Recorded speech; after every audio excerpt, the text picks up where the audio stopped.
What is up, one and all? Happy Monday, and hopefully it's not too depressing for you. We back. Hello.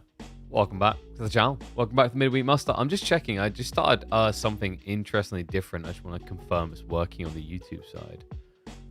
It is. We've got verticals and we've got live, I believe. I think. I don't know, actually. I think it crapped out.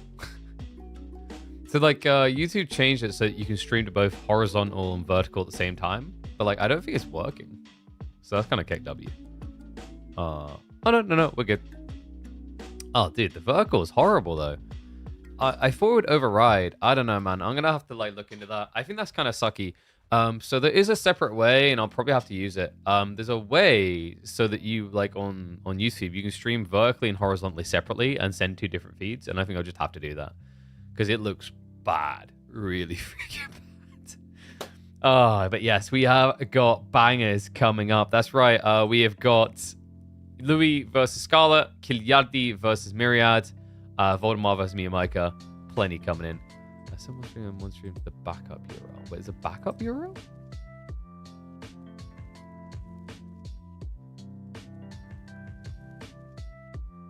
I don't know if I meant to use the backup URL though. I guess I'll just stop the thingy one, and that'll hopefully fix. I'll just sort it out properly later. Like, it just means that, like, YouTube vertical is going to look like ass, but I haven't got time to sort it. All matches S-tier quality? Dude, like, we deliver. Look at this. Look at the bracket, man. Like, what do you want from me? It's glorious. Look at it. Familiar faces all around. The one exception, well, we know Bit Cousin, but I think he wouldn't mind me saying he's a little bit surprised to see him there because his first round opponent was meant to be Corvinus. Corvinus should statistically be the favored person there, but apparently, no. Guy's secretly a Giga Chad. So we'll get ready to start with the first game soon. I am weighing up later on today doing a challenge run on, like, Anno, because I think the Ordinary demo is gone, if I'm not mistaken. But, like, Anno, we have access until the 23rd, and I thought it might be cool. We'll see how I feel about it, to do a speedrun challenge to tier 3 and tier 4. I don't know if that's of interest to people. Like, I was weighing this up. I was like, I don't know. I haven't really envisioned myself as a speedrunner, but maybe it'd be a cool direction to take it in. The alternative is tonight doing some, like, battlefields and checking out more of the poll and seeing what cool modes we can find. I like both those options, but we'll see.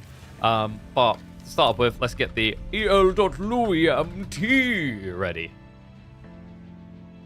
KP is back. We always back, baby. It's just like we back, but we were in the future and you were in the past and you had to catch up. So we never, like, it's like we left, but we didn't leave. We're always here. It's just a figment of time travel and justifying whereabouts we are. Once you realize that, you realize we've always been here this whole time. Isn't that a mind blow?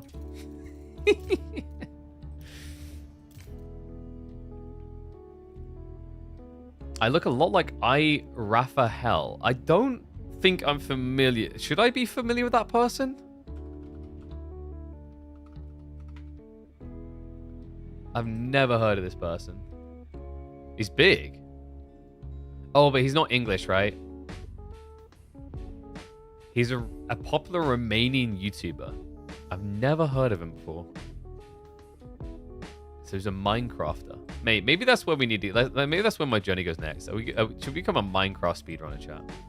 I actually rep one of the best at it. Feinberg. Awesome creator. It's like, it's crazy. It's like, it's a different style of approach, of commitment, you know what I mean? Why do I apply lipstick on my lips? I don't. It's just when your mother kisses me too hard, it rubs off and stays there. We're gonna tell her. I keep telling her not to use so much, you know? I keep telling her, like you put lipstick on a pig, it's still a pig, but, like, nah, she's... I mean, at this point, I think she's just eating the whole thing. You know? Yeah, I don't know if I'd say I look like Raphael looking at pictures of him. I think you've just gone for, like, a picture of a guy, and I was like, I should show the rest of the stream, shouldn't I? One sec. Let's also load into this game. So, I think you've just gone with a guy who has a lot of hair, really. He just has, like, high hairline, you know? Like, not high hairline, you know what I mean? Hair goes up. You're like, well, that counts. Alright, should we get ready to go? Let's get into the first series of Scarlet. Let me flip this around, make sure the right way. We've got a Padawan versus the Master moment, as Louis MT and Scarlet Devil, two Chinese players, are about to face off in our weekly tournament. And what's interesting is when we've watched these two, they have very similar play styles. So similar, in fact, it blacked out my screen for a few seconds, but we're going to get that up. In fact, for anyone getting into this and be like, oh, this is a write-off, this guy is like going to get wrecked by Louis, I would warn you against just being so linear in your mind, as this man, just the other week, managed to 2-0 Wham01, who recently has had superior performances in S-tier tournaments to Louis MT. All right, let's get into it. Welcome back to the channel, folks. Japanese versus HRE. I gotta say, though, like, you know, despite how I just hyped up Scarlet, opening Civ-wise, like, this is an advantage for Louis. Both of these players play Japan incredibly well. In fact, Scarlet in particular, I would rate it as one of his signature Civs. They've both been very creative in their approach utilizing this. Very clear, actually, that they've been inspiring each other as they've been going along. So, yeah. Curious to see how he actually solves for the problems you typically run into here. Because, like, Japan versus HRE, like, HRE has some potency behind them. I'm just not really sure if Scarlet Devil and Louis really do mind work. I've never seen Louis do it in recent times. But I think in these type of situations, it's not a bad way of going to kind of contest the threat that Japan brings in. Yeah, because Japanese can try to play aggressive. The alternative is, though, they could go fast castle. It might be a tricky spawn for that, though, with the gold and the stone. So if Scarlet tries to play aggro into this, he could put a dampener on the idea of the FC build, because Louis and Scarlet are really big believers in the fast castle build, where you put one villager on your level 2 age up, so that you can then almost immediately level 3 age up. I speak Japanese. Arigato. And that'll be about it. Thanks for coming to my Japanese educational lessons. I hope you take all these lessons forward and apply them in all your day-to-day basis. What can I say? I'm incredible. Louis playing a lot lately? Louis always playing a lot. Like, dude, that guy just doesn't stop. And true, Nani is our favorite thing. We even got a good old emote for it. So, it's going to be an Arkin build, which means, what? Probably pro scouts to try and justify. There is a lot of deer on this map. Remember, this is Rocky River, like, you know, a familiar sight for many of you watching from the previous season ladders. Which, by the way, man, I don't know. I'm kind of tired of how slow it's taking to get updated map rotations in Age of Empires 4. I really want the devs to start listing this, because it's just painful at this point. Like, it's been a recurring cry from a lot of the influential people in the scene for a long time that we need more fluid, frequent updates to the map pool. Even if you aren't going to get to the point that we really want, which is add a lot of these custom maps, because they're actually better than like a lot of the default stuff we have now. At least with the default stuff, rotate it in. So, like, if people are in the middle of a sucky map rotation, like we've been for a few months now, they're not stuck with it. I think that's just driving people crazy. I'm definitely one of them. Like, I couldn't imagine still just doing pubcasts at this point. Because if I was still just doing pubcasts, I would truly be limited to those maps for 3 months at least at a time. 3 months at least. I can't. Oh, God. Yeah, shout out to me and my tournament series for coming in with new maps every week. Okay, so a lot of gathering underway from Louis. It is the fast castle build, by the way. 100% he's just rushing it up. Scarlet. You know, the weird thing is, like, if he actually done mine work, he could have done a comparative build. I wonder why he didn't. Because now the problem is, like, you could potentially be late on your tech up. I don't know, like going Arkin, you should be able to accelerate this. But he's got a lot of people on wood, which suggests that we're not just going straight up greed like Louis is. Louis, I think he's got more than enough food to do this, surely. Yeah, dude. He's got 18 sheep in total.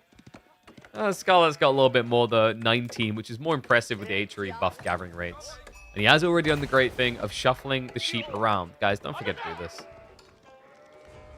So cool of a little detail that's so overlooked. Like, we don't even really talk about it anymore because every player does it. But I remember when I first started casting Age of Empires 4, and in the early days, I highlighted this as like an optimization point. Pull your sheep around to wherever the Archon gets placed. And now we never bring it up because it's become just a baseline behavior.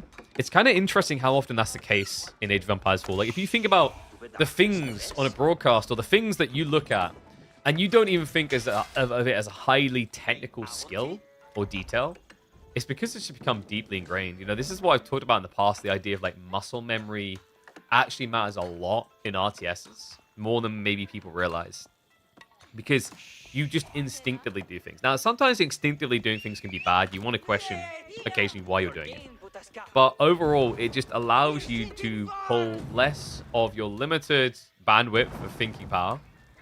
That wasn't me calling you stupid, by the way. I'm just saying you can only do so much as a person. It allows you to focus on other things. Confusing things, you know, new problems to solve. There goes all my viewers like, KP just called us dumb. Look, guys, it's okay. Everyone has limited bandwidth.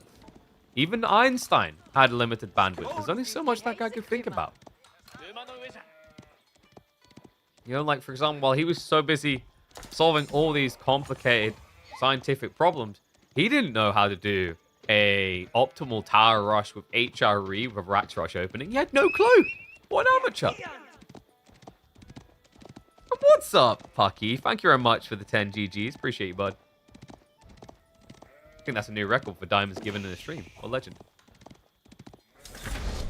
Twitch, YouTube, come on. Step it up. TikTok's embarrassing you right now. Louis, now with the tech up, is going to be Floating Gate. And you can see it's being mirrored by Scarlet. Yeah, so he's going to be a little bit behind, though, which is concerning here. You know, Relic's key for the Regnitz build is going for. My concern is I feel like Japan is actually pretty good at contesting HRE with this strategy. Unless you have the extra prelates early, which props to him. Scarlet does. Yeah, he's got 3 prelates in total. So this could be the boogaloo to get him the edge. If he gets 3 relics, he's incredibly happy with this. Remember, both of these civs thrive off of the relic play. It's just so lean and optimal for both of them. Man, props to him. Scarlet definitely played this well. I think 2 prelates would have been greedy. 3 is reasonable. I would have loved to have seen him actually just pull the one from the Archon temporarily. Oh, yeah. Dude, he has! My go. My devil. Oh. More like an Archangel. What a beast. Wait, not so much a beast. What is that guy doing? Wait. Did we get a little bit confused here? Because we all seem to be in the wrong neighborhoods. Yeah, we did. He just clicked them all out to the center of the map. And now they have to head back to where they're meant to? That's a bit odd. Yeah, and Louis, what even odder is this? I want you guys to think of every single Japanese fast castle build you've seen. Okay, now how many of them in a 1v1 game began with Onimusha opening? Yeah, I did just say that correctly. I did not stutter. Onimusha beginning from Louis. That is an unusual turn. I wouldn't have expected that. What was he worried about? I mean, I guess it's raiding cav of a type, but like maybe he was worried about Mount Samurai versus Knights. I feel like Mount Samurai win that though. Now you have a problem. Scarlet, he has a counterplay. He's going into Horseman. Horses plus Spears. Perfect comp. Is Louis baiting him so that he can go into something like Samurai? No, it is just going to be Mounted Samurai and delay. Okay, so that's very interesting. I guess for Louis, maybe it's because of the Spearman. He was like, okay, if I go Mounted Samurai, I'm going to lose a lot of health trying to take these things away from you. But if instead I go for the ladies on horseback, I can slowly poke you down. Speaking of poke down, oof, that is going to be a loss of both the Scout as well as the Shinto. Pretty good trade actually there for Scarlet. Loses 160 resources, but actually kills that. Remember, the Scout's going to be 65. The Prelate's going to be, like, the Shinto's going to be actually 150, so it's more than that. Yes, Louis gets them for free, but now he has less to leverage earlier on. The Relic race. Scarlet is looking golden right now. 3 already home. Possibly with a 4th being snuck here. 5, I don't believe can happen. I think the Onimusha is just too strong right now. He doesn't have his horseman upgrades in, so you're going to see Scarlet try to avoid the fight.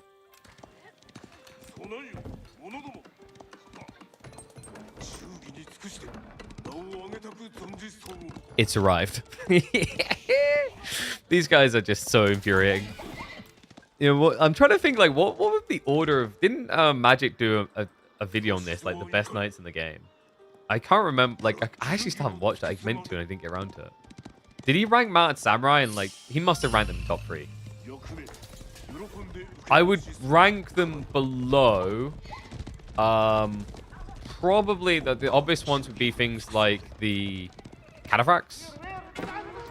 Maybe French. Nah, I think you could rate these guys over French Knights. The Deflective is always so reliable. And Louis does see all relics. But he's not seeing him quick enough. Oof. Scarlet. Yeah, he's actually creeping this. I like to imagine, even without seeing Magic's tier list of knights, the Gilded Knights is probably like D tier. And that's being generous. Okay, so he's going to creep wider. Army is on the way. Louis, I imagine, what, is he going to split this and just check both sides of the pond, knowing that it's going back this way somewhere? Did he get a glimpse on it earlier? That's really important. If he got a glimpse, he knows exactly where his opponent is. Because, like, he's like, oh, he should be here by now.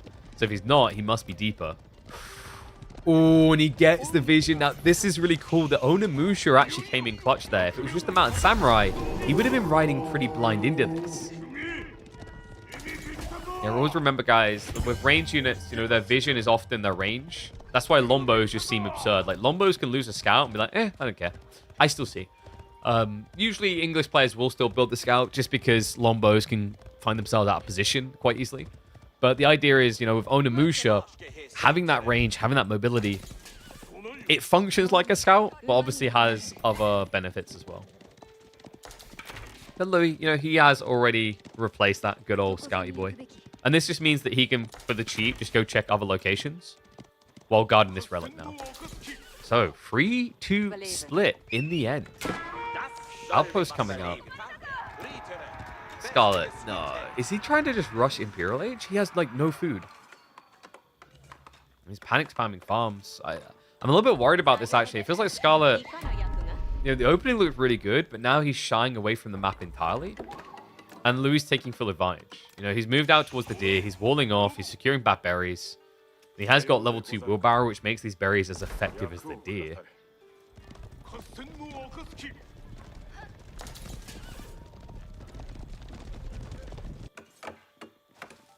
So much gold. Now, this always ends up happening once you get this many relics. If you're not just producing. And obviously just spamming up outposts. Yeah, I don't know. I think Scarlet's build is a little bit outdated.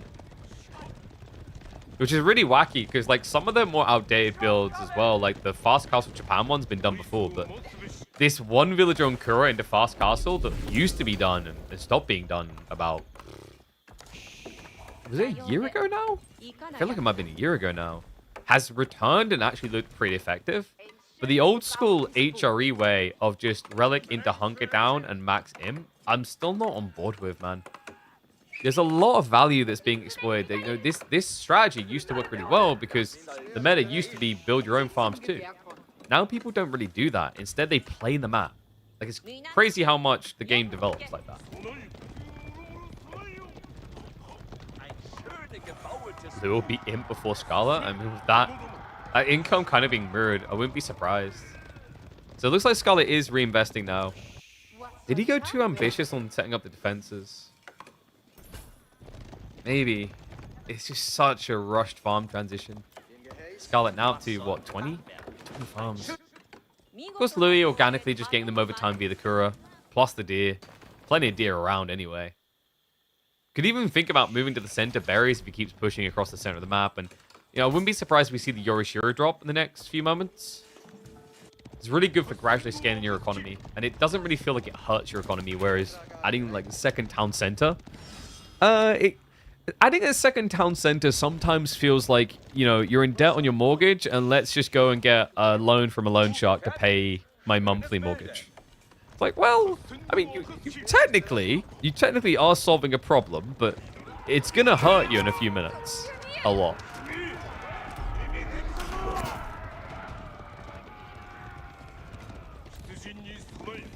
And while Louis, oh my god, he is just rushing him.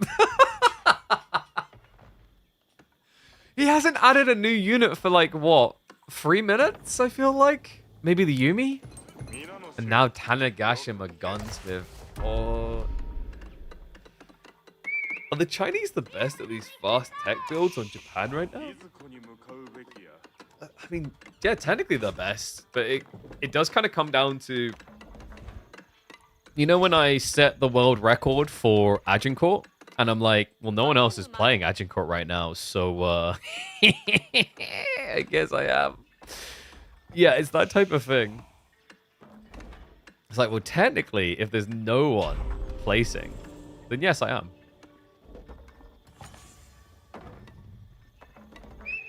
Channel's buffering a lot today? Is it really? I can stop the YouTube stream to see if that solves it. I think it has something to do with the YouTube verticals was being weird as well.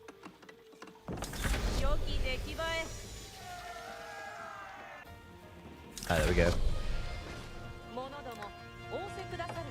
How much resources Tanegashima Gunsmith per minute? It is 480 resources. Because you get a ticket every 30 seconds. A hand cannon is worth 240. So a rough gauge point would be 480 per unit, per minute. It's pretty good, actually. And it's not just that, it's the power of immediately having a quality army when you're already popped for several minutes. You know, you can stockpile all these tickets until you're up to 30, 40. You can lose an entire army, and then you can just get carpal tunnel pressing the button again. And all of a sudden, you know, you've got 40 hand cannons. That is incredibly lucrative. It's actually not praised enough quite often, how good that is.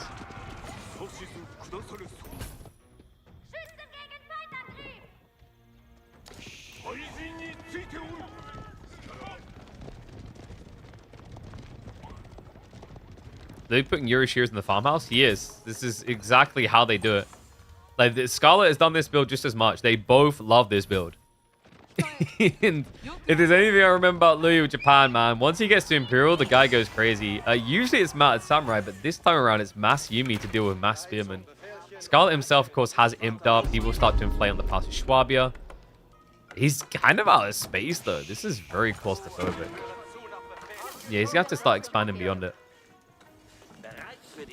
You know, this looks less like a German city right now and more like Amsterdam, where it's like, well, we're out of space, so we're just going to build up and down, and we're just going to cram as much in there. I've been playing some Anno recently, and I'm exactly like, I'm like, well, I mean, I feel like we could definitely fit the latrine here, you know, just, it's going to be tight, and someone's house is going to split. Meanwhile, Louis is like, well, I'm not historically Japan. I mean, look at Japan modern day. There's nowhere to build. They're literally building artificial land to build. I love the contradiction of their two civs in modern times and how they're being played right now. Oh my god, Scarlet. It's full downloadspears.com. Okay, this is starting to look good for him though. Like, you know, Louis backing away entirely. Scarlet's just blobbing. He's getting his economy launched. You know. It's like, oh, what's that? No, you know, the first launch didn't work. Ah, oh, damn. Don't worry. We're just too early. Let's re-release our coin on the market. All of a sudden, whoa, everyone's buying it. Download coin.com seems to be a success. A Scarlet Devil up by 20 workers. Arkan impacting a decent amount of them. Would love to see him utilizing, and there it is, Cistercian Abbey. So we'll be able to build farms around here to buff them as well. Remember when China went hand cannoneers because they were OP? They'd still do it. They just don't need to because they're OP earlier. Someone coming in here trying to act like China ain't all high and mighty. Get out of here. We know. You all know. A hand cannoneers from HRE. Intriguing choice because Louis is just sitting on a bomb right now. He is ready to launch, man. The moment they start trading too heavily and the armies get wiped, you're just going to see 20 plus hand cannoneers appear. The funny thing is, like, there's another great option here for Louis at this rate. It's like, it's Mass Spearman. So you can just build Revolty boys. Like, just get 2 Revoltiquins out and your opponent can't do anything. Wouldn't mind seeing him actively produce those, actually. But needs to get some more wood and gold.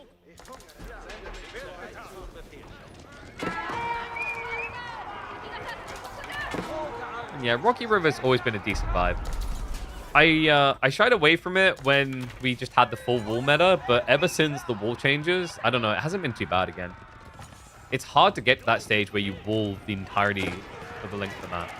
Because I remember before that, like in 2025, this was, I'm pretty confident statistically, the map that had the most wonder victories in 1v1s at high level. Flash coming through here. Louis. Uh-oh. Is he overextended? I mean, it's like you're Yumi. It's fine. As long as he takes a spin with him every time he loses one, he's good to go. And it looks like he is. Yeah, that was kind of crazy. I'm imagining Louis thinking about incendiary arrows next. Like, it's nice for him, actually, because Scarlet, I think these hand cannons are a bit of a mistake. You know, the answer to hand cannons is also the same answer to spearman. Yumi are really good at dealing with both. The Mountain Samurai is interesting from Louis, but I think his goal here is to raid. Louis is probably one of the best, well, not even probably, he's one of the best raiders in Age of Empires 4's pro scene in mid-late game. It is crazy how good this guy is. Like, he's on loose front levels of raiding. I'd say he's probably actually the most optimized player. And what I mean by that is when it comes to splitting your forces up and also minimizing losses, Louis tends to outshine most. Scarlet, like, it's kind of been hard to really gauge Scarlet's identity as a player. He scrims a lot with Louis and it definitely shows. And, you know, like, I really mean that. If this was flip the script, you'd have Scarlet doing the same type of build Louis just done here. But he hasn't had a chance to really shine as his own. We haven't seen him get that deep run like a CSO did. Elite Army Tactics is going to be coming in. At this point, I'm pretty sure he's just like opened a YouTube video of Fitz here from back when he used to play. His identity is madness and chaos. That's the thing though, like I feel like it's actually Louis' identity as well, but you know, Louis doesn't take the madness and chaos strategies from their practice, and Scarlet does. You know what I mean? Like, they're both doing it in script. You can tell by the way they play. Spears now come around back to the Horsemen. Oh, they're trying to break through here. He's forcing the mosh pit. Louis, outnumbered. Knights try to stand their ground. The Horsemen are going to intercept some reinforcements to allow an overflow on the first wave. Scarlet, pretty decent position here. Crossbow just clearing up a few heavily armored units that are holding on. Spearman Mass doing phenomenally well, even without Elite Army Tactics. That is the crazy part. To Johan's point, madness and chaos indeed. He did not wait for EAT. So despite the fact it looked like a great trade, the longer this went on, the worse it got when you talk about minimum melee versus mass range. Louis, able to stand his ground, and I mean, the destroyed value says everything, really. HRE might have the better economy, but they're throwing it to the wolves right now. I think Scarlet just needed to temper himself another 40 seconds maximum. Just imagine how different that fight is with EAT coming in, considering Louis didn't have Incendiary at all. Now, as you're getting your next level up into downloadmorespears.com, Louis is now getting his next level up into countermorespears.com.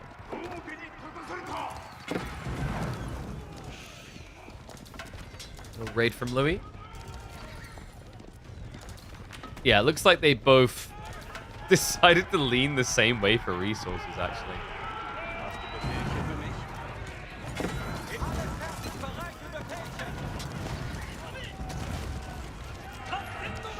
Louis, he's still sitting on that bomb. Yeah, it's got 9 tickets in it. He did pull a few for the bombards, of course. The idea of just getting a giant wave of gunpowder units out is feasible here.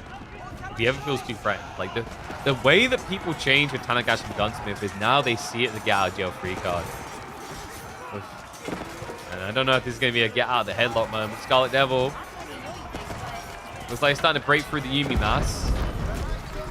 Louis still got this ability to rematch so quickly. It's definitely a big sacrifice throwing away Yumi like this. I mean, sure, cheap, but still wood, and wood is going to be the name of the game. Rocky River often comes down to wood more than anything else. Scarlet even taking this opportunity to anchor into the goal, so good push. SD still in control.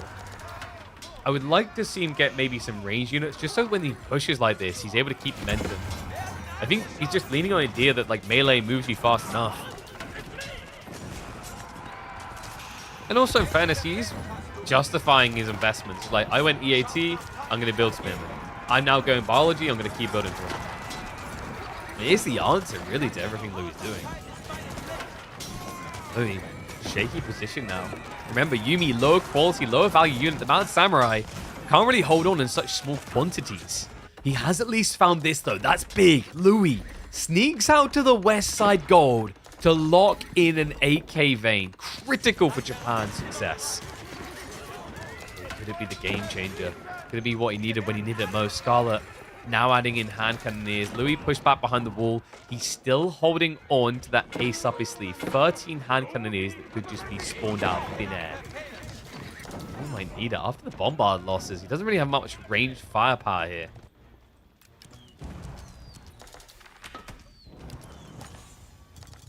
He should farm transition. That's why you wanted wood, your assurers?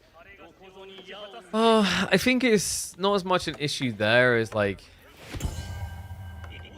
he's so aggressive to try and control these golds that it forced him to sack a lot of his units. And he doesn't have a Eurosure in the TC either. So he's like triple farmhouse plus stables. Actually, yeah, triple... Wait, did he delete the stables? Is he going quad farmhouse? Dude, he's gone quad farmhouse. What? So 300 extra food a minute, but it doesn't really hold a candle to this. What? Scarlet up at 3,200 food. It's just a meat fiesta. We do have the hand cannoneers pulled, though. We talked about this clutch up point. The problem is, you're doing it into horsemen now that have bio. Yeah, and you don't have a front line. Gets back behind the wall just in time there. Scarlet starting to look like he's got him in that headlock that's going to last. I think Scarlet cares about destroyed value. Of course he doesn't. He's just A-click while he turns his music up louder and send it. You know, this is the full divide type. I mean, I don't know what the equivalent to full divide would be for Chinese people, but whatever it is, he's doing it.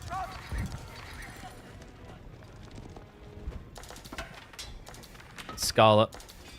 What's the negative? Like, what's the gap that Louis could exploit? I mean, Louis still has some Mounted Samurai, but they've got the work cut out for them now. They are at least going to find the gold workers out on the east side. That's big. Scarlet, gold-wise, he's got what? The small K?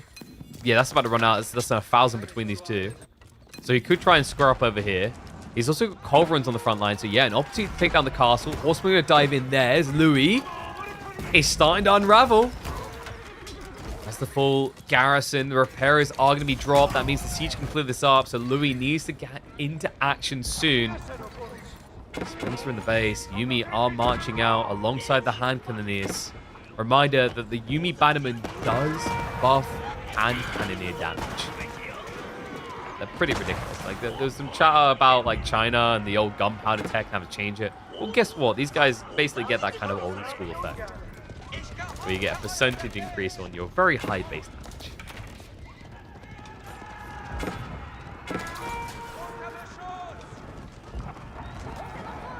Louis, nowhere near pot. I mean, his only advantage, really, at this point, is that it's closer to his base, but that ain't helping in these situations. The horseman! Scarlet in full pony flood mode. Pins him down, wipes out the hand cannoneers, perfectly times it with his own massive hand cannoneers. And Louis, is it good? It is happening! Scarlet!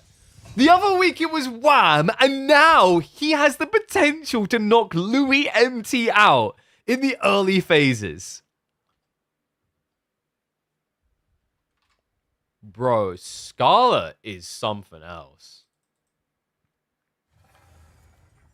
This guy? Incredible. Incredible.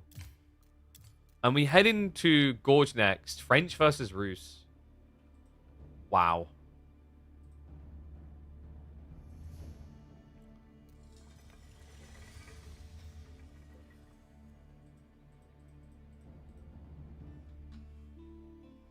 All right, let's get it ready. Let's stack it up. Let's go.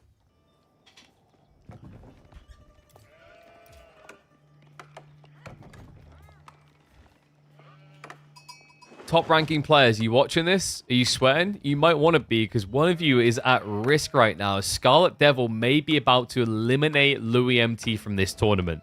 Their upside, of course, is the last remaining S-tier tournament of the year has already given Outlaws invites, which is a shame because Scarlet is leveling up. First, he takes out Wham 2-1 just the other week.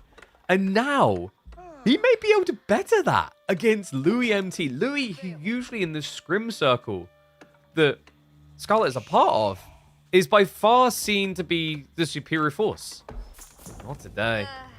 I mean, the pure chaos of that scene internally, you know, we've heard about it in the past with CSO, where CSO can actually convincingly beat Louis MT. Before, Scarlet was the foot soldier. He was on the side, you know, he was not even the Robin to Batman. It was more like, I would say he was the butler. And that's, in fairness, like when you think about it, anyone who's watched enough Batman knows actually Alfred's pretty important. If you watch the prequel, you definitely know that Pennyworth's important.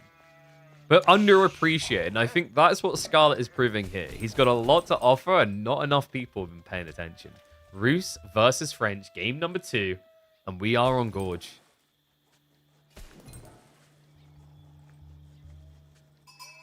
Louis was practicing this matchup yesterday, and he lost 4 times in a row.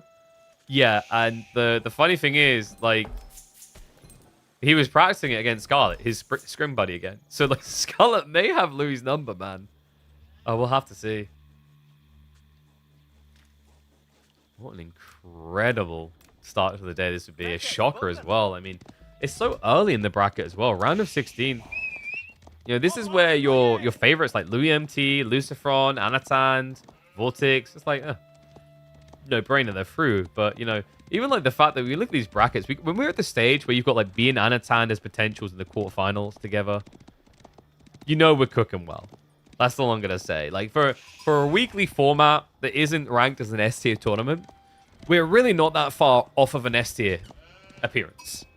We just need Marine Lord to start actually turning up, you know?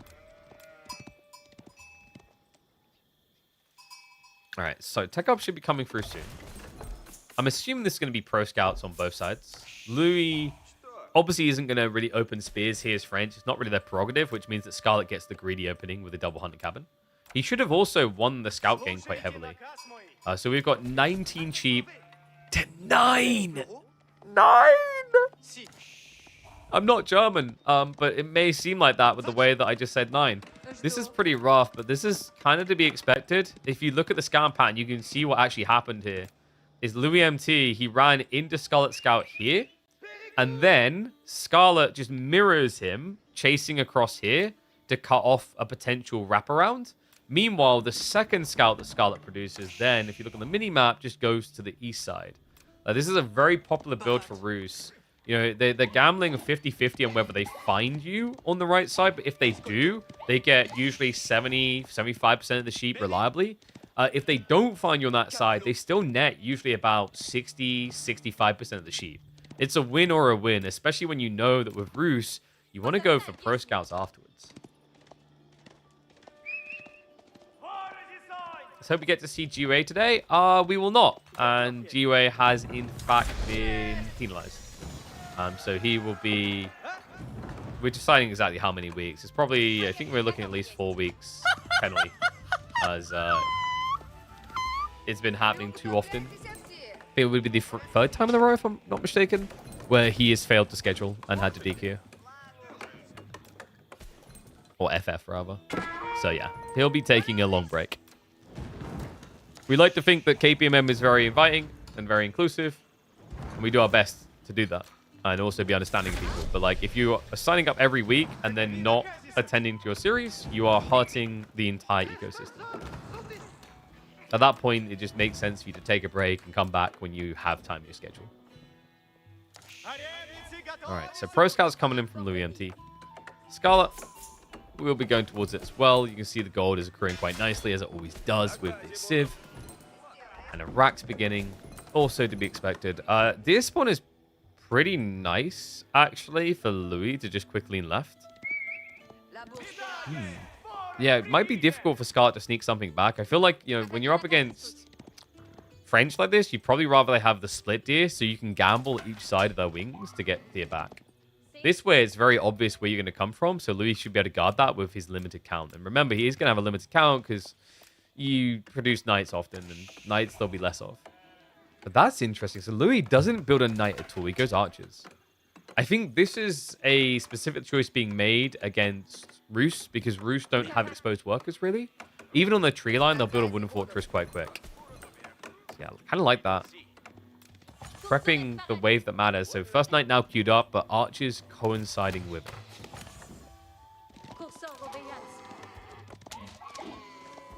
And what's up, Eisenstein? Thank you very much, mate. Appreciate the prime sub.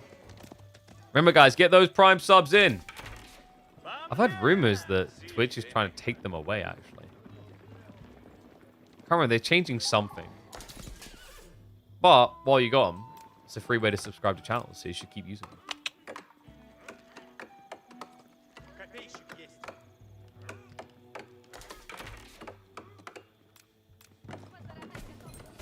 So Wooden Fortress now coming up. And he's drawing deer from both sides. I like that. It goes back to the idea of there's limited knights, and knights can only block you one side, realistically, this stage. They changed some of them, not taking it away. Yeah, but what did they change? I can't remember. I remember there was something I read. And I was like, what? Because they're changing the name of it. Oh, they're changing the gaming thing. Got it. So are you still going to have prime subs, but like you won't get the prime benefits or something?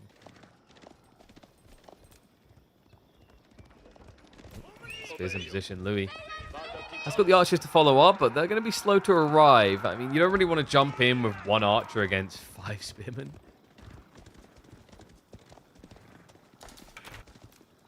Oh, that's right. Aren't they doing a different gaming platform? I can't remember if someone do like cloud gaming or whatever. I remember reading something along the lines of this.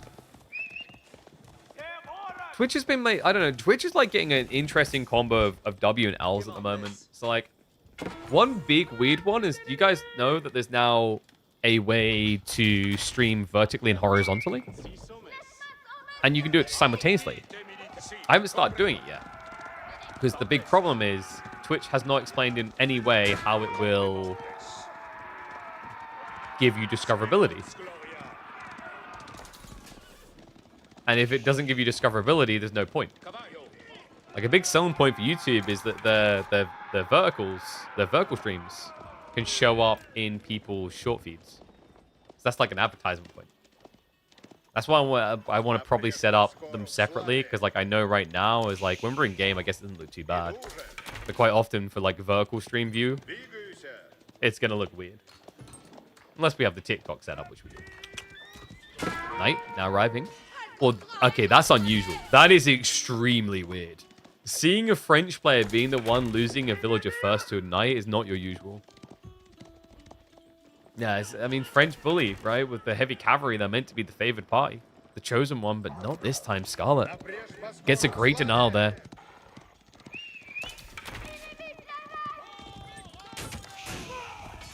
Anyway, okay, the knight may be a bit overzealous this time. Louis with a quicker pull away.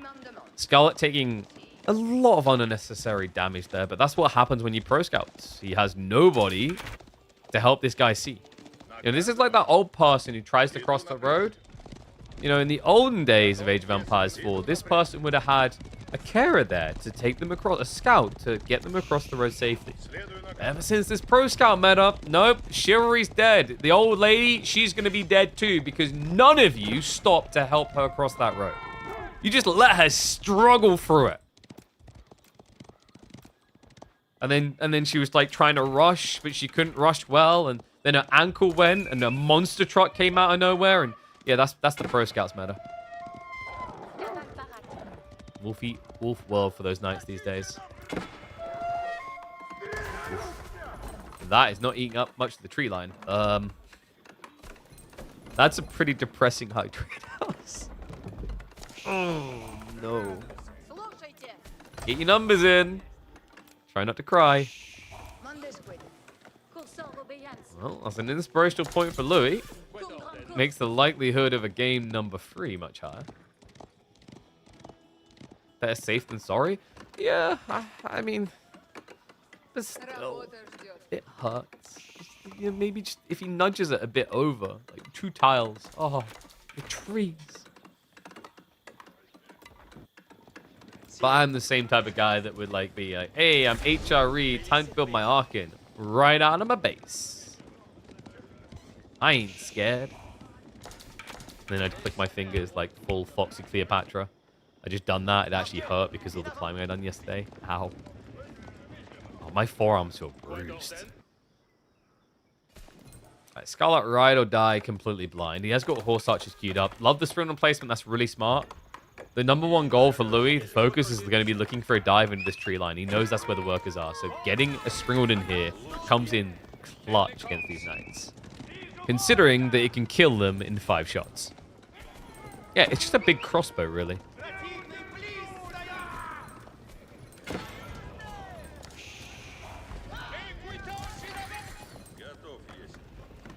Okay, so he does scout out the Abbey attempt. Really important to complete that, because actually the Monk is very useful for a direct fight. The armor is huge against ranged armor. Against the archers, right? Because they do 6 damage, just adding in +1 ranged armor, plus the Monk, you're taking away 30% of their damage, 33%. Tech up on the way, so Louis is at least panning himself for the late game. Alright, and I wouldn't be surprised if we get there, because I feel like French-Russe historically is one of those matchups that ends up it game a lot more than others in comp. It really does, actually, now that I think about it. It goes deep fast. You know, usually mirrored raids, same old ideas of attempts on both sides.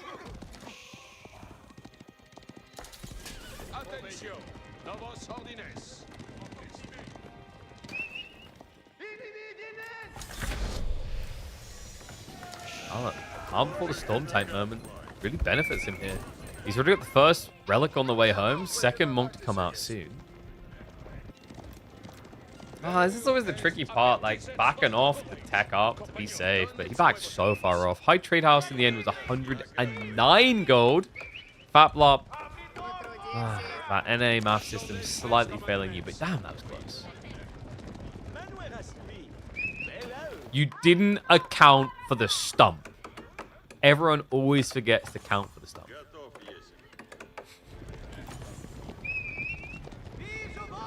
Yeah, Scarlet's just going to try to kill him in the raid.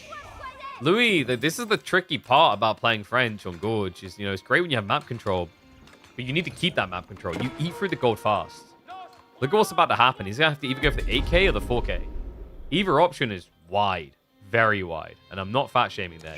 I mean, it's literally just very far away.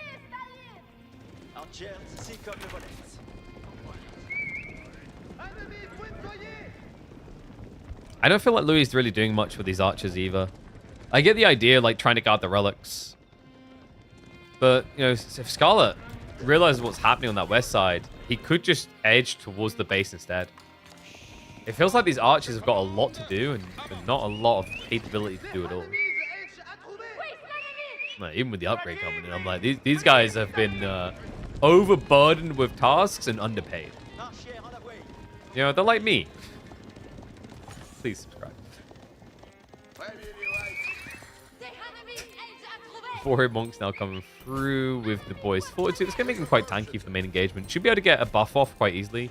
Would actually love to see Scarlet steering into the Divine Light for the extra duration. He has already got the extra range on the cast. Wait, did he? Yeah, I think he did.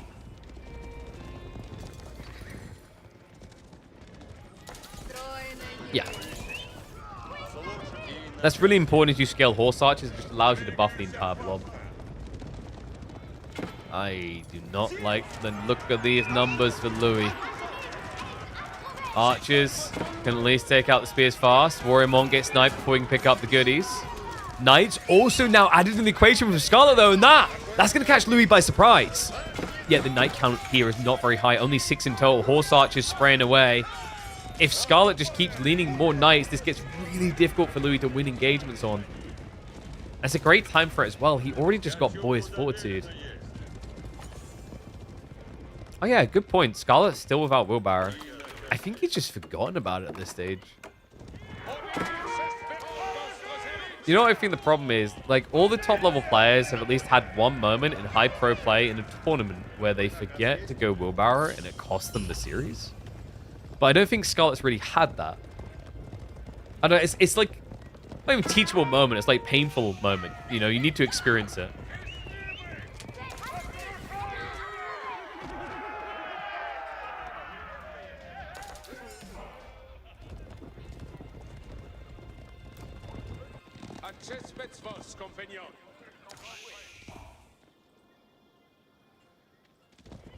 Man, this is a full calm down. I think they both have a tricky moment now. The food's running out. I like the castle from Lou. That anchors his main. That gives him discounts. But yeah, you're seeing this movement down to berries. Boar's going to have to be next as well. It's a dicey moment in the game. Because it used to be, and this is where Gorge ended up having the longest average game. It used to be you just both walk out and wall the map.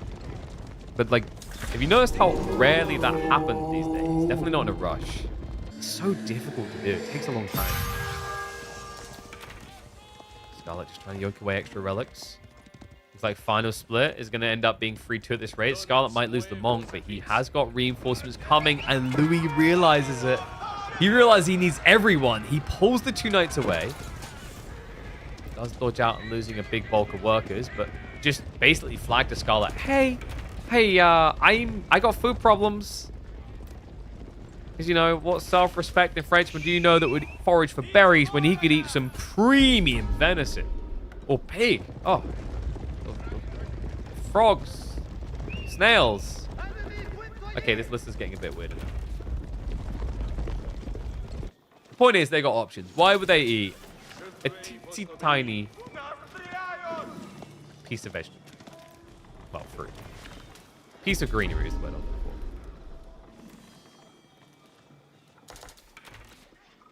for. Louis' guild hall will be his clutch saver. I mean, that's loaded to the full with big slabs of meat. You know, like the comical ones, the ones that like you see in Flintstones. Big, what was that? Not T.I. T.I.? Ribeye. T.I. Ribeye. I was about to say T-bone steaks.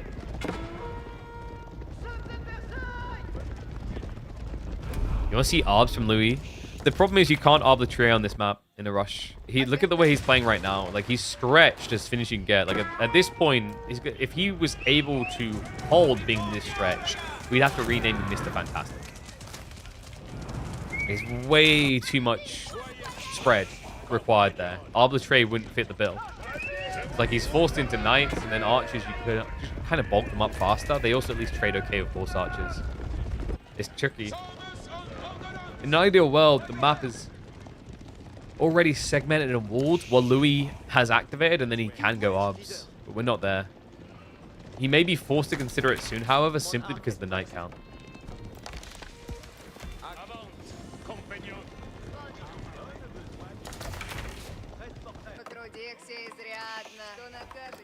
Arbs sound kind of cool because you can use the wood you were using for archers for farms. True, but now where are you getting the extra food? Like, in your mind, you just said, we're going to switch out wood for gold. Okay, gotcha. But what are we doing about the food? Because we're now going from spending 30 food to 80. Or in this case, 24 to 64. So you can either get 3 archers or 1 arbitrary. Is a simple way of thinking about it. Because he's pumping knights, his food is always the problem. It's just so tricky, man. And like the boar, like I don't know, man. What happened down here? He never pulled for the boar, which surprised me. Considering he's already in the berries, I thought he'd just straight up go for the game. Oh, straight up going for the series. Hello. Louis still got some way to go on Imp. He's up about 1400, 1680. He's getting there. Scarlet, meanwhile, has been organically adding in the farms. He added them a lot earlier, actually. Already up to 19. While Louis is only on 5. Yeah, and the tree line doesn't really have much left to offer here. Food pull comes in. It's going to be a red palace on the north side to secure the gold veins. Okay, Scarlet will get felled on the west side. That might make it a bit obvious something's happening up there.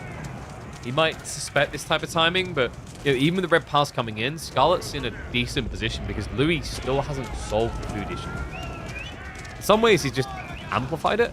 He will at least be able to afford his elite techs on the gold side, which is where they heavily lean because of this red palace.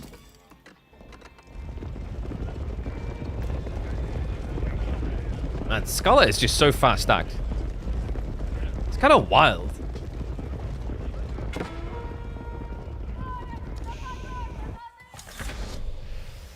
All right, I guess this is to keep an eye out on things? Unless this is one of Louis' infamous late game little proxy rack spaces.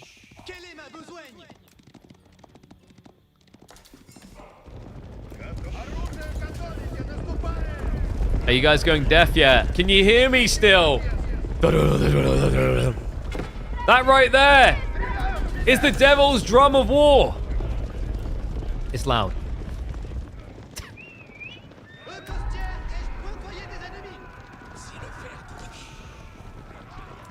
Interesting. Louis doesn't even prioritize the knight upgrade, straight into the archers.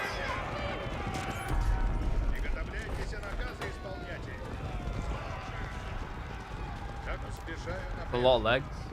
This is interesting because, you know, if they went into a fight against the Lancaster, they'd become Legolas.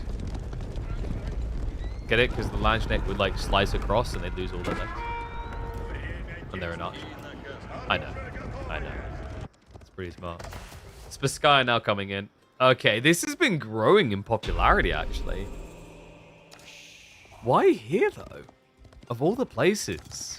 Is it because of trade down the line? It might be. I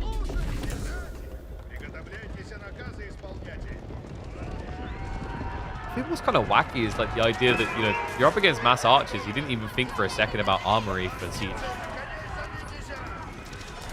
Here we go. Tech up coming through. Scarlet has an unguarded base, but he also goes on guard in the fight. Well, the upgrade for the Knights isn't there yet, so they're not actually advantaged here. And they're heavily outnumbered. Yeah, he chose to go glass cannon form, but the problem is that's not working. These archers, even with the elite techs, are taking way too long to kill off the Knights. Look at the numbers.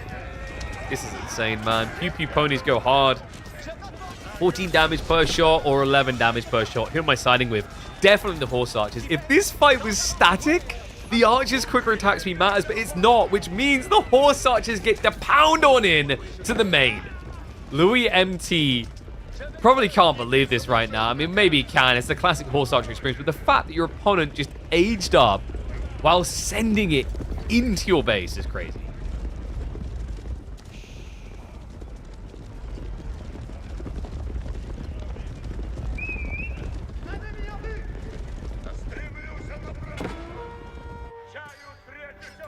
What do you do now, though? Like, Scarlet? Oh, man, I feel like I'm back in 2021, 2022.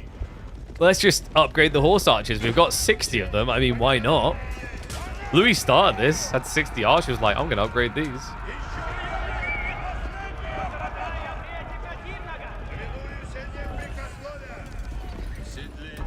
Tide barns as well, so just that extra little juicer. The Scarlet, I mean, this is the beautiful thing about horse archers. He only has 26 farms. It's really all he needs. Biology is, oh god. He's finding the gold necessary. This guy is still just kind of comical, actually. I guess he doesn't have to worry about the east side, really. That's kind of intriguing, so he just leans west, but he needs to be careful not to lean too far west. That Red Palace can still wipe an entire horse archer battalion. I'm not kidding, man. Like, you know what it is? The crossbow emplacements inside this Red Palace are powered by 16-core AMD processors, which allows them to machine gun out all the arrows required, faster than a human possibly can. They're a little bit like my laptop, which I got from PC Specialist. Seriously, I'm telling you guys, like these guys, they took future tech. How else do you explain that many shots being blasted? It doesn't make sense. Oh, by the way, if you use Pigeon 40, you get money off there as well. Shout out to the PC Specialist guys. I'd love to have that flashing up on screen regularly. Those guys are with us for the rest of 2025. Louis might not be with us for the rest of the week, though. That's the entire worker lead right there. Gone. 79 to 79 workers. Louis does have the upside of Guildhall, yes, but there's a lot of passive gold to concern yourself with here. The High Trade House at 123. You know, his hunting cabins generating on this screen between them about 80 gold. Not to mention additional hunting cabins coming through now on the flanks. How do you come back from this? There's always the crash. In these type of positions, there is an element of like waiting for your opponent to make a mistake. But the problem is like there's still a lot of scale points where he can make mistakes and still be ahead because we're not at full tech advantage yet. You know, we're not at the stage where, hey, I've got all my university techs, you've got all yours. Right? We're behind that point, which means Scarlet has even more lean to screw up. It'd be very hard to screw up, but if it happens, you know, he's going to have that incendiary timing. He's now getting the elite knight tech. He has double the knight count of French. When do you ever say that?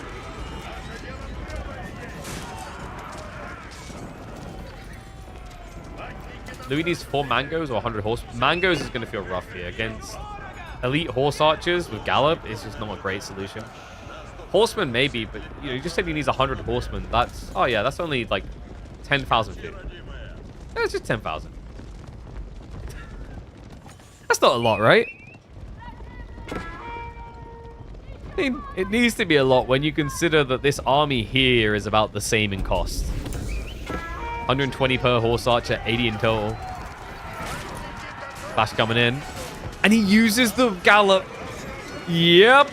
Easy to chase if need be. Extra range if need be. Probably could have waited on it. The intimidation factor of just the golden glow seems to have been enough to freak Louis out.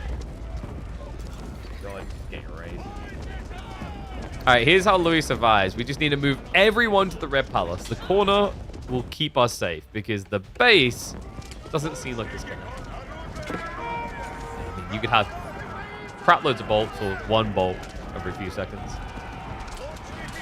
Louis, he doesn't want it to reach his economy, so he does square up. That's going to be more workers going down in the equation. The Scarlet now with the worker lead for the first time in this game. Won't be the first time that he's in the lead in general, though. Reminder, folks, this is single elimination. Louis, if he loses here, he's out. Louis MT, who last week went all the way to Grand Finals and took Vortex all the way to a deciding Game 7, is on the verge of not making quarterfinals. That is wild.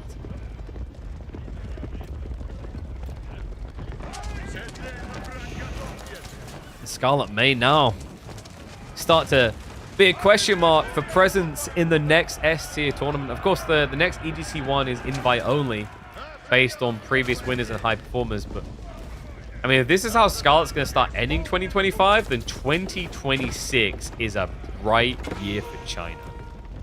Well, maybe not. I don't know. I'm kind of a mixed bag. They beat NA, but then at the same time, like, he's having to beat a Chinese player to rise up.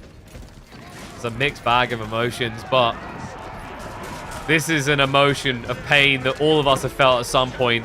Horse archers, way too many of them. He can't kill them out quick enough. Nightwave is going to die. Horse archers, after which should be able to trade quite lean and efficiently up against the archers. He's backing off a little, though. I think he's waiting for the knights, maybe? I mean, he could just win this. He's got, what, 40 versus 51? And his health is 1.5 times higher. There you go. It's just going to be an A-clicker. Yeah, the maps actually support Scarlet here in a big way. A really big way. As it should. I mean, you're paying 50% more for these guys, but just look at it. It's not even remotely close. Knights trickling in. Knight reinforcements from Scarlet now on the way, and it's a big wave. 14 in the field already. Horse archer count has finally been cut down, but how does Louis now remax? Great difficulty, surely. He does at least have farm set up, so there is some hope back here with the 5 farm clusters. My problem is the gold is disappearing really quick. He's got a lot in reserve, just not being used. Food is still his limiting factor. It's like when you look at your like frame rates and performances on a CPU and a GPU, like, oh, I'm bottlenecked here. He's bottlenecked on food for sure.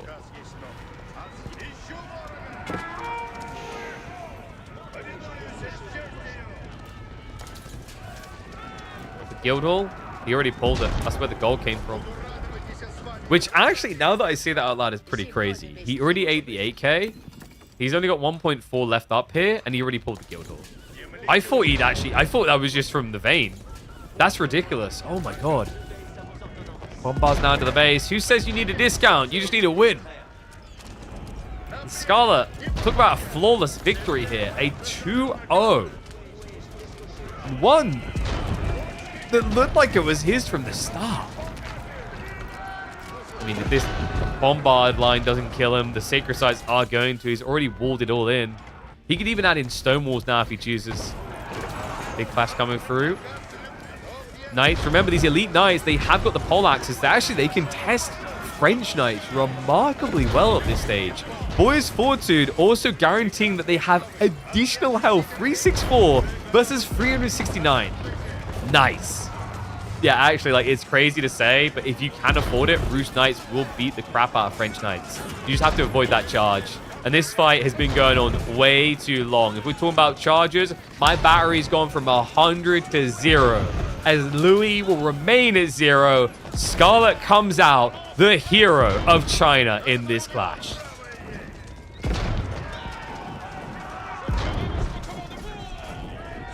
HRE versus Japan, then Rus versus French. Clean execution on the draft and the game. Scarlet Devil, now #1 in China, question mark. If he turns up and keeps doing this each week, it's an argument on the table.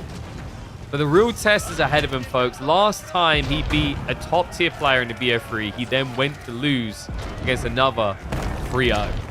BO3s are a different ballgame to best of 5s.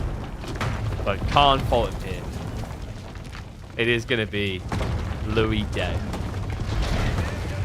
He's going to be processed and lost here. Doesn't want to call it just yet, but the writing is clearly on the wall.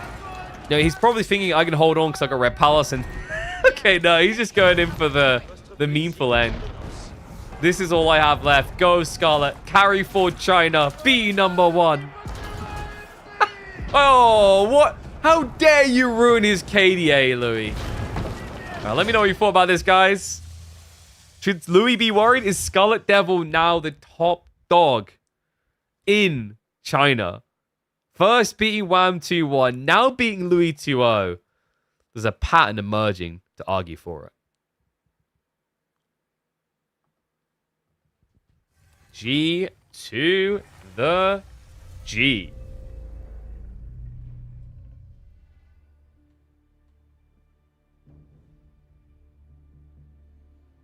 Oh, man. Might upload that as a series, actually. Whew.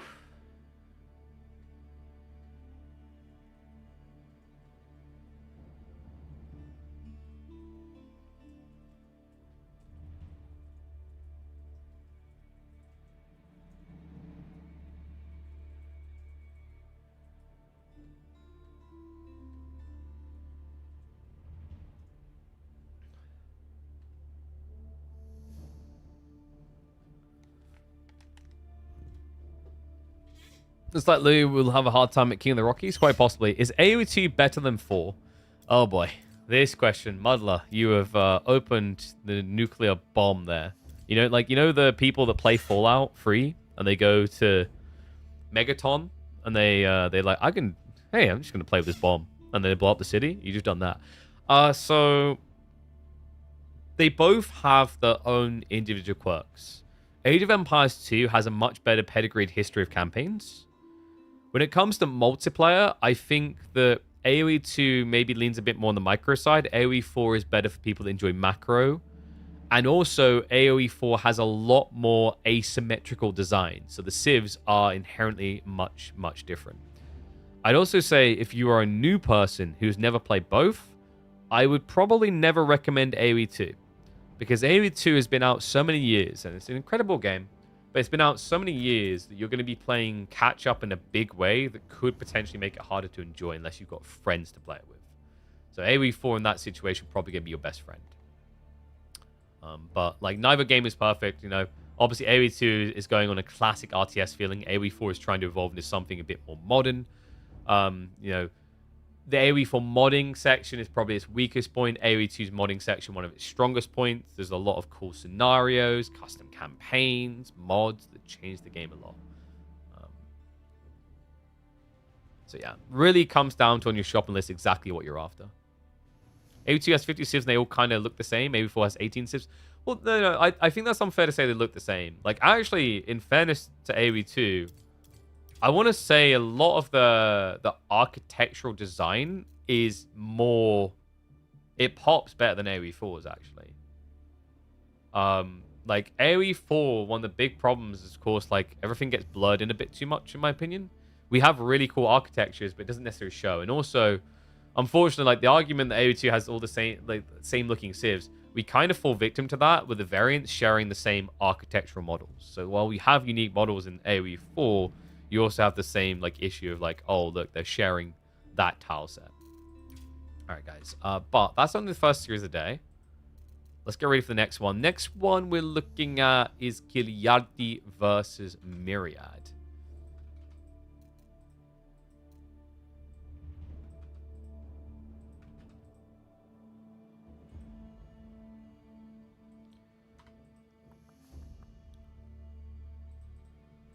One sec.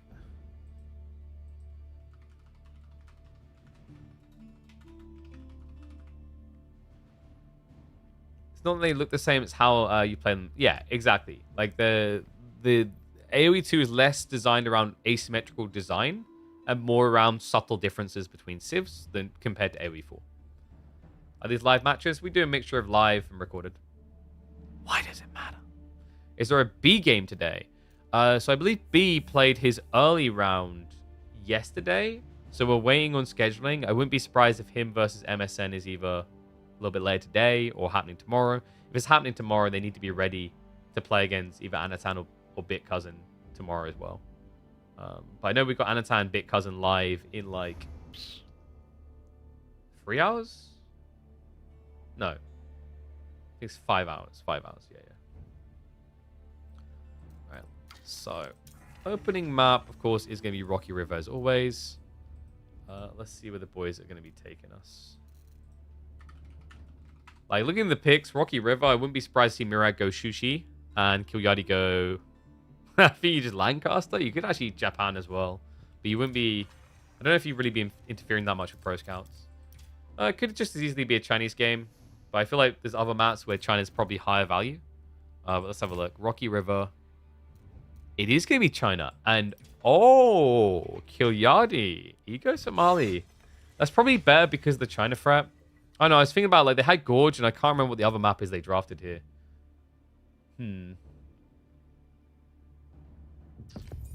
So then he has, like, 3 civs that work for Gorge, at least. All right, here we go, though. Let's get ready. Let's hop into game number 1. It's so good to see everyone rallying back to the midweek muster in preparation for the big expansion. Kiliardi is back in the fray, and Myriad too. This is going to be a fun one. Welcome back to the channel, folks. Best of 3 here in midweek muster number 10. We are officially at the quarter-way mark for our esports circuit. Damn, 10 weeks went fast. China, pretty powerful civ. I think actually, like Myriad, you know, the idea of them here on Rocky River makes a lot of sense. Shushi could have been just as good, though. Either way, you're looking at Pro Scan civ. But Kiliardi on the other side, I don't know. I've been seeing Malians a bit more chill about the Pro Scout threat than they've been in the past. Anyone else notice that? I feel like Mali have been actually calming into the threat easily. And also in a lot of cases, they're just not really... They're not really reacting with Pro Scouts of their own. They're actually just playing cow and getting away with it. Which I think is encouraging. I think we want to see civs being able to not have to do the thing that all the other kids do, you know? When you were a little kid and you had to go to school and wear the same uniform, you didn't want to be conforming. You tried to make your collar peak, you know, like, or maybe you wore your sweater around your waist. You wanted to be different than the other kids. And I feel like that's a lot of players right now with Malians. It's like, well, technically, Pro Scouts makes a lot of sense. I ain't going to be doing it today. Okay, so 13 sheep on one side, 14 on the other. Looks like both of them still got a lot of sheep to gather on the map, though. So probably going to be about a 50-50 split here, which is really good for Kiliardi. Normally, you're expected to be behind China a little bit just because of their better vision. Weird part is Myriad, he came near the base, missed this one.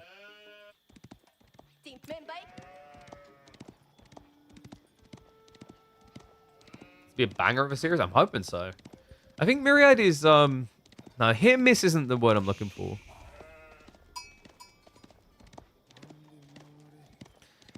I think for me, Myriad is very capable. I don't want to say he's completely orderly these days. I think he can be chaotic. I still remember the Dumu game where he went for that mass men-at-arms Delhi build, which you wouldn't have seen coming against Mali. But the thing with Myriad, I'm trying to think like what's missing for him to make that big step up. Maybe it's just that he doesn't have as much time to attribute as certain other players do. He has his mixture. I think, like, in a lot of ways, Myriad reminds me of Voldemar, where there are days where you're like, okay, I can see this guy going in the top 16. And there's other days where it just doesn't really come together. Like, consistency is it's that interesting thought. Like, what would you rather have? The person that, like, 10% of the time looks like a god, or the guy that 75% of the time looks like a demigod? You know what I mean? Like, something along those lines. Maybe not that harsh statistically, but it's an interesting thought. And I think, like, when you look at most career patterns, the person who consistently performs at their best 75% compared to the person that, like, 10 or 20% of the time exceeds their best, the 75% performs better. Because they can more reliably get deeper in tournaments. They can more reliably be in a position to win. Or, like, I guess if you're putting a percentage on like that, get lucky, even though it's not getting lucky. It just reminds me of get lucky and, like, the idea that, like, luck is when persistence and opportunity meets, right? It's when the regularity and the commitment pays off. Kyogai's on his best since a long time lately, even though it took 2 games away from B in the EGC. I think it's also the meta. Like, the meta is really good for Kyogei. Kyogei's an aggressive player, and we have been in an aggressive meta for a while. Pro Scouts changed things a bit, where it became a little bit more about these kind of FC, don't really do much to really kill a person builds. But ultimately, as things have calmed down, we've seen more builds around the idea of, like, Feudal Age and aggro that have advantaged a player like Kyogei. And that'll keep trekking, by the way. The more we move away from this whole idea of, like, a 2TC and boom type style of Age of Empires 4, the better a player like Kyogei is going to look. You know, as long as the meta evolves quicker than he ages, because he's getting very old. He might die soon. Guys, seriously, like, we love him, but, you know, he's like that pet you've got that's somehow still with you, even though you got it when you were 2 and you're now 25. Like, what? He keeps on grinding.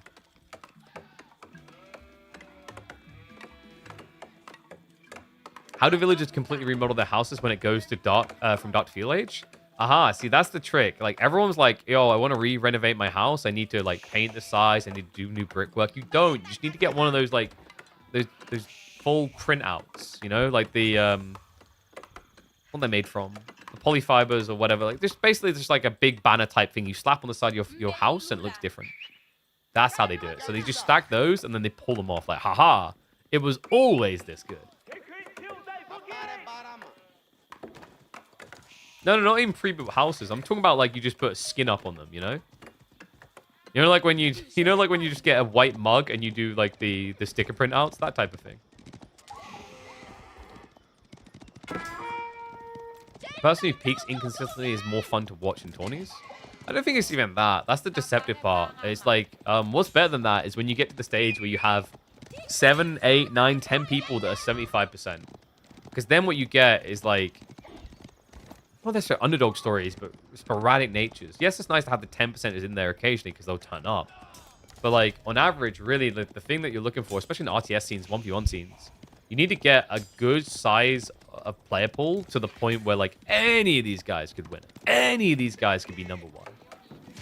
Right? And that's something that, like, Age of Empires 4 has been developing for, but has still struggled with, I'd say. Historically, it's been 4 names, really, hasn't it? Marine Lord, Beastie, Lucifer on Vortex. There was a time where Lenok was in the discussion, but obviously he's been long gone. Wham and Poppy Paw have started to rise up, but they haven't had their titles yet is the problem. And also, based on the Spaniards' recent performance, it does kind of feel like we're slightly back towards what I just said. And yeah, Myriad, so he's delayed going into Spearman, which is interesting, but it's like a forced reaction. So the dynamics of what's been happening here, Kyogei, we said he wouldn't pro scout, hasn't. He built scouts not to pro scout, but to harass pro scouts. Because Malian scouts are like building spearmen against pro scouts. But they're better because you can avoid bad fights. And now what you do is you force a spear reaction, which encourages the archer reaction. The funny part, actually, is, like, technically, you can deal with warrior scouts by building archers. I think for Myriad, the issue here is that he's spreading wider. But my concern is, okay, as long as Kilyadi reacts, you shouldn't really be able to get warrior scout kills.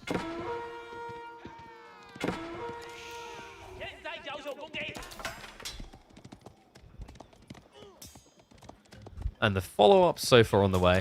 Interesting. Yeah, I like how he's just not feeling threatened by the spears at all. He's like, okay, Myriad has to make a transition somewhere, so I'm just going to get into my best suit for the occasion. And this really is the final form you're looking for. When you're talking about Malian players, they always just want to do two things. Build Sofa, build archers. But I guess eat cow as well is on that list. But, you know, the main focus here is lots of archers, lots of Sofa. Makes you a happy camper.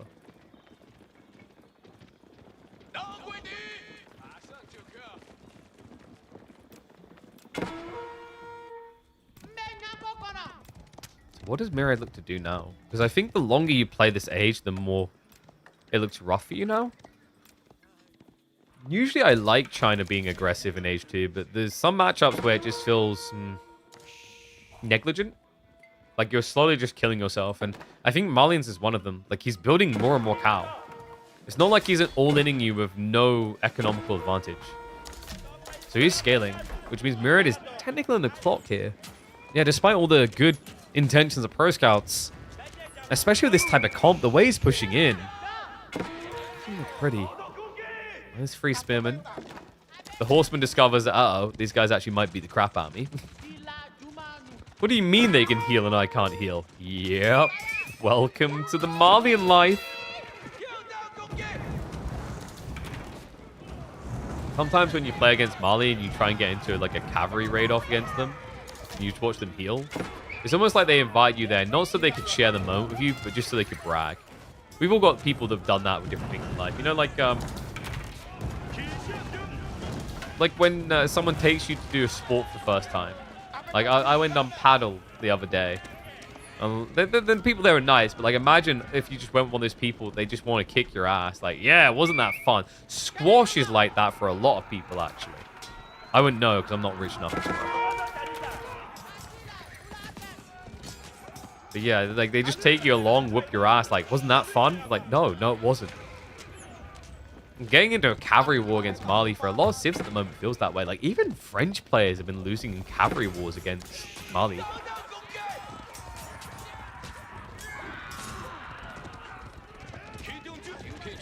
I don't know, man. This looks weird. Barbican's coming in. He's thinking about castle, but he's just lost map control. Yeah, this has just been really well played by Kilyadi, gradually building up archer numbers. This horseman wave never connected in a truly meaningful way. So Kilyadi now with a huge destroyed value lead, huge army value lead. The Barbican is at least going to allow Miro to pad his economy a little bit protection as he attacks. I wonder if this is maybe too obvious now. Kilyadi is not thinking about an age up just yet. Does start to dive in, sees the Barbican, may have to think twice about the dive. This actually hurts quite a bit, so does retreat. Imperial Palace is now on the way up for Myriad. So we'll reach the 4th age. Kilyadi. Is it time? Time to dive? No, Kilyadi. No, time to kill. No, Kilyadi. It's time to jar, Kilyadi. Oh, jar. Yeah. As in, put Myriad's head in a jar and put him on my shelf. Sure, let's just go with that, buddy. Now, this is classic Kilyadi. He could sniff it out. I think he knew it was coming. Like, when you step up to the base and you see no attack in response, you're like, okay, we're fighting. Not because you want to, because I need to make sure you don't get away with this. So, starts to dive in. Starts to poke on the racks. I actually like that. He wants to have Sofa gradually, so getting rid of the racks gets rid of some threats. It's weird, like, if you've been worried about Palace Guard, he does have Musafadi coming. Archers are going to dive past it. Definitely attacks, man. First Lancer's coming out. Kilyadi, how long can you stay here? He's got a few Donzo, actually, so there's no rush. Plus, he has Musafadi in the way, but with Myriad building more archers, I would be a little bit reserved about pressing this too hard, unless you can keep that countdown. Because remember, at this rate, everything that Kilyadi's building can get destroyed by archers, even the Sofa, actually.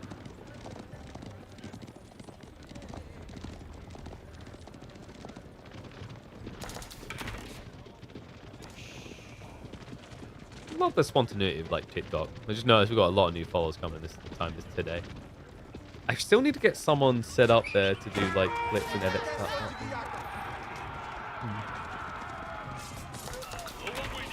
I think Miro just got baited pretty hard. Yeah, like you're not actually stable yet. You've only got a few lances. Like technically your army is in raiding mode. I mean, it doesn't look like it because he's fighting, but I mean in terms of your configuration, like this is a raiding force. And they're being forced to defend the base. Gonzos are chasing up behind this. Sofa's body blocking the retreat. So the Lancers can't actually escape easily. Somehow. He slides through there, though. But this is... I'm starting to think this is not going to be castle for Kilyadi. He might just kill him now. Keeps this type of flood up. Mustafadi coming in a decent answer against the Lancers. Also gives him an ambush factor. Migration of the tree lines tries to move away, but the worker count is looking grim. Taxmen and workers alike going down. I don't know what these scouts are thinking of where they're going. Muso are clapping the cheeks of the archers. This is pure disaster. Are we about to see the #1 Civ in competitive AE4 just get stomped by a feudal force?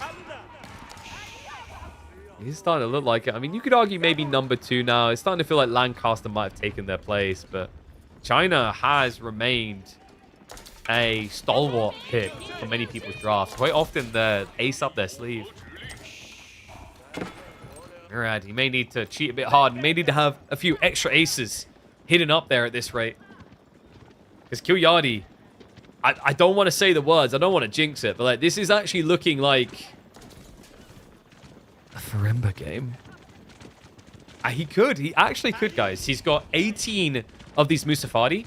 Mansa Mustafadi destroy Lancers. They have 5 melee armor, offsetting 20% of your damage.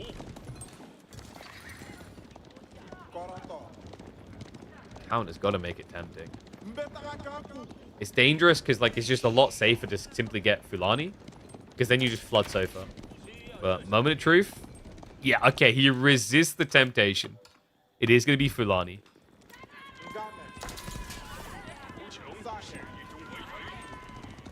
I like how guys like no way is Farimba. I'm sorry, have you met Kilyadi? I want you to really think about that. That's a lofty amount of booster though. I guess it kept Myriad off of Palace Guards. Like part of the thought process is like Kilyadi stops his opponent from being more lean on producing a castle army by getting the cheaper one. Forces him into the quality unit. And even there, like Lancers can lose to Muso.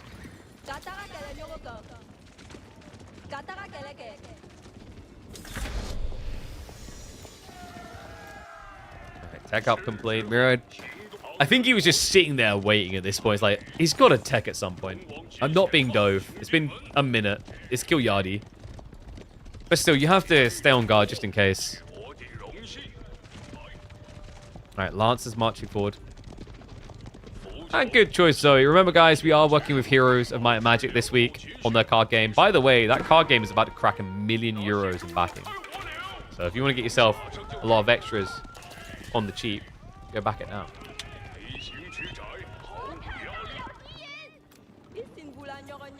Well, we're back to Mustafadi.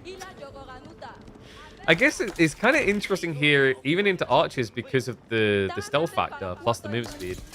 Like compared to Donzos, it makes a lot more sense. So like if you're in Donzos, Lancers can catch you, but Muso they can't.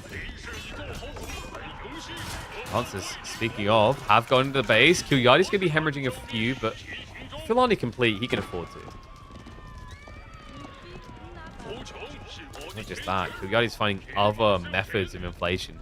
He's got triple pit mine now to be set up. He's found his way out onto the deer. Actually kind of crazy. I don't know why, but somehow, some way, Mirror. I mean, we know how, we know why. It's not often you see this many deer packs still left on the minimap at 16 minutes in a Chinese game. Chases on. Health bars are not looking pretty right now for Myriad. The other problem is, even if he's archer balling here, he's going to be clicking and overkilling the Muso. He can't afford to hit the Sofa. They've got 6 ranged armor. Yeah, it's just a smart play. Kilyadi, I mean, this is why the Muso would not have been tempting enough. You need Sofa support against this. Continues to push in. Might want to reset soon because, yeah, the sofa count is getting low, so we'll retreat. Probably want to leave that Donzo behind, though. That's kind of costing you more. We do have him now scaling into the archers, which will provide the poison arrow. Myriad. Able to rebalance the armies between the two of them. But the health bars on his lances are not looking great here, no. At this point, if they just get sneezed on, they'll die. Oh, achoo! Sorry, I got some like disease today. I swear, like it won't happen again. I don't want to do that to you. Oh, sorry. It keeps coming back. I must have the flu. Only a few lances left alive. Kilyadi though doesn't really have much push anymore. Army's pretty much been wiped out. Still, what happened? What? Oh my god, no. No. Please tell me that they weren't. Were they doing what I think they were doing? Were they doing what I think they were doing? Was there a deer dropped here somewhere that they went to gather from? Where were they going? What? Oh no. The only thing I could think is like maybe there was a deer on the ground and then they sought it. I don't know.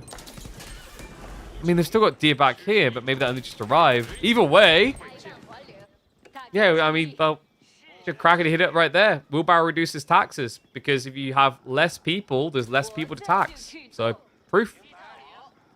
Technically true of Wheelbarrow. This is where a statement has more meanings than you realize. So, we are going to have them playing on it before now. Wheelbarrow is finally coming in from Myriad at 19 minutes. Did Kilyadi just notice?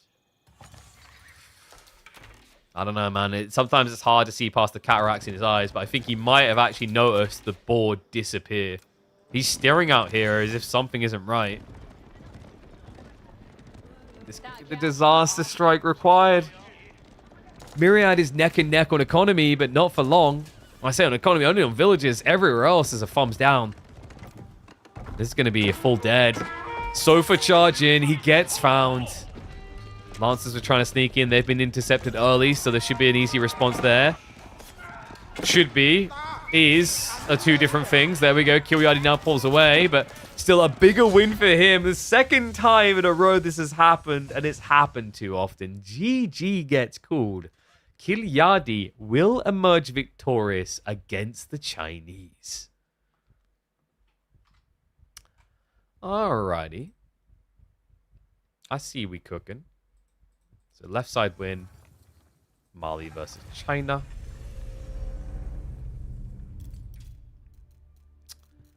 Let's see.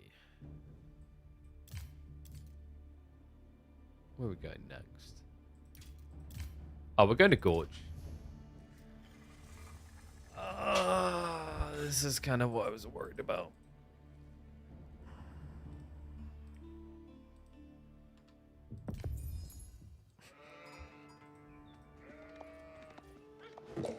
You guys know what's going to be.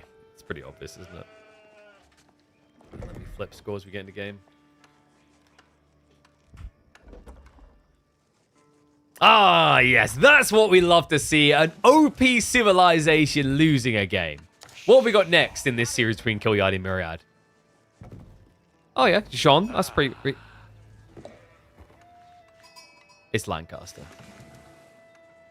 Oh, yes. That's what we love to see, folks. We're about to watch an OP Civ lose for the second time in this series. Here we go. In the Gorge. Myriad, if he wants to stay alive in the midweek muster, the Maiden of the Orleans must deliver big here. It's going to be tricky. After that first game, it felt like Kilyadi had his number. And the thing is, like, Kilyadi, I think he's never been happier to play Lancaster. When Lancaster first came out, Lancaster was just all about this greedy scaling. But now, it's an aggressive Civ. And if there's anything we know about Kilyadi, it's that he loves to put on a good aggro play. Would be a good map for it as well. Gorge tends to leave you a bit more exposed. Curious to see how he opens this, though. Like, you know, we're not going to be seeing a Rax play at all, which is quite interesting. Lancaster, most civs in the game, they will happily spear rush But with Jean, it's a bit trickier because Jean herself is very, very tanky and heals. She has 150 HP and she regens health. So that, I mean, that tends to be good enough to deter people from trying to clap cheeks. So what's the strat going to be here then? Because obviously you can just tech up, you can get your goodies online. I'm just wondering, like, what his big go, what his big get is with Lancaster. Like, triple mana, and then are we seeing Lords? Or are we going to see something more greedy? Okay, no, it's going to be Lords. Yeah, Jean in particular versus Lancaster, like, I don't think we've got many sample datas of this. We've seen French in this matchup, and it's surprising just how long the Lords can last, even against French Knights. That's kind of crazy, actually.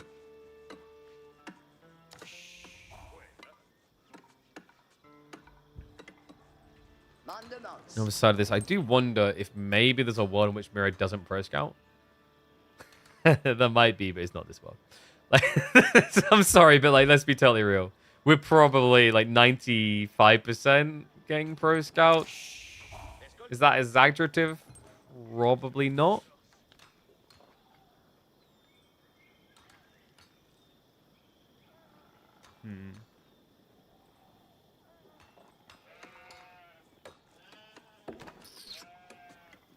I'm trying to figure out like how you actually do play this.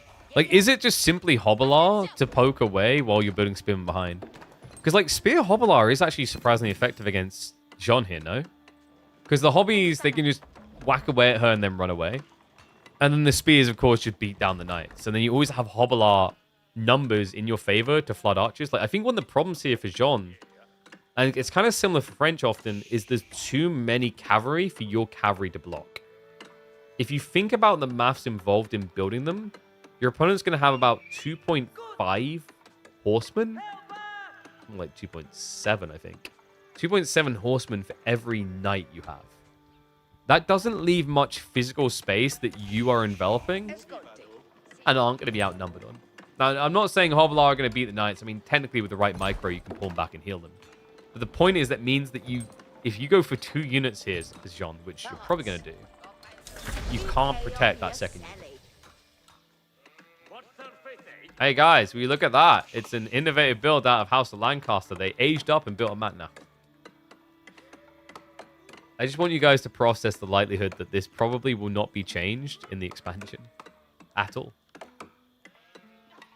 I'm not even, like, I'm not being meanful here, by the way. It's just like, realistically, from a data perspective, I'd be very surprised if they change anything about the existing civs when they're introducing new civs. Just because it warps their data further. You know, like the whole logic of, you know, you create a stable environment to then introduce an unstable condition so that you can measure the impact of that condition. Because if you introduce an unstable condition into a chaotic environment, you can't gauge the impact that unstable condition is having on the environment. Does that make sense? I went very scientific about that, but it basically just means that you probably will not be seeing a balance patch for other civs alongside new civs. Hopefully, they'll be quick to adjust, though. Is there any benefit in seeing resource per minute rather than numbers of villages per resource? Yeah, me for one, I personally find it's more advantageous to figuring out how long it would take someone to, for example, go Castle Age, or how long it would take someone to, for example, how many units they can pump per unit, etc. It also makes a lot of sense in like an asymmetrical game. I think one of the things that gets slept on in people's minds is while it's nice to see builder count, you aren't playing a game where you play the same civ the same way and they have the same implications. You're playing a game where one civ will have a better gathering rate over the other. One civ will have passive production and passive gathering over the other. So these things mean that actually resource per minute is a lot more important for understanding the full economical impact at certain points. Lords. So Kuyadi, is he fast castling? He's building 4 lords, but it almost looks like he's anchoring for fast castle. Knight is going to go for the dive in. Oh, that might be a connector. But the body blocks come through. Can he get it twice? No. Too little, too late. Knight will get away with the dive. Yeah, the garrison wasn't there, actually. Kuyadi pulled... What, wait. He had 8 villagers here and he didn't garrison? Oh, no. So Knight gets away with raw murder. Good news for Kilyadi is this is actually a situation where they're equal because Myriad already killed a worker when he built Jean. Remember, Jean is actually a chest burster sent from the 31st millennia. She festers and incubates inside of a worker and then just rips out. It's like full Luke Skywalker coming out of the Tauntaun moment, you know? Actually, was it Luke in the Tauntaun? I think so. I can't remember if he was in the Tauntaun or in the monster that attacked them. It's been too long. Alright, Kilyadi is going to be what we thought. Spear plus Hoppler. 4 Lords, though, just makes you so absurdly tanky. It's also just an annoyance in the fights. I said about, like, the bodies and being very hard to block them. This also means, like, when you're trying to continuously block the Hobblars, the Knights are just going to... Or Knights, rather. The Lords are going to just keep chasing you and hitting you. And here's a crazy detail for you guys to think about. A Knight only hits for 3 damage more than a Lord. Just let that sink in. And remember, a Lord costs 160 resources. It costs 2/3 of what a Knight does. You really are paying for that pony.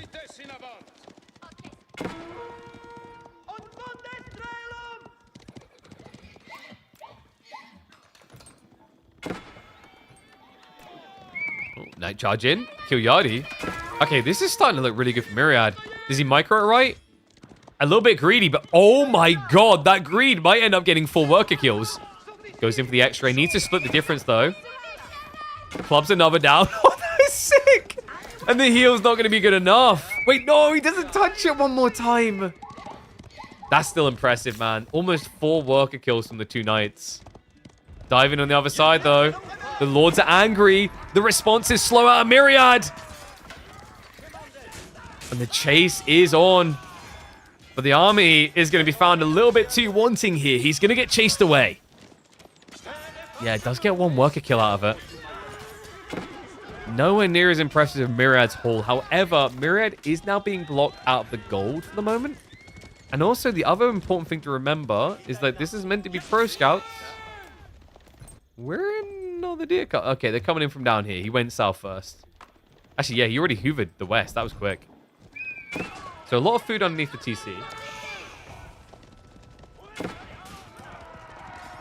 Back up the 4 Lords of Kilyadi. That was a bit of a wonky moment, actually. The old Finn. Remember, his comp is all about size. It's all about numbers. If he doesn't have numbers over his opponent, he's definitely not ahead. So he's got to find a way of just getting that scale much higher. In fairness, though, Jean hasn't been reaping much benefit in terms of XP. She got sucker punched out of that fight quite early. Just mass spearman. I mean, if Mira keeps building knights like this, you will. It's interesting as well, actually. Just building spears plus lords is really annoying for Archimass because of the nature of A-click. You have to target fire. Otherwise, you're going to keep hitting the lords, which are not good targets for Archer fire. No, like you lose out on half the damage. Actually, it's worse than that. Because when you're hitting them instead of your counter unit, instead of you missing out on half your damage, you're missing out on like 70% of your damage. Because you're going to hit for 3 damage, whereas instead you should have hit for like 9. 10. It would be a solid 10, wouldn't it? Yeah. Man, Kilyadi, I thought it would be a reinvestment. It's not. He's just decking. He's like, he took the bait. He took the bait. What does Jean hate more than being flooded like this? Being drowned in heavily armored units. And it is going to be a good one. White Tower to secure the boar, the deer, and the berries. The game where, remember, Kilyadi, he's already got 3 mana, so despite those earlier worker losses, it wasn't like he was behind here. Trusting our Lord and Savior, Winston Waffles? I mean, Winston is a good lad, but he's only one lad. There's only so much you can do.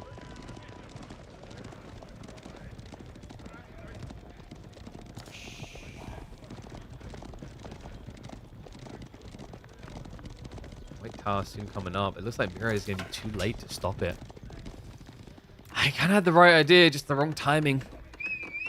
Yeah, this is what Lancaster kind of does to you, is when they back up. There's a lot of situations when Civ's back up, you push. You're like, okay, my turn. I feel like Lancaster is more rarely one of them. You never feel like you're truly ahead after winning a fight against them. Because you're like, oh, they'll just get the Lords again. And if they have the Lords, they'll have a lot more health than me. And also, because Myriad, you know, Chivalry is a really important key factor to your sustainability, you gradually get into that. You don't rush into it. Whereas for your opponent, after a fight, they just go home and heal. It's as simple as that. No tech requirement, just the age up.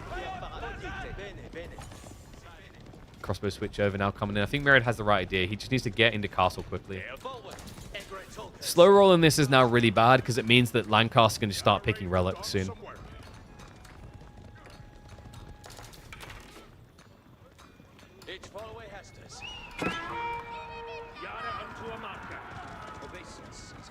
Kilyadi, a little bit of risk on the gold, but he's got 1,600 left here.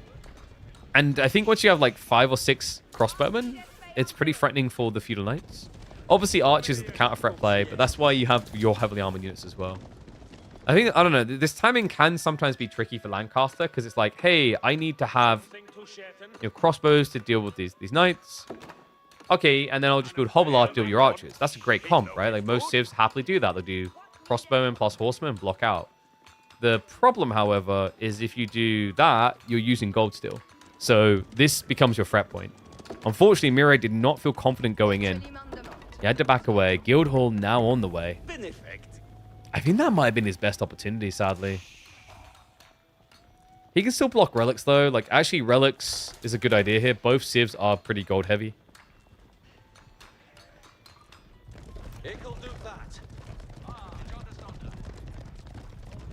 Alright, ones if you think Myriad's going to win, twos you think Kilyadi is.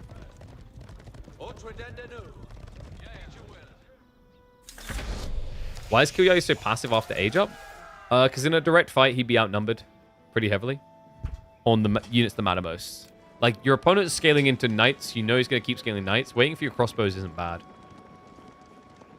And he's also just prepping his raiders now. You know, Myriad's starting to move out of the base. It's a perfect time for Lancastrian knights. He's going to march up now. He has confirmation. That's the other thing, is like Jean and French sometimes will just extend their feudal age by another 5 minutes from aggro. So I think Kilyadi didn't want to walk out, give him that advantage, and then justify it.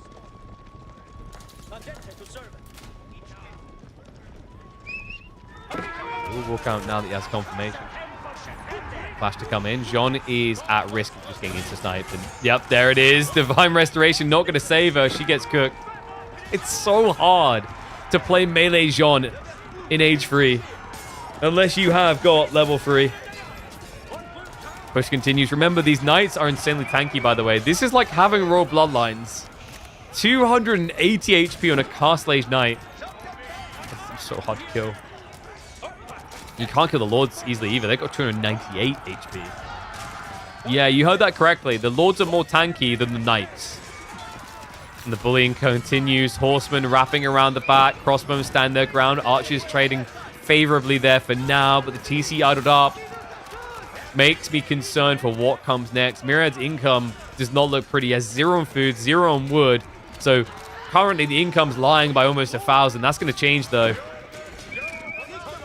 Aftermath is definitely going to be painful. Kilyadi does back off with the crossbowmen, so he gets rid of all the trash units, keeps the good ones alive. The Lords have mostly been swept through, but Myriad has practically lost everything for this. Yeah, a handful of archers and a few knights left. Which at this point, it feels like the crossbow and Kilyadi could contest all of that if they just get together. A little bit of an overextension actually from Kilyadi. He does realize it now, but it's too little too late. He'll probably lose the crossbowman as well. Says the Helvet starts to turn around. New wave comes in. Ooh. Okay, so 2 crossbows down, gets a knight. That's not too bad. Man, this looks rough though. Myriad destitute. His food income plummeted after that. He's going to be pulling to the board to try and fix it now. And wouldn't be surprised if we're on berries soon at this rate. Meanwhile, Kilyadi has runway left because he went for that boar, deer, very secure.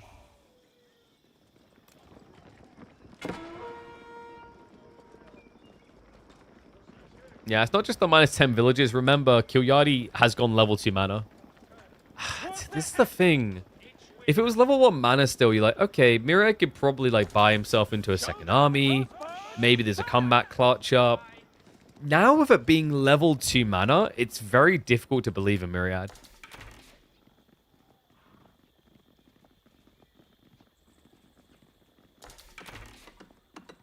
Now, I know what you guys are thinking. Why doesn't Kilyadi have wheelbarrow? He likes his villagers to be like him, you know? Don't want to move them too fast. Sometimes it's important to go slow. Like, you know, these villagers right now, if they had wheelbarrow and they're crossing a road, they ain't looking both ways. They're moving too fast to do that. Someone's going to get hit. Kilyadi's responsible for his people. He'll make a good granddad one day.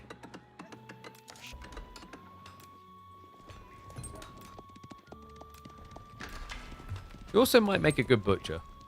Actually, I don't know. I think that's more a patient task than a just cleave it to death. But if he wants to be the finished Sweeney Todd, maybe. Oh. Cool. It's going to come with time. Guildhall at 600 food. It's got some way to go, though. At least contest the knights. That's good. However, the bigger wave is following up this time. He's rejuvenating the crossbows again. I know Relic Hunt, it's happening. It's just like sometimes it's better to go for an aggressive move over greed. Because like if you know you're at the point where your opponent's going to start playing flanks, then it's better to try and attack him. Hence Kilyadi's pre-20 minute TC dive.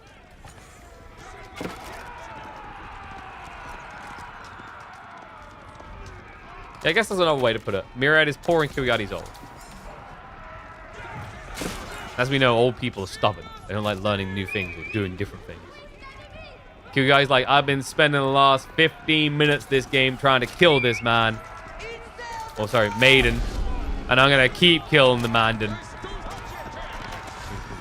Mirrored the man and then you got the maiden.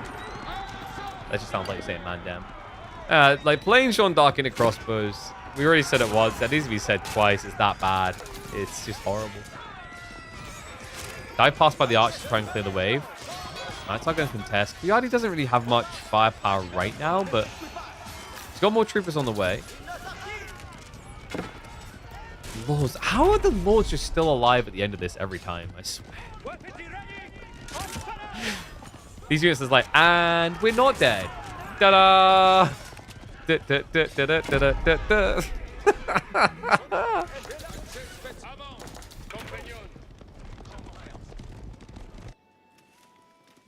Honestly, I wouldn't be surprised if Kilyadi starts to prep for Imp as well. If he wants to, he can just go for the final level of manas. He's still gathering stones, so it seems likely. I think he just needs to get his gold calibrated. The problem is he's reinvesting it all right now into crossbows and knights. And of course the Lords. Don't forget the Lords, guys. Oof, there's pinches. Just a few spin left over, grabbing additional knights. Now, archers, they can do well against crossbows, but you need the count to be good enough, and it definitely isn't here. Like, there's more crossbowmen than archers.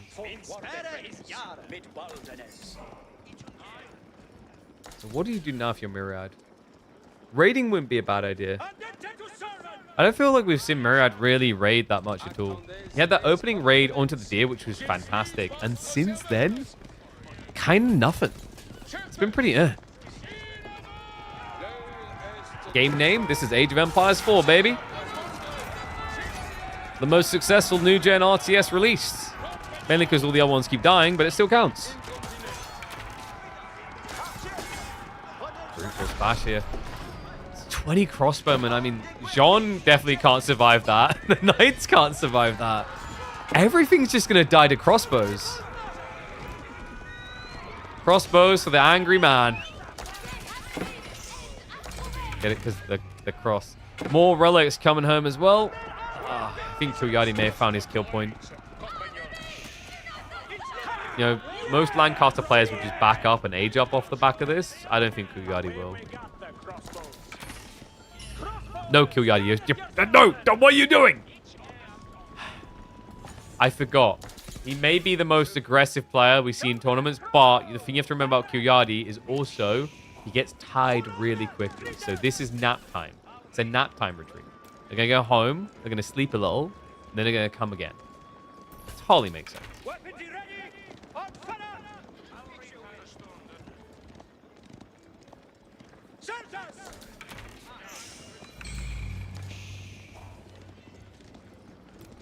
Arbitrary just spam them. The problem is like Mirad needs to actually do damage. He needs to raid. He's not French. He's not building a worker lead. So like if you go arbitrary, it's very hard to raid. But once again, it's just the idea is like Mirad hasn't really reached that raid point at any point. You wish the scene was bigger? Me too. As a guy trying to make a living off of doing this, I really wish the scene was bigger.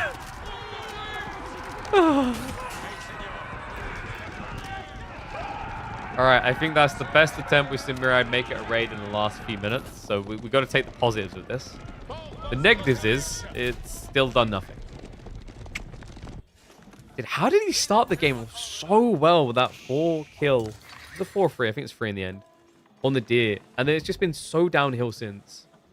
That is freaking ridiculous.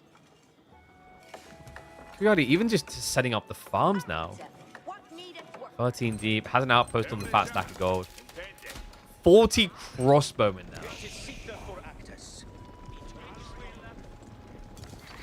His Civ bonus has been dead 75% of the game. Hey. She consecrated some buildings. There's been extra eco. Yeah, I really like that Kiryadi didn't get baited into playing feudal. Like I said, I've seen ways they can do it against French. Don't really get to see Mahjong games against them. But this felt so much safer. It's the classic solution to Jean. I think like someone needs to change their Jean. I think she's way too easy to just counter by fast castling. With melee anyway. I just don't know if I'd say that the melee advantages outweigh the risks associated with that Jean right now. And because we're seeing a lot more horsemen, range on sucks. You just never see it. Well, never, but very rarely.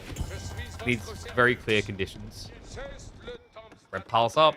So Mirad will be first to go into Imperial. Very far away from his base, though. And there's a lot of crossbowmen that would like to get in that base. Rough part as well is like Kiryadi. If he hears this at the right time, he can already be halfway towards Imperial. Take up complete. He will discover the red pass quickly. That's actually good for him.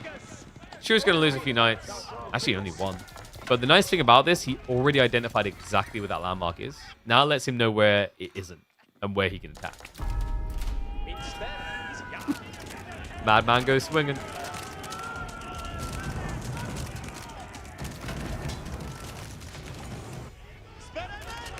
He was slowed for Kiryadi. Not as many follow-up troops coming in, but there are follow-up units on the way. It is going to be siege engineering, so he's looking for a ram all in.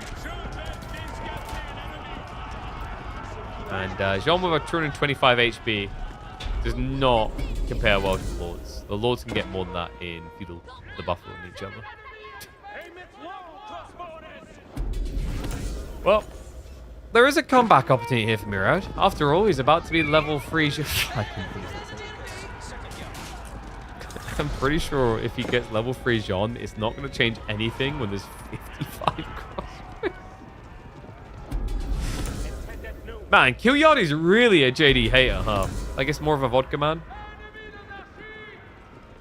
Because even with the reduction in damage, I'm pretty sure you just straight up die to this.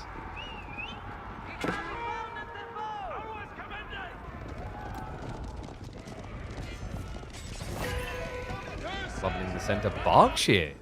Now, wait, what? Did Kiryadi pick up the wrong Civ manual here? This is not usually how Lancaster gets played. Massing crossbows and then not going windguard. Even though he's against knights, but like it's because it's archers as well. He doesn't want to build spears. In some ways, I dig this because it does protect his golds. It seems really silly, but like if you legitimately think about it for just a little bit, because your opponent's got so many archers, the best thing that you do with Wingguard is build spearmen. I would argue that even though you're building into a counter unit, that them being so cheap is worth it, but in the end, it's going to pay off because that Berkshire just saved a bunch of lives. The Knights came in. The perfect timing for Kiwiadi to get it up and online. It died past, but I mean, you can't kill workers now. That's protection for 20 workers. A weird Berkshire ends up being the best choice possible. Myriad now just sacking Knights for nothing.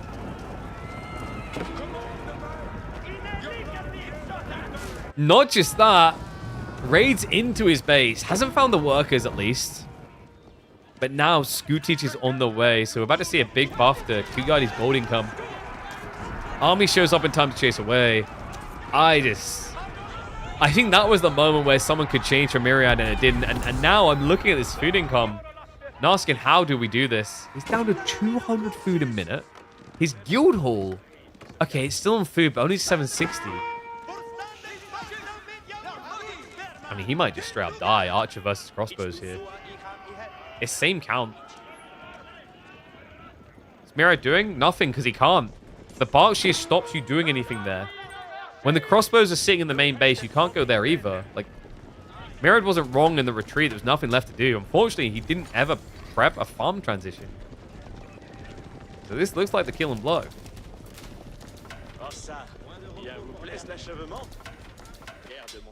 Unless you can, what, pull south, use the tree lines, just hunker down on the Red Palace.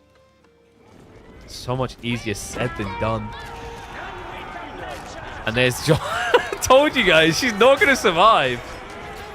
Elite crossbowmen about to come in. And yes, the elite archers of French may look cool. So, you know, they look fabulous. They can look fabulous dead. Because the Lancastrian crossbows are chowing down big. It's these lords as well. 7 ranged armor. So much effort just being wasted in the A-click. Kiwiadi. He's done it. Myriad showing no signs of life anymore. The old man still got them moves. May occasionally take a break, but make no mistake, he's always here to stay.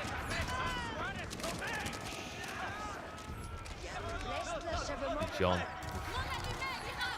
Someone's got to change her. Even when she has metas where she looks viable, she never looks desirable.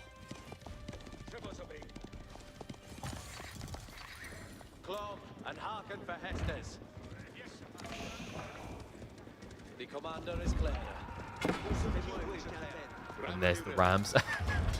My favorite part is Kiwiadi prepped this tech like, was it 10 minutes ago and just didn't really get to use it.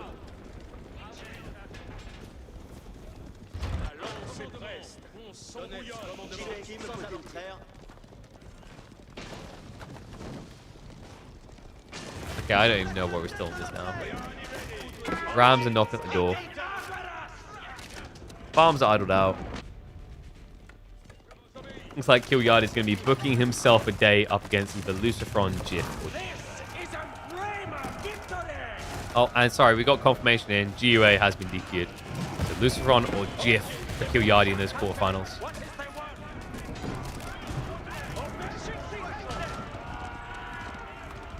Let's not be unfair to Myriad. Like I said, like this is a very hard civ to find the timers against. Like the Lord, like no one's really doing Jean right now. Everyone's doing the Lord's Lancaster build. Probably like one of those exploratory things and not being sure what to do. And it goes off the rails pretty quickly from there.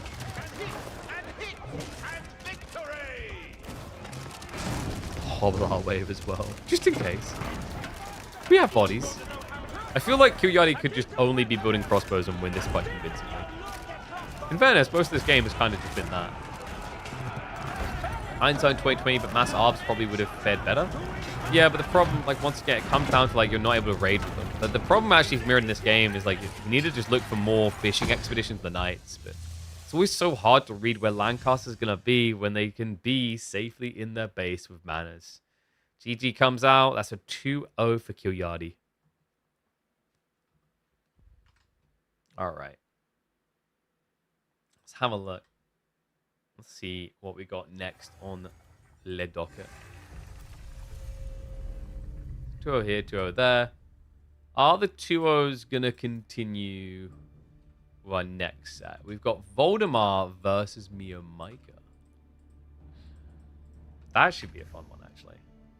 Let me just check scheduling. So, Jif versus Lucifron is in 4 hours. That might be a good one to go for.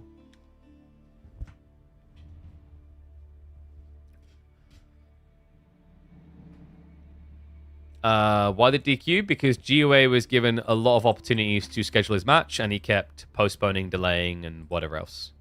So in the end, he was DQ'd. He held up the bracket last week as well. So, yeah.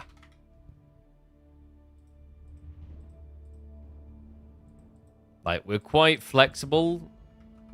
Probably a little bit too lenient quite often. But this was... Is it 2 or 3 weeks in a row? I think it's 3 weeks in a row. I think. I have to double check, but I'm pretty sure it is. So, like, it's just a pattern that's silly. So, you know, at this point, I see, like, DQing him for 4 weeks, 5 weeks as a favor. Let him get it in order, and then, like, if he can't make him, he now knows, at least. Instead of just committing to stuff he can't commit to. Because that's, like, when you do that, you're not respecting the other players' times. You're not respecting our time, the admin's time. So, like, yeah. It's just better that way. All right, so... We have got game number 1 is going to be Chinese. Wait, no, sorry. Oh, wrong one. It's not Chinese, is it? No, we got Japan versus Sushi.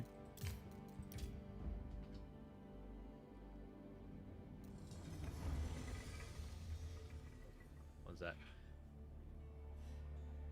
Can't play pro casually? I mean, kind of can. You just need to actually turn up, you know? That's like going, well, of course I couldn't beat LeBron. Look at him as a pro player. It's like, well, yeah, but you didn't even get into the arena, so, like, we don't even know. All right, one sec, guys. I need to quickly grab some of my water and mix some of my powder in. Because I keep forgetting to caffeinate. I need to get myself a caffeine sponsor. When can I be a Red Bull athlete? I'm very athletic. Have you seen these muscles? Look. Yeah. Actually, there is like a... Whoa. Oh, whoa. Whoa. Wow. There's actually a tiny bit of tone there. I'm surprised. I'm impressed myself there. I'll say that. Oh, it actually hurt flexing like that. We done like a 3-hour climb yesterday. But like me and the guy I went with, we both broke ourselves. We were doing like really difficult climbs. I was impressed. I was doing like grades that I didn't think I'd be back at. So.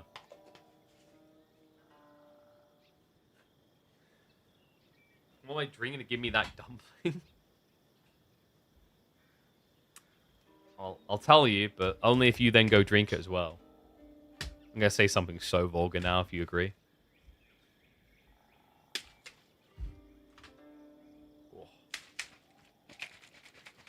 Yeah, it's like 15 weeks out of date Sunny D mixed with mud. That's how you get these muscles, Holy.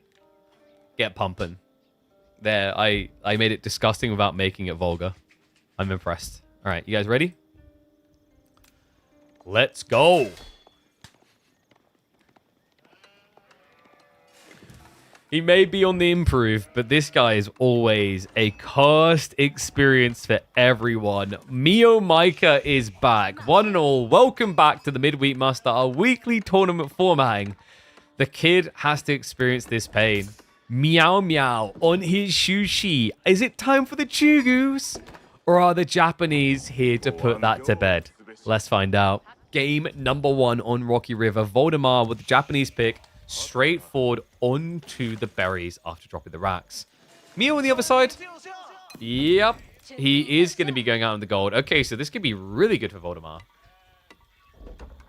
Yeah, I wasn't sure if he was just not going to bother. Some players, like for example, the Canadian bros do this. They don't go on the gold at all. They just use the tax to get their way gradually up into Feudal Age. It's actually viable with Sushi because they spend less to age up than other sims. I like that. He switches village location. This is nice now because it has a safer element to it of getting his gold workers back to safety. The other cool thing, guys, do you want to know why you place a village like this instead of here? when you put new villagers onto your gold, you can now garrison them in and garrison them out. Or we could just ignore that entirely and not save time. I mean, first, it came from the sheep. But, like, the idea is that you can shuffle people back and forth and save half the time of walking. It's really nice in the early game. But looks like Mio, in a panic, he did scout it. He's like, oh, no. So rushes out onto the gold with 6. Yeah, and has got supervision, which means this is going to be quick.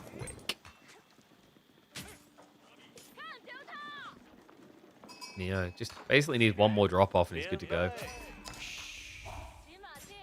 And Spimmin, I mean, Voldemar's Spimmin aren't going any deeper. He's a little bit worried. So there you go. Easy peasy. Even grabs the tax. How about that for efficiency? Meow meow. He's not just a cheesy player. He's efficient in his cheese. We talked about this before. He may only care about cheese, but he knows the exact temperature to store it at. The exact conditions to eat it in. That's what makes him so masterful.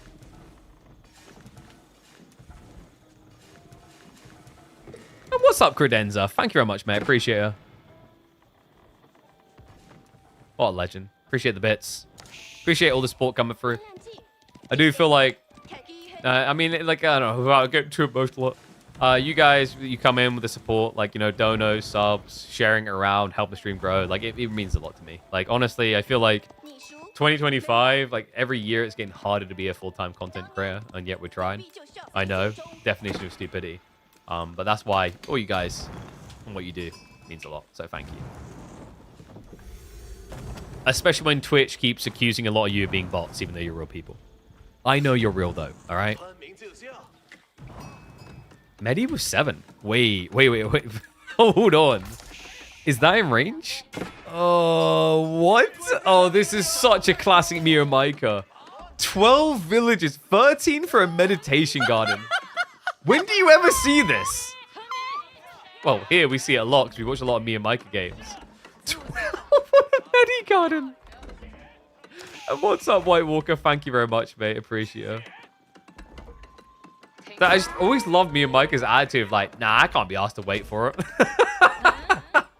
Yo, you know when people like they see those pre-order games as like get 24 hours early access for only $50 more, and people are like, what kind of person would pay for Mia Micah wins? He's like, yep, I get it quicker. Oh man. We do love him for it, though, because the crazy thing is it should be so suboptimal, yet so often he makes it work. So Medigarden comes up. He's going back for the gold, so what? Pull for repair, then? Yeah, 2 for the repair. He wants pro scouts. I like this, though. Voldemar, you know, he lost the spear. So you get the space to do this, because you know your opponent's teching. He has to be at the stage. See if he even come out there. Sometimes I feel like you can tell which people started off as StarCraft players. You know, you get what I mean by that? If you were to pull the data of people who use the villages to attack the most, I feel like 90% of the top 10 would be former StarCraft pros. Then again, like, most of the top pros in AoE4 are former StarCraft pros. So maybe that's confirmation bias.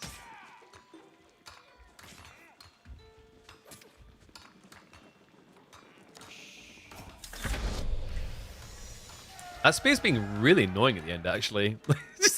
Please, someone just stab him. Sir, come on. Mio's like, nope, no, I'm not falling for it. I want my text. Wait, he goes wheelbarrow. Huh? Wait, look away for a sec. Oh my god. I think these villagers secretly have handguns. I look away for a second and a Spimman's dead. What's the sheep haul looking like from here as well? 20 sheep is really good. Voldemar, he only has 13, and Villager goes down. Okay, so Voldemar's spear play kind of pays off. Okay, so this is not even pro scouts, guys. I think this is fast castle. Man, Mio's cooking. I would have expected pro scouts on this map because the deer is just so widespread. So you always feel like you get away with it, even against spears. We definitely cook different. Monville dead. GG go next. I know, right? Like, it's not as if he has a taxman guy who's, like, inflates his worker count at all. Kappa. Alright, guys, so you know what? Right now, you're looking at the optimized energy economy. You're like, me and Micah, this isn't going to set any records for Castle Age. I think you're all wrong, actually, to be honest with you. What you don't realize is that me and Micah will build his third age landmark with 21 villages. Okay? Like, that's your misunderstanding here. You think this is going to be a slow castle. But look at this. Ready? Here we go. Wait, whoa, hold on a sec. Only 11? Wait. All right, so just to clarify, we're using less villages to build Age 3 landmark than we used to build Age 2 landmark. Nani? Uh-oh, taxman. Hops inside. I like how the other one's like, no problems here, chief. Voldemar's discount dive not gonna work.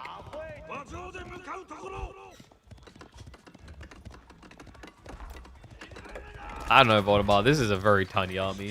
What are we doing here? He actually might get some... No, he gets another... Wait. Oh, he saw the injured one. Okay, so 2 more worker kills. Shiv's out for the horseman.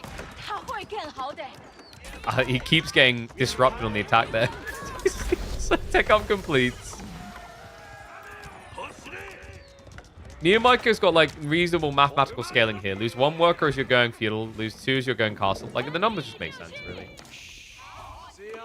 Now Voldemar is stuck in Age 2 with really nothing to show for it. I mean, he has a free worker kill. But what I mean by nothing to show for it is the monks now there's nothing to threaten them, really. A handful of spears and horsemen, these guys will beat the crap out of you.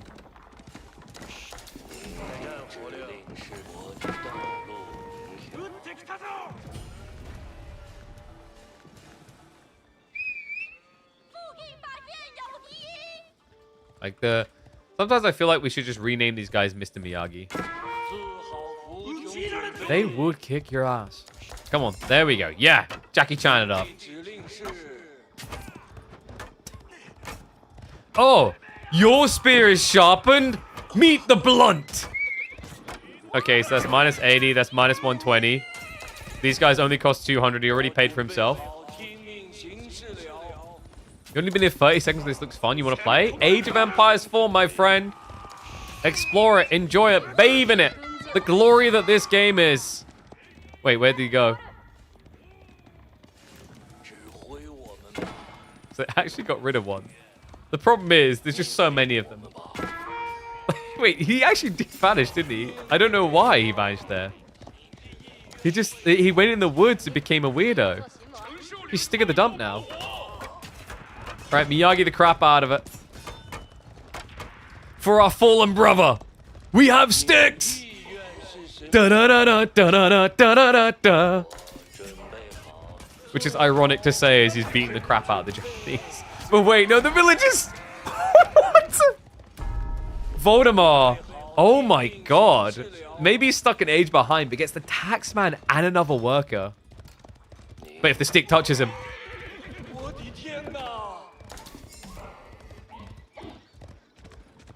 You know what I like is the fact that like some people try and explain and justify Shaolin monks with like this D&D dungeon master description like, yeah, so with the stick he connects with the soft tissue under the bones that forces the opponent to collapse. And then there's people like us where it's like, I just like to imagine that old bald guy smacks them so hard with the stick they just die. I mean, he has to. Look how loudly he's screamed Wololo there. Look at him. Magnificent specimen. First relic now, ready to come home. Apparently not in a rush, though. Wait. What? We're meant to be going home now. Is it on phone? No. AoE 4 is not on phone. Unless there's some sort of emulator that can maybe run on like the latest, most powerful. But officially not on phone. It is on console, though. There was an Age of Empires mobile game, but it absolutely has nothing to do with Age of Empires and is kind of a stain upon the entire franchise. Well, there goes my pursuit. Never be sponsored by them. Whoops.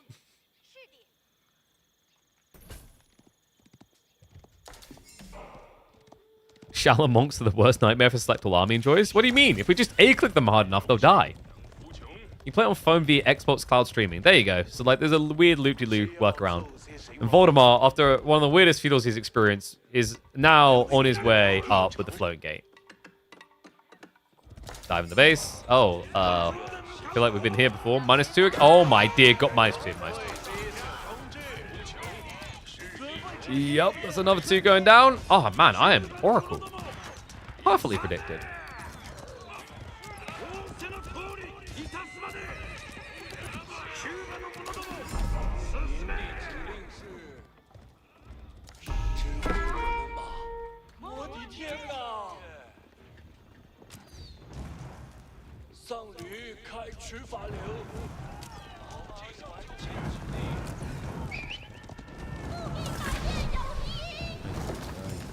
These monks are like actually ridiculous when you try and play feudal into them.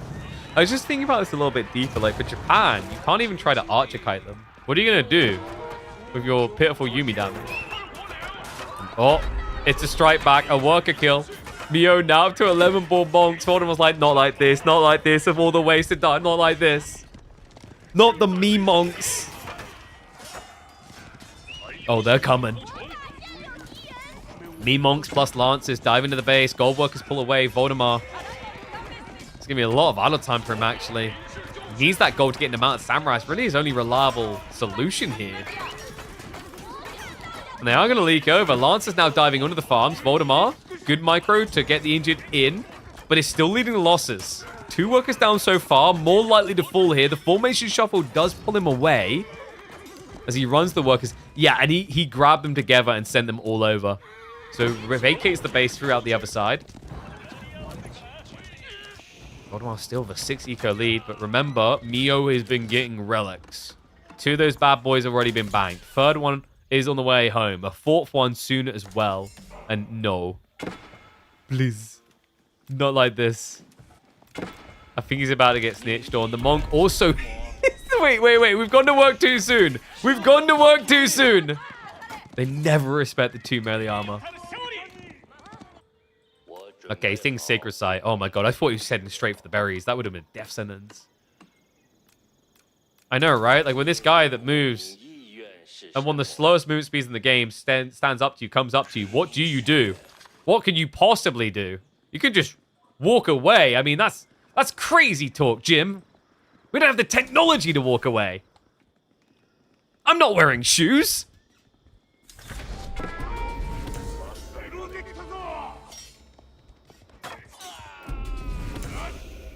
Okay, I think Miyamika has evolved.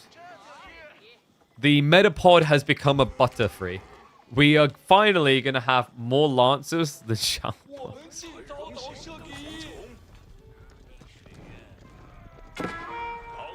You get enough food, those monks hit hard, but that's the reason why it's kind of balanced in a weird way. The reason why shallow monks usually isn't that big of a controversial problem is because food is the thing that people struggle with. So shallow monks are a deterrent to build anyway. Like, you know, most players, I've seen before where they'll open shallow monks, still build a monastery, and just use gold instead, because you get a lot more gold in the opening when you do food. Food runs out very fast. You use a lot more of it as you progress in the game, and you have a lot less of it. Like, if you think about it, you need to get 20 sheep to have the same amount of raw resource of food that you would from a starting gold vein in your base. But then think about how much more food you used in gold across the first 10 minutes. That's why doing this isn't always that easy.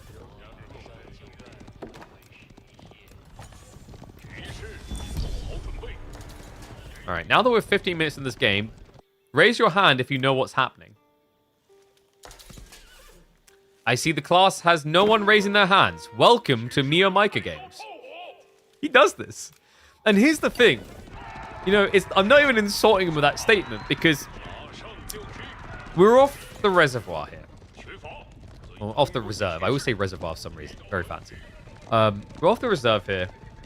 It's not really apparent how we got here from a build order perspective.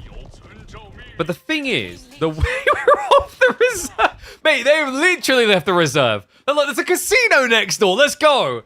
This is what you mean. He plays in such an unusual way that it messes with your perception of the game and leads to you making mistakes.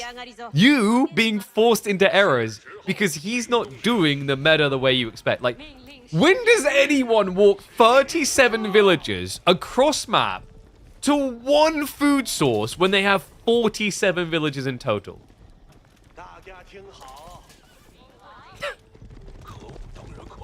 Me is like, well, I might have not been producing much in the last minute, but you wait until you see what I'm about to do.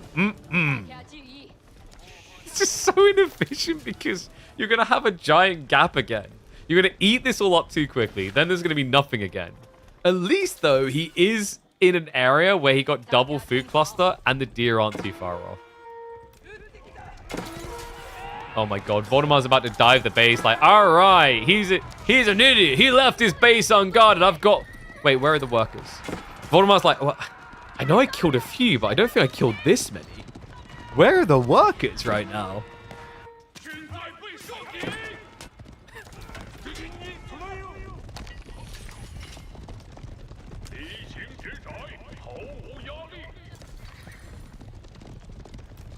Unbelievable. Why no wall? Why do you need a wall? There's no one in this base. 50,000 people used to live here. Now, it's a ghost town. Oh, sorry, let me put the voice on. 50,000 people used to live here. Now, it's a ghost town.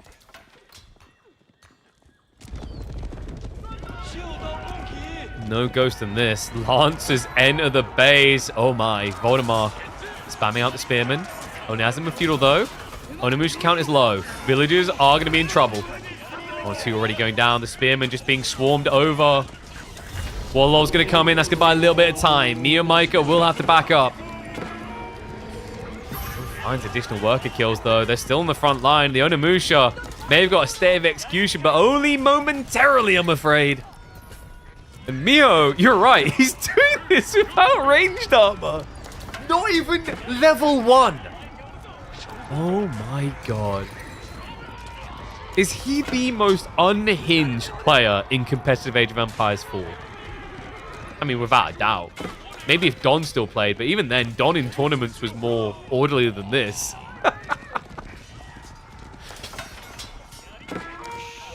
And the crazier part is that it's working. Like, Voldemar is once again in a position where he's not ahead. It's a 3 worker difference, and, well, there's 3 relics already in the base for Mia Micah. 4th one waiting right here. 5th one, I believe, has also been picked up by him, if I'm not mistaken. Oh, wait, no, sorry. No, it's here, isn't it? I'm an idiot. Yeah, we just had the wall. So 4-1 split. And Voldemar is like, he's been inspired. He's like, wow. So if you're telling me if I move half my workers all at once, it's effective. All right, here we go. No, he's just trying to get out of this. The Lancer Raid is coming. And we have now...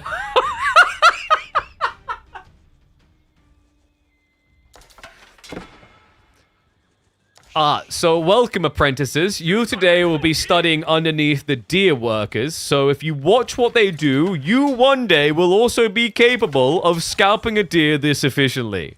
Okay, master. And he's still winning! I just can't. Oh, Mia Micah, he lives in our hearts. He truly does. Lance is diving in again. That relic is still on the ground. Voldemar has not even built a new monk.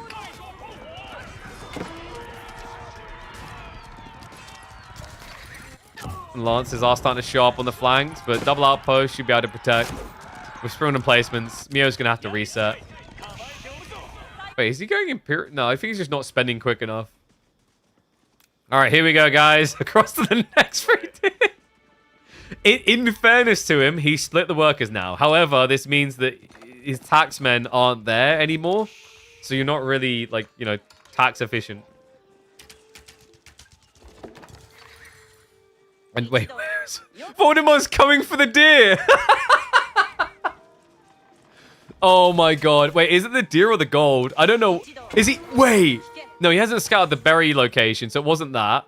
They've just ended up here in the weirdest way possible. I don't even understand what they're here for. It must have been the berries deer type thing.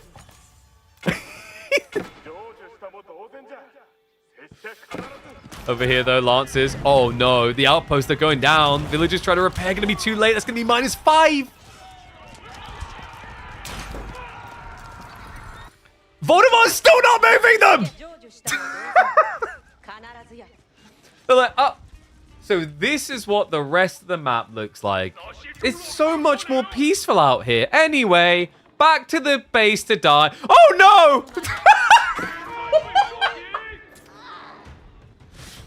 One goes down. I don't even know how it was only one.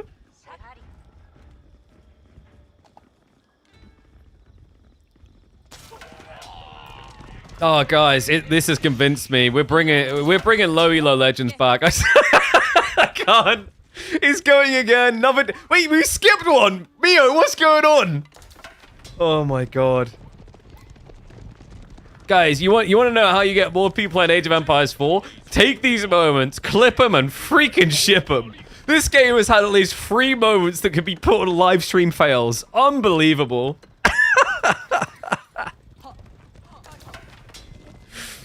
Mio Micah has somehow now got a worker lead.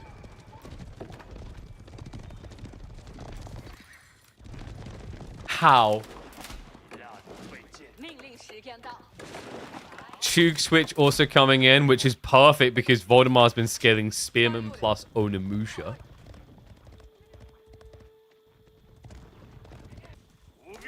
Alright, Voldemar, this is like playing battleships, but the person's only got they've only got a submarine on their board left to find. but if you find it, you're gonna win the game. He's just gotta find the right location. And thank you very much, Zoe. I appreciate the sub. Welcome back to the Swarm. Oh my god. This is why we do what we do. Games like this. I don't even care about, the perfection of a Marine Lord Vortex game. This is just as much fun. This is why we need to find some low elo candidates. Like, I want comedy. This is comedy at the pro level. Anyone who tells you they prefer perfect games, I'm sorry. I'm not having that conversation with you. I'll always enjoy games like this so much more. It's the chaos and the imperfection that makes it so beautiful. That board does look pretty tasty. I mean, you know, like 5-hour rule. That hamburger's only been on the floor for 4 so far. We could eat it. Raid coming in. Voldemar does have the work lead again. He Yorishiro dropped the TC, which is kind of like cheating, really. It's dishonorable. We'll eventually get shut down here. That means Mio now needs some damage. And no secondary monastery. No pagodas either. That would solve the problem also. I don't know if Mio was originally planning to just get pagodas and then move the relics across. We've got 1 relic in each player's base just chilling. It's almost like a gentleman's agreement. No. Guys, I realize what this is with the relics now. This is like nuclear disarmament. I won't use one of mine if you don't use one. Okay. Chug in the clash here. I mean, it looked expensive, but this is actually pretty good for me and Micah. He wiped out practically the main Spearman bulk as well as a decent hand of Onimusha. And has got Horsemen still left over, so chase underway. Expensive fight for Voldemar. One that definitely feels like, despite what the army value shows, destroyed value shows, he lost. And all right, so we've got a race now. Me and Micah from the north across the center, Voldemar from the south across the center. He started on Mio Micah's berries. He's like, that piece of crap ate my food. I'll eat his.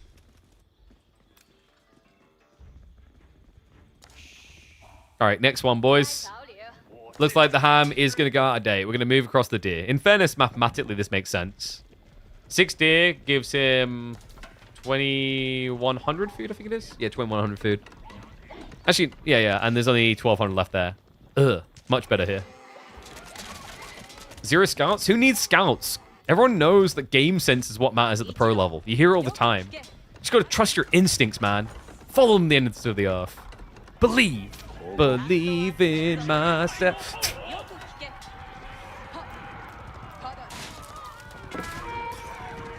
Oh no, they're Namusha. That is not how you want to fight with them.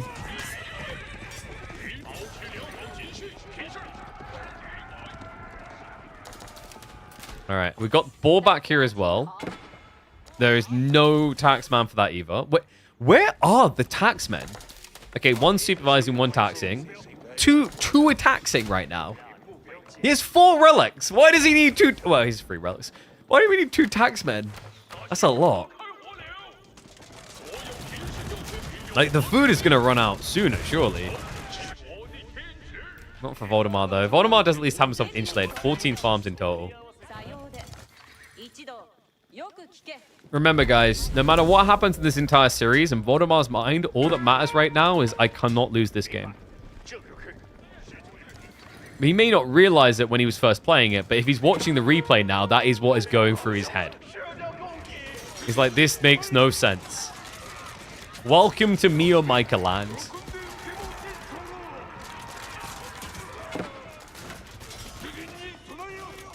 Good target fire. Just getting rid of the Chug with the horseman. Yeah, Voldemar only has 1 mounted samurai. Oh, God. Which game? It's Age of Empires 4, baby. The greatest RTS to release in the last... What is it, chat? Are we like 10 years now? 8 years? Something like that.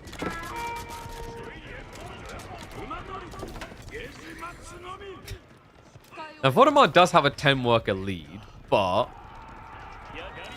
It's kind of like reverse problems in the next 2 minutes, no? Where, like, Voldemar will have no gold, but me and Michael will have no food. And I'm pretty sure you can eat gold, so I'm banking on me and Micah to win this. Cheek mask getting pretty big. Horseman wave is building for Voldemar, but it's taking time. Still a decent number of lances, and well, the spearmen should die a lot quicker than the lances in theory here. Get in the way. Target fire's coming through. Chug being baited a bit as they're trying to target fire down the Onimusha for the trade out. Looking good. New waves coming in, but me and Micah already winning the fight with the first, and Voldemar is in a full bind here. They're about to converge. The villager war is almost ready. It's been cooking. It's been brewing. Like a beautiful creme brulee. It requires the right amount of time.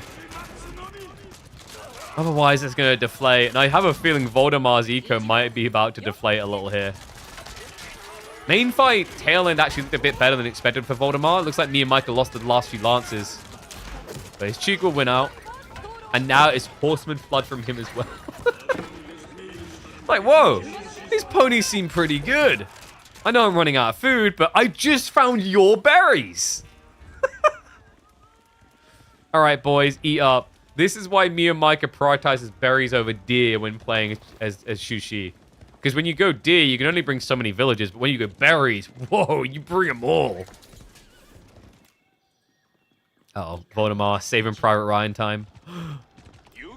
But Private Pony has something to say about that. Are you kidding me? Mio! Did he glance it? No! No way! He didn't see it. Oh, that is unbelievable. The villagers, they got away! I mean, that would have been game-ending. 15 villages down. With this army size difference, that would have been it. Still, Voldemar is living the life of me and Micah. Still. So we're going to continue to walk across the map, looking for somewhere to call home. Soon, son, soon. And Mio, well, screw the food issues. He's straight up just going poor man's farms. This is such a Mio move.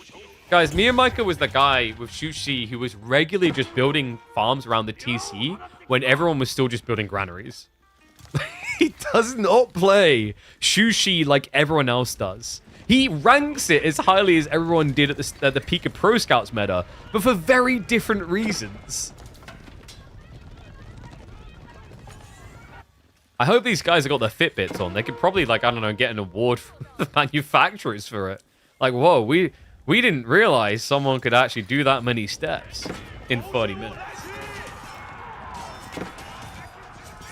You know, I reckon if me and Micah played Age of Mythology, he'd be an Atlantean main, just for the fact that you can just move your villages around together.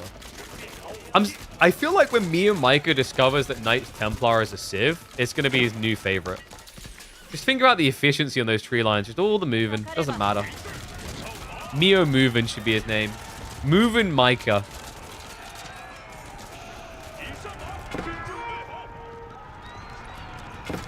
I feel like one day someone's going to make a documentary on the rise of Mio Micah and the pro scene and just call it Making Mio. And it's going to be the most confusing, ultimate, incredible documentary in the history of esports. Mio Micah, now with 80 repeater bows. Make Mio a winner is what should be being chanted in chat right now. Voldemar has nowhere left to go.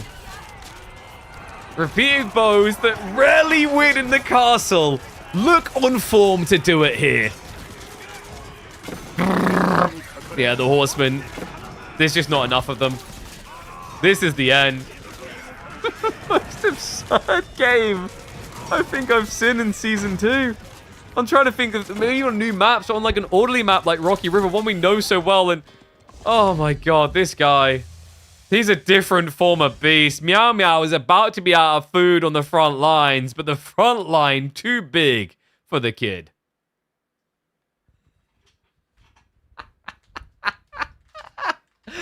I love this guy so much. Oh my god. Have we ever had a game of the year that wasn't me and Micah? Yeah, I feel like he's all the top games. I don't know what to call that one. I think originally I was going to be like aging... Castle Age with less villages than feudal, but like... the most hilarious sushi game you'll ever see.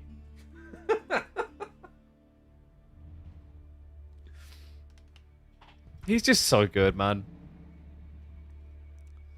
Neo's just a rough matchup for Voldemar. Yeah, it's just like, you know, Voldemar, I think, he likes to be aggressive these days, but I don't want to say it's all scripted, but like, you know, like there's an order to things that makes sense. You know, it's like on the table, the salt shaker goes here, and the pepper goes. It's that type of thing. And then you just go into this guy, who just scrambles them everywhere. You're like... Alright. Game 2, though, we are going into Gorge. It's going to be Chinese versus Mongols. So yeah, like, Mio Micah, legit, like, the best way to think about it is, like, you know, Voldemar, orderly guy, salt goes here on the table, pepper goes here, and then there's just Mio Micah, where he's like, I'm gonna stick ketchup on everything. Okay, well, that's a bold statement. And the mayonnaise. Okay. And give me the mustard. And I also want the paprika. What are we doing here? I don't know. But it's gonna have to be funky. It's Mongols versus Chinese for game number 2. Mio may have the lead, but China is not an easy sieve to clap. No, Mongol versus China. How do you want to play this? I guess you're probably looking at a Magadai opening. I think Magadai openings are usually quite popular against China here to stop pro scouts, but tricky because of how quickly they then follow up into horsemen when they're going pro scouts. Definitely not just a cut and dryer. But, you know, this is another one of his signature civs, man. Like, he loves this civ. Mongols, before Shushi came out, this was his OG. This was his bae before he got his piece on the side. And that, I feel like in recent times, this has become his piece on the side. Like, actually, Mio Micah's mains are Shushi in Japan. Which is so rough for Voldemar to basically be playing against one of Mio Micah's best civs and be playing with one of the civs he knows best.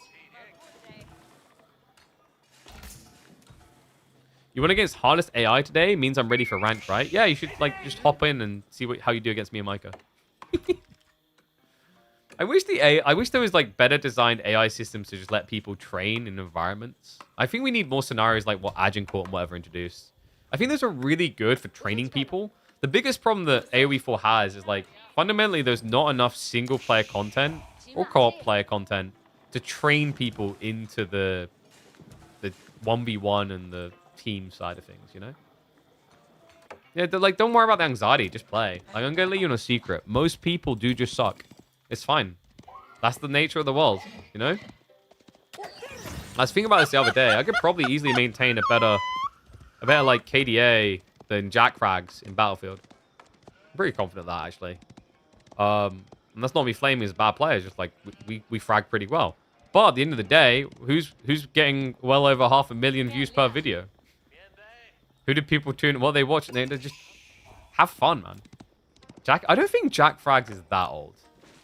No one knows his age, right? I don't think he's ever revealed his face. Oh my god, he's 38 years old? Alright, that's actually a bit older than I was expecting. He also doesn't look like what I would have thought he would have looked like. Huh. Learned something new today.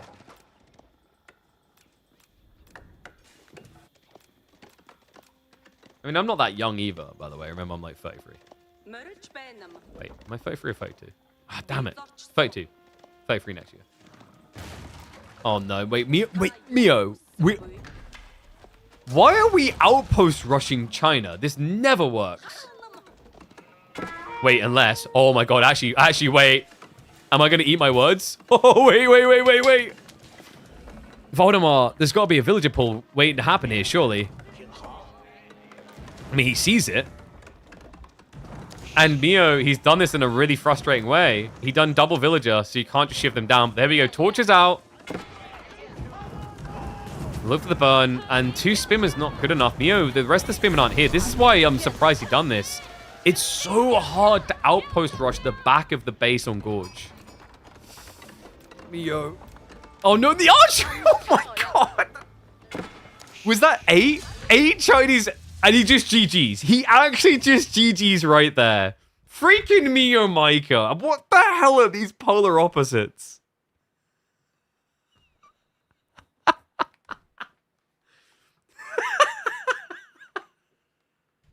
Go next.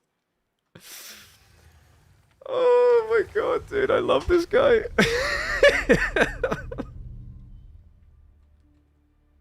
I might just add this in as bonus footage on the first game upload.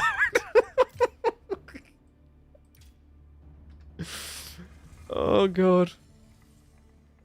1-1! Final game's going to be Byzantines versus Iobids.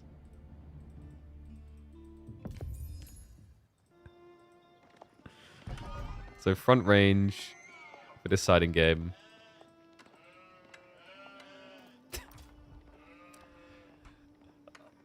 I don't know whether to be happy or sad. Mio, I feel like he could have done this. I feel like he could have beat Voldemort. But after game number 2, I'm pretty sure we're just in meme mode. Because his final game, he picks Iobids. And guys, I know how Mio likes to play Iobids. And even though it's a bad idea in this matchup, I'm pretty sure I know what he's going to do with them. Let's get to it. Yeah, Voldemort just speed ran back in this series after getting beaten up for 32 minutes. He's able to win in 4. Mio didn't save Mongols for this map. Front range, a map where Mongols are a proven commodity. He goes Iobids. And guys, when you see Mio Micah with Iobids, it means one thing. Desert Raiders. And lots of them. But here's the problem with Desert Raiders. Byzantines... statistically, about 95% of the time are going to be either going longbows or javelins. And both of those beat Desert Raiders. That's before we even highlight the possibility of Hippodrome, which it's going to be. Oh my god. You know what? Like, I wonder if we interviewed Voldemort after this series and talked about these games. I think he'd be like, so here's the thing, right, KB? I got into like game 1 and I was thinking, you know, Mio might try and be a little bit out of line, but it's Mio, and I know what to expect, and I'm just going to, like, play a little bit of aggression, and then I got baited into the aggression. Then I realized, wait a second, I'm playing as Mio, so each time I get into a game, I have to think, what is the cheesiest thing he could do, and what's the second cheesiest thing he can do? And if I cover both of those, I'm safe. This covers those threats. What's up, Uriels? Thank you very much, mate. I appreciate the sub. Thank you. Keep those subs coming, guys. It does help a lot. And we are going to be seeing... Please don't military wing. If he dervishes, there's a chance. But I think if you military wing reinforcement, you're pretty much just signing your own death warrant here. Because if you melee wing... Okay, there we do. We're back. Game number 3 is about to be the most epic Mio game you'll see. There is hope. There is a chance. Right now, like Mio believers, they're like that person who tries to ask the most beautiful girl they've ever seen their life out. And she goes, even if we were, like, even if there was only 5 men left on the planet, and then they're like, so you're still saying there's a chance. If I was the only one left on the planet. Still, it's going to be tricky. With Hippodrome, it's kind of interesting, actually, because, like, Dervishes can be annoying, but if you scale the Hippodrome numbers up to, like, 10 horsemen, go for Lombos. I think the extra movement speed gives you a way of just blocking Dervish retreats, so positioning is going to matter a lot for me and Micah. If he uses the monks poorly and positions them too aggressively, they can just die. The nice thing, at least, about this strategy compared to the Ottomans is you get a lot more forgiveness. Like, you can screw up multiple times before it becomes a problem. Right? If you think about, like, Ottomans, you screw up once, you lose one of your healers, the plan's over. But with Ayabids, as long as you have one healer, they heal themselves as well, so you have a bit more leeway. Okay, so Outpost on gold. Is he doing Wait, he's doing fast castle, isn't he? Okay, wait, but if you're doing fast castle, that outpost doesn't do anything. Guys, the outpost here, good. Outpost here means you get harassed here. A little bit tricky. I think maybe... Is it about the deer for Mio? I think it's about the deer. That is the idea. Because he's got them here, so he'll be able to protect them against a backstab. And also, it makes it very difficult to sneak past. Not impossible, though. How do Ibids deal with Byzantines? It's a tricky matchup, because I think Byzantines is like one of the best civs in the game right now. If you take out these civs that should be getting banned all the time, Ibids is a natural fit. So, you know, with that in mind, like, definitely a difficult one. Not impossible. I think your biggest friend as IU is Castle Age. So what you want to try and do is just bait out a little bit of pressure and feudal, and then go castle. Like, ideally, if you can build nothing and go castle, I think it's better, because the problem often for IU versus Biz is that Biz want to build units anyway. Like, they're happy building their Lombos for free, and then they tech to the next stage.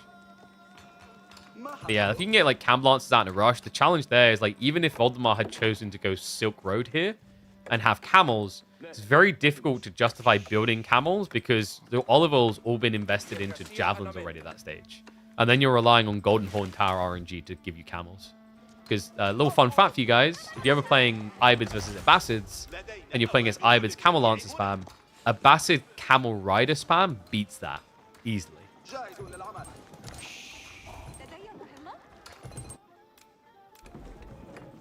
Okay, so Mio probably going to be looking at... Oh, he's going to do military wing, isn't he? I can sense it. I can feel it like a tingling in my bones. I'm really hoping for his sake it's actually growth. I'd say growth makes more sense here.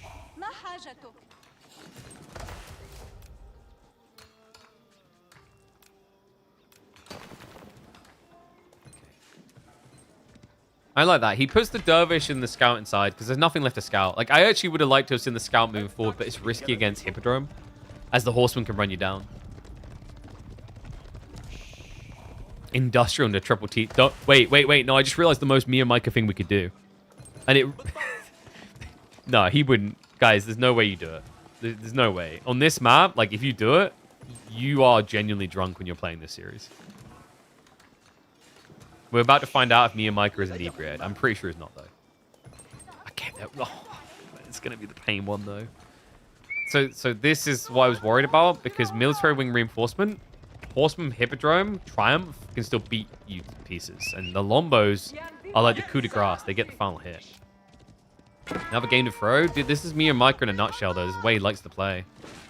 I think it's also, like, false positive logic. If you win games like this, you just do games like this. Camels into mass manganiques. I don't think that... Does that work, though, with this timing? Jesus. Camels mass manganiques against Hippodrome Horseman Lombo? Even if Voldemar plays this a bit slower, that's a bit tricky to pull off, no? Well, Triumph is activated. He goes to the dive in. Oh, fishing for the worker kills. We'll be able to find one, make it two. This is good. There's no wheelbarrow. The heal, not good enough. No, the Triumph is too powerful here. It's offsetting the debuff of the Camel on ease. Good work with the scout, though. That buys critical time there for Mio. 55 seconds away from an age up. But Voldemar already forcing out of time, already getting 2 worker kills. We'll back off now. The Lombos can camp the berries. They went a bit too deep for a moment. But remember, that this is what I said about this outpost. This outpost kills you because it's too far back. If it's here, Lombos can't dive you. But if Lombos just sit here, they block food, they block gold. And remember, he has got really no food left. He's got 4 sheep, I think, underneath the TC, maybe 5.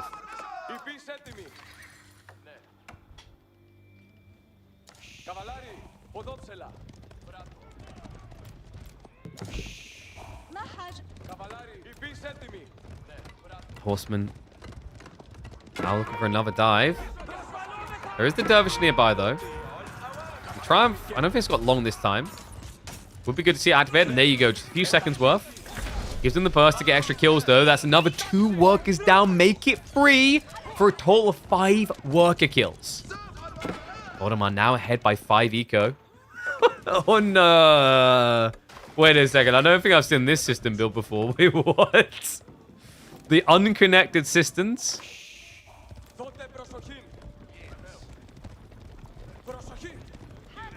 guess Voldemar has to keep pressure up now, though. But Mio, he's so barren of food. Dervishes are going to be moving out, so he's looking for relics. But I think Voldemar, is he steering to block it? It's a new meta, I don't get it. I didn't realize losing games was a new meta. If it is, I am far ahead of the pros. Okay, so Dervish is going deep. Ooh. He dodges. Lombo and the Horseman again. And remember, the Horsemen are quicker than Desert Raiders. They're getting the licks in. There's been no veteran CQ'd. The villagers... Oh, God, no. Mio. Wait, what's going on? He's not even moving away. He's running towards them. No. A heartbreaking end for Mio Micah. This series, after game 1, it was looking like a high. Yeah, I think, like, was there actual lag? Did he say it? Was someone watching his stream? Because, I mean, that was a delayed reaction for sure, but it was already looking a little bit rough. Props to Voldemar. He will stay alive in the midweek muster. We will not see Mio Micah going up against Vortex. We have been robbed of that chaos, but we will get V versus V. Oh my God.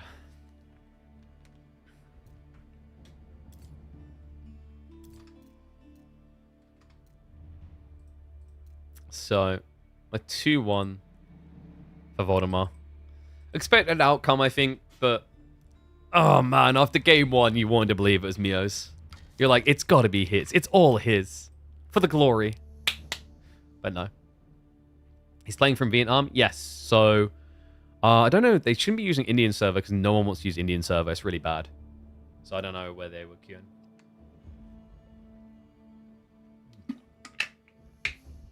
All right. Let me check our series lineup and see what we've got next. So I'm hoping we've got more. We should really have more scheduled. We still have Numidan versus Sass. Sass, do you have a time confirmed from Numu for that? And then we've got Luciferon versus Jif at 7 p.m. UK time. Anatam versus Bit Cousin, I believe, is 7 p.m. UK time. B versus MSN is 8.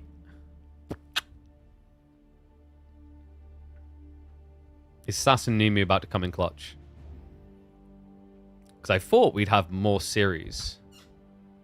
Just checking if there's anything we missed.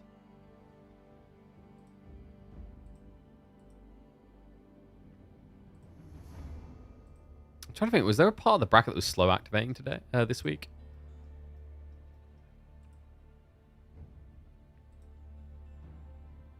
So I'm just double checking. Is that all RO16s that will be played? No, New Moon Sass need to schedule those. That needs to be done today. And I think every other one has been done or will be done today for round of 16. So we're on schedule. If Sass and Numidan can just start calming and let me know, that'd be great. We can do some ladder games for sure. Let me have a look and see who we got. I think Magic's online, actually. Poggies? Is Magic back? I mean, he's on the game. So, it's a good sign.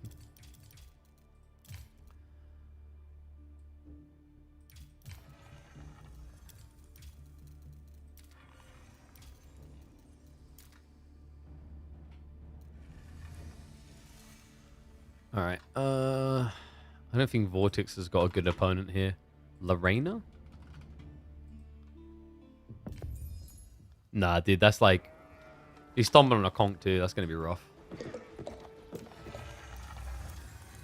Give me a sec. Let's have a look at what we got, chat.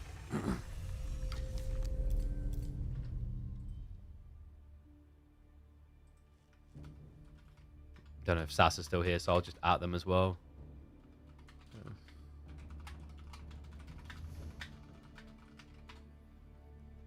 I'm pretty sure Sass and Nubin are the only ones in the round 16 left to schedule. What we can quickly do, I probably should quickly update this while we got a second in the bracket. Seems we've had a few series. Cornus doing FFA or fairly high elo. Dude, like, free-for-alls, I don't, like, genuinely, out of tournament play, I don't think free-for-alls deliver very entertaining verdicts.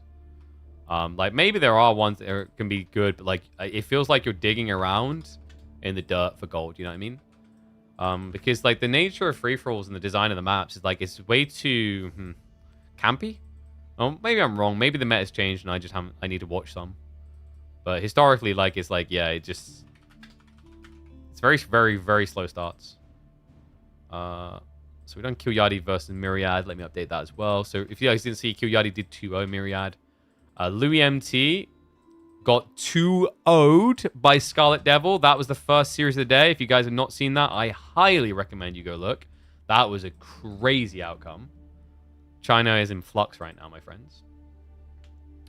How's Olden Era? I haven't played it more since we last streamed it. But it was cool. Like, we ended up completely stomping the AI. We were way too stacked. So, like, 125% was way too easy. Probably should have done 200%. Maybe we'll revisit at some point. But I kind of rather wait until we've got, like, more content for it. But, like, I think the game has potential for sure. Olden Era could be fun. I might try and see if I can coordinate something with Ubisoft to do at launch. To do something different to organize for it.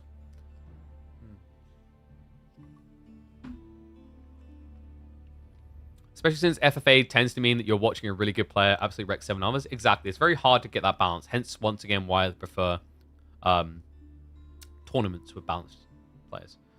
I played the H3 board game. I have not, but I do have the card game. In fact, we're officially sponsored by the card game. So we've got the cards here. We're one of a handful of creators that have got the pre-manufacturer run. So these are a little preview as to how the cards can end up looking. I love Tome of Water and Angel, actually. They're my favorites. So remember, guys, exclamation mark heroes if you want to get your hands on that. If you're watching on YouTube, check the description of the live stream. It is sat in there. Click through and have a look for yourself. See if it's what you want. It's a like 1v1 card game, but they're also going to have PvE scenarios for you to team up your friends on, which would be pretty cool. I love that detail, actually. I hope they lean more into that. Everyone does like the competitive 1v1s. I like the idea of like having that let's fight this together type situations. Some epic 300 population fights on FFA with Wonders, it's pretty insane. Oh yeah, agreed. It can be, but like getting that quality of games is very hard. Do you still review bronze players for fun? Sure, but like my point like that I'll make around that is like we need interesting characters for that series to make sense. If you guys have interesting characters, there's literally a channel on my Discord. It's a bit buried down. I need to get someone to reorganize things. I think we've got too many channels. But there's one down called sharing where you can put like under 900 elo, above 1300 or 900 1300 range. I'm always looking for interesting characters. I find that to be entertaining content. I want to re-explore it again. It's just a matter of having the right people.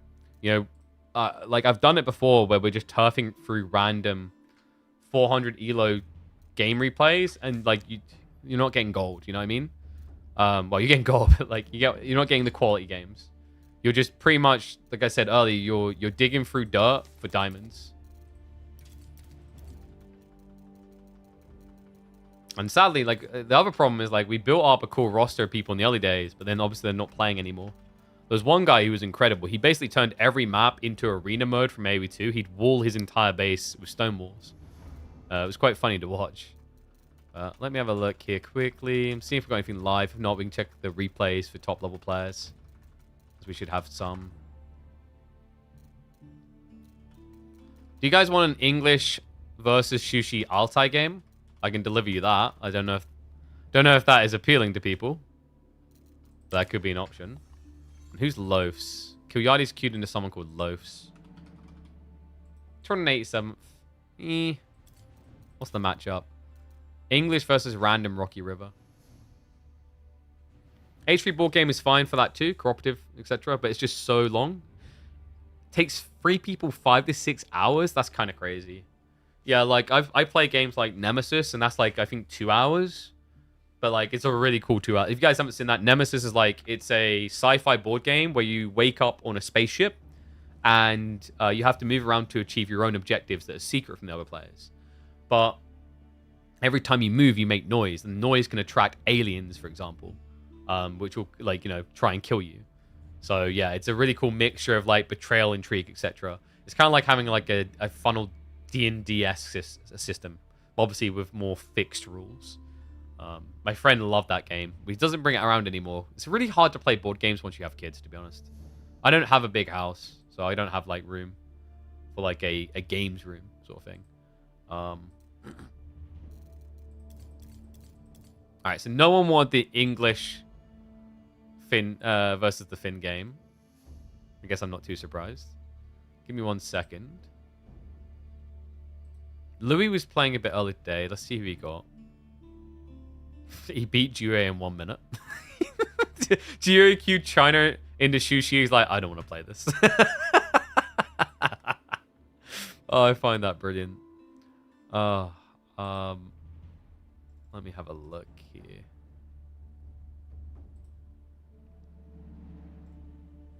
Is this creator guy good? I remember him from Japan, but I hadn't watched him in ages. I've been noticing him coming up in a lot of people's history at the moment. He's ranked 14th in the world right now. He's good? Should we check him out? Let's see what we've got. We've got him versus a Chinese ranked 49th. He's played a few against Louis. He had a game against Dumu yesterday. Vortex isn't playing a high rank opponent.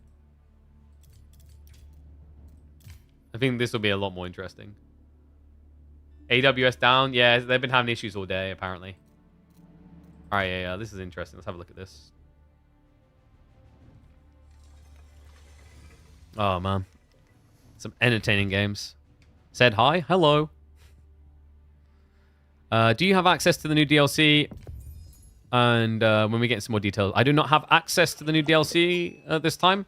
I'll let you know as soon as I have info. I'm planning. I think I'm going to try and get a bunch of showcase videos up when they release. My hopes is that they're going to do a creative preview. That's an actual creative preview, and it's not just bollocks of like.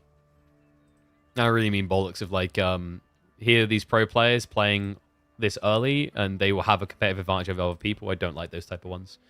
I want us to just have a good creative preview. I would love to see Microsoft actually reach out to like people who've played AoE 4 years ago and aren't even pros, and be like, "Yo, do you want to come in and try and create some content around this?" That was really cool with Anno. Anno done that with us. Like, I'm not an Anno creator, but they know I'm a strategy creator and they know I love Anno. So like, do you want to have access and stream it a bit? I was like, yeah, sure, love to. I've even been like playing it more behind the scenes. I'm like, I might make a video or two about this. All right, let's go though.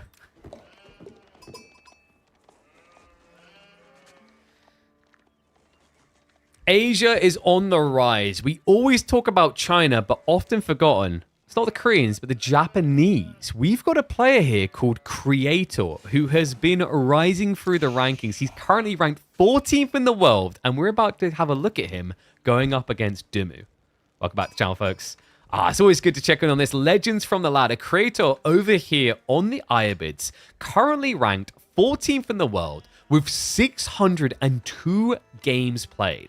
I'm excited for this guy. I hope we see him actually in the midweek musters if what we see here is good, because the results look good. Season 7, 66. Season 8, 124. Season 9, 241st. But then back in form of Season 10 at 72nd. And now, his best performance ever, ranked 14th in the world.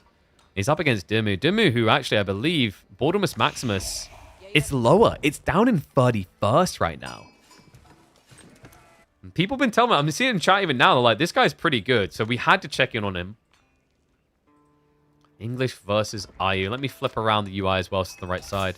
How does this usually play? It's awkward if you go 2TC English, actually. I remember this with Irobids, because they'll fast castle. If they open one Desert Raider, your king can't do anything to stop them.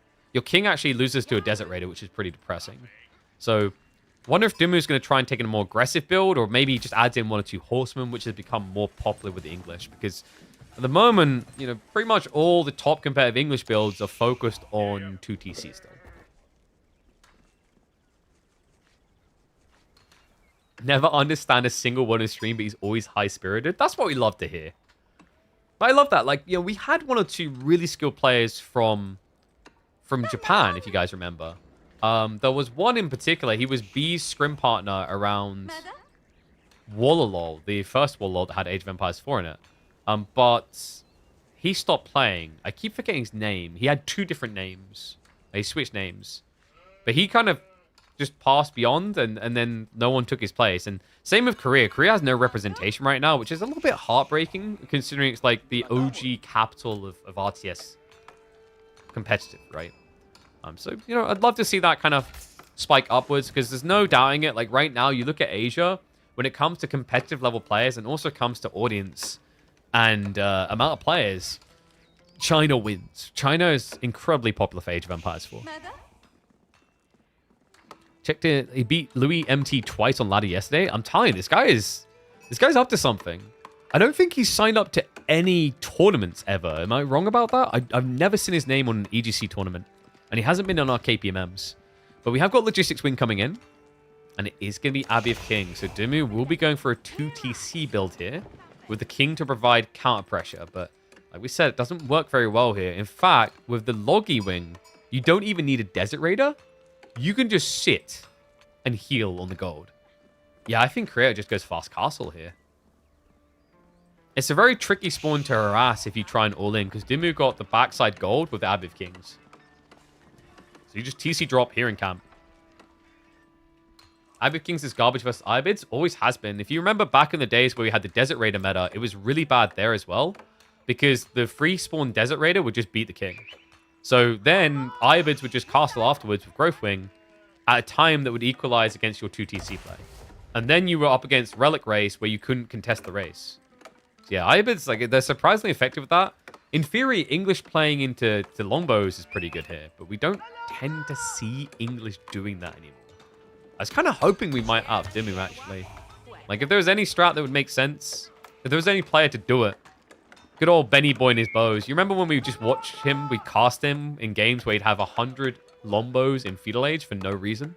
It's like, well, this guy could have went castle 8 minutes ago, but Dim was like, nope, still got pop room.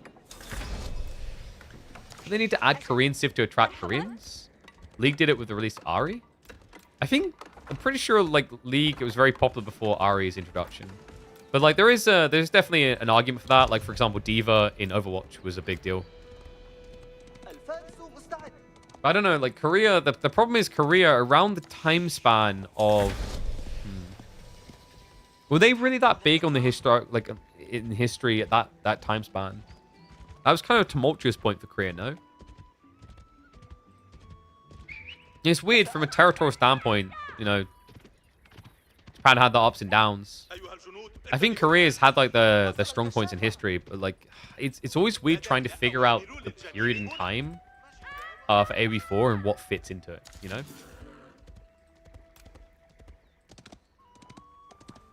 They weren't great, but quite significant. Yeah, like, I think their rise, like, their notable rise was a little bit later, which is why it probably fit quite nicely for, like, because they done it for AoE3, didn't they? And then obviously earlier, because they done AoE2 as well. But, like, yeah, it could make sense eventually, for sure. They're important during the Sengoku period New Japan variant is based on. The problem is, like, when you think of Sengoku period, though, you don't even think of Korea. You just think of Japan, you know what I mean? I'm not saying they didn't have historical things. It's just, I get why they're trying to, like, push the Sengoku period. Because, if we're being honest, like, with Japan, it's the most epic period in their history. But, like, I think, for me... I would like to see Korea, but also, I still think on the importance list of new civs, Spain and Portugal need to be a priority. As do the Mesoamerican civs. Just because of the audience that you already have existing there, that you can grow more naturally before you pounce new audiences. And I think there's maybe an element in the history of like Microsoft with how they tried to force an audience with the earlier AoE expansions into Korea. Because I remember one of the former devs talked about this, where it wasn't the goal originally. But because Korea was very popular with StarCraft, the execs wanted Korea in the game, even though it made no sense. And it didn't really help Age of Empires for Korea in the end. You see what we do with this king? He achieved nothing. Yeah, and the funny part is, the dervishes weren't even guarding home. That was just a single DR to debuff the damage, baited a dive, and meanwhile over here, this is brutal. On a secondary TC, he can just force so much idle time because the double dervish can sustain heal through this. Look at it. Oh, it's so vexing playing against this. There's so much more micro involved for you as the defender than there is for the attacker. Which is wild, because in most situations, you could argue the attacker has to micro a lot more in these situations. And look at it. Like, it's just not enough. And there's the growth wing. So Dimu, you know, he's 5 ahead, soon to be 6, but 7 are going to be pulled back with the growth. And then there's the relics to think about. Creator's played this really well, actually. I love the fact he went 2 dervishes instead of 1 and just camped. Like, most players, I think, would have been content with just kind of staying at home and not forcing out of time. It was a really smart move to push into his opponent's base like this. And, yeah, another king comes out that's going to do nothing. Creator definitely an SC2. I'm pretty sure I've heard the name Creator on esports events in SC2. Is it the same guy? Is that confirmed?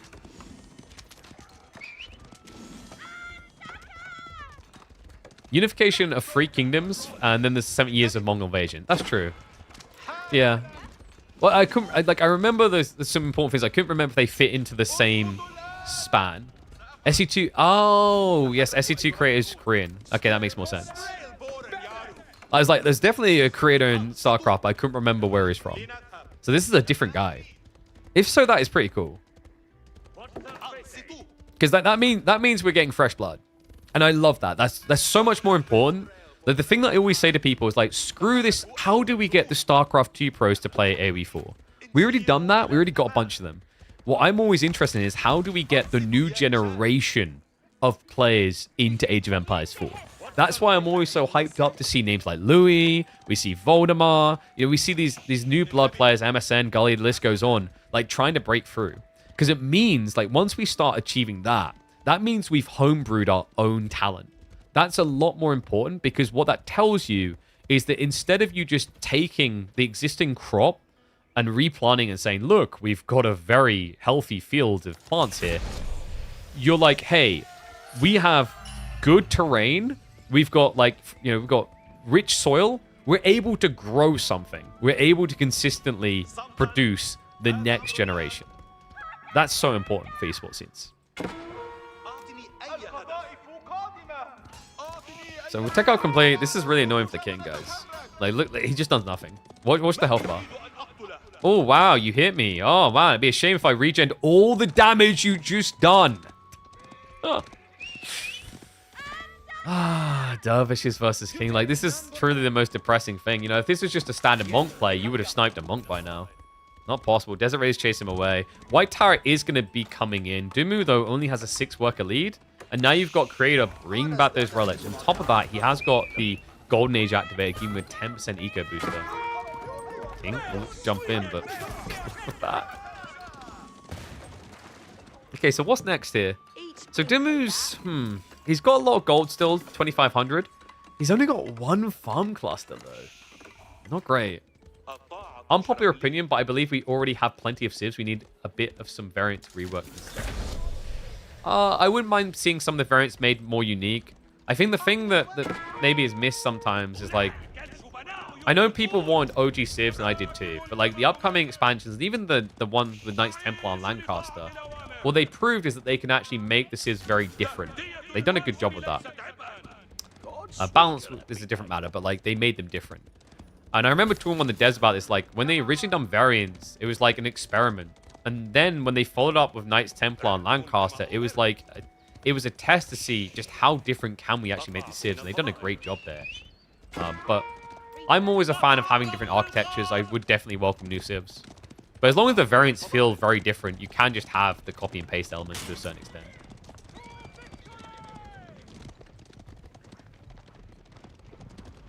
Why do pigeons become killers? What makes them so aggressive? It's when people just keep feeding us bread, but the seagulls just keep taking it all away. It's when people kick us when we're downtown. You know? Like, my people have been oppressed for far too long. I don't like this for them. Going into night here. Cam Lancers, I mean, it's just looking so good right now. The other problem is, like, going into knights here for Dimmu, you don't have much gold. This isn't safe gold. And spamming knights doesn't solve for the Lancer issue at all. So I thought Dimmu would try to go maybe spear longbow here, but I guess his concern is that he'll run out of wood that way. Yeah, because the white tower anchors on one tree line that he's already been harvesting. What do you think about JD rework? What direction it might go? I think they just need to add in more unique units. I think actually, and this is going to be controversial, I think Jean shouldn't have knights in H2. I think that they should take knights away, and they should give some sort of version of her riders to her for that age instead. Give her a completely different identity, because like, I think with variants, your #1 goal should be to take the primary thing that the Civ is known for, and then take it away and evolve it. So I think China and Shushi fail in that way, by the way. But like, for example, Lancaster versus English. I know Yeoman Bowman, but like, the idea was kind of there, and in some ways they achieved it, just not fully.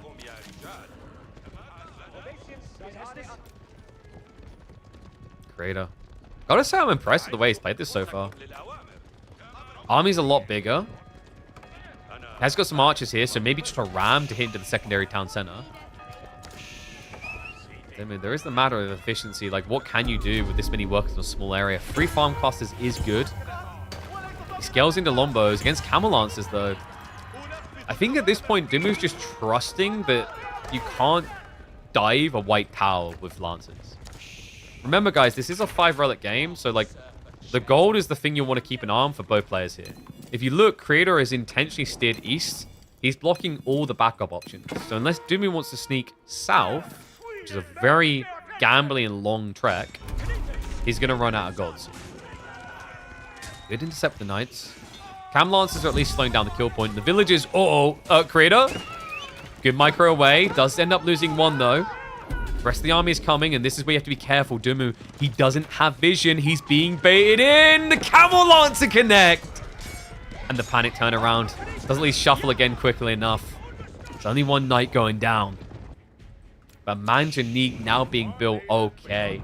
I wasn't sure he'd go straight up for it, but guys, this is even better than a ram. Manjaniques against clustered buildings and... Wait, Dimmu's fussy? Wait, what? I mean, we said he needed to secure the gold, but I was not expecting this. And Creator, I don't think he's going to allow for it. Dimmu, he was gambling that it wouldn't be noticed. Backs away before it becomes too committed. Knights causing a massacre at the back end of this. The Berkshire being built again. Creator, he's moving in. He sees it again. There's a sack of the longbows to buy time, but maybe not enough time. Lancers, they commit. No textiles. Dimmu, so much for a worker lead. He has to commit at this point. Manjanique's moving in range as well for the scatter damage, maybe. The shot's not coming out, though. They're a little bit bugged. Tech up completes, but Dimmu's lead has been decimated. He's an age ahead, but only 8 workers up. What just happened? Dimmu, I guess he just thought that, hey, I can't really contest this army directly. He's going to build into Manjaniques eventually, so I just need to get a Berkshire up. Otherwise, I am toast, because he needed this 8k, or 4k gold, rather. The Berkshire, the problem here, though, is the Manjanique can stand here and hit this still, I think. So I don't think you've secured gold, but what he has got is enclosures. Enclosures is now coming in for Dimmu. So that's going to give him gold gen. The problem, however, have you guys noticed what he's done with both of his landmarks here, the defensive ones? Nothing's protecting the west side. Still got plenty on the primary tree line, but the concern you're seeing is Manjaniques are connecting with housing. Dimmu could easily end up pop-locked here.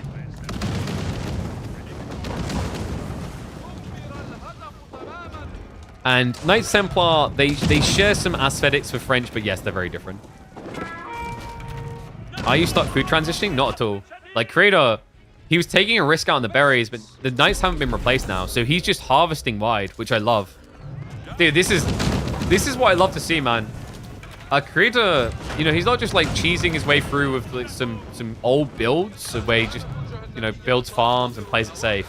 He's strategically leveraging the map in a really smart way. And now, oh, the attack ground, he knows.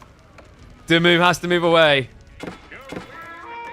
If Creator just checks that north side, he'll know. Slightly in range of the white tower. He's scudding the primary TC. Dumu now housed. He may be an Imperial, but where's the army? Holy crap, what a player. And this is scary now. The Manjaniques, look, they connect onto the farms. It's the scatter spread. It reaches beyond, but it also, as you can see, kills the repair crew. Oh, Dumu. He's burning wood, repairing the TC. He needs it for housing. And yeah, at this point, just sell food or something. Like, this is ridiculous. He's got enough to go Imperial again. Creator's going. Wow, he's not phased at all by the white tower. Dive in, sees the bombard. That's great. He needs to protect the Manjaniques. Riding past as well. Dumu with only a 7-worker lead may find himself with no lead at all. He just turns around for the white tower. Triple Manjanique. Target fire is going to be there from that white tower. Camel Lancers now committing their torches. I'm impressed. I wouldn't have expected him to dive the town center. This white tower looking like it's going to get roasted down to 2k HP. He's also clipping on the TC. He's building Manjaniques as quickly as he's losing them. He's trying to kill them.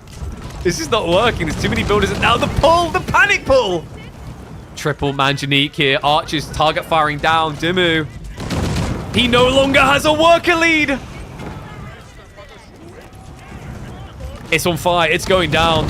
The villagers barely get away. Bodies littering the floor. This is over. I don't know who you are, Creator, but you are creating some glorious moments, mate. 14th in the world on public leaderboards right now. And after watching this game, I can see why. I mean, I think this matchup's really good for IU. I think Dumu was going for an interesting twist with the Berkshire. You can't take anything away from Creator. One of the biggest challenges players have is finding that killer instinct at the higher level. And nobody watching this would accuse him of not having that. Maybe there's an argument it was a bit too killer instinct, but it worked. Primary TC down, secondary about to go down, at which point Dumu will have no worker scaling whatsoever. Now with the TC gone, all these farms guaranteed forfeit. Dumu just not making army. He couldn't afford it. He keeps rushing buildings up just to lose them. This is the impact of Manjaniques. They're very good at snowballing this. Diving again, the Berkshire not going to protect against it. The bombards were meant to be the solution against Manjaniques. He just never had a front line to protect them. How about that, folks? A new name at the top of the ladder. You love to see it. And from a new country that's just not been represented. Let me know what you think of this guy. Let me know if you see some cool replays we need to check out featuring. I'm going to be keeping an eye on him in the future. Maybe I'll have to send a message to him. I don't know if he speaks English. I want to see him in the KPMMs. Because this guy has been a joy to watch. To move. I don't know where we're going anymore. He's like, oh, is this long enough for a YouTube vid? Maybe. What a cool game. Iabid's absolutely destroying here. It ain't your familiar brand of toast. No, toast, Japan. They've got a player in the top 20. That's cool.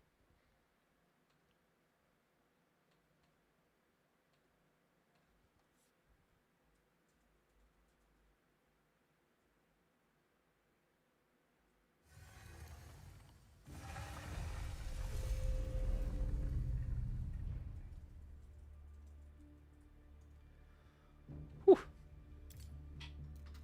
What a mad lad. That was sick.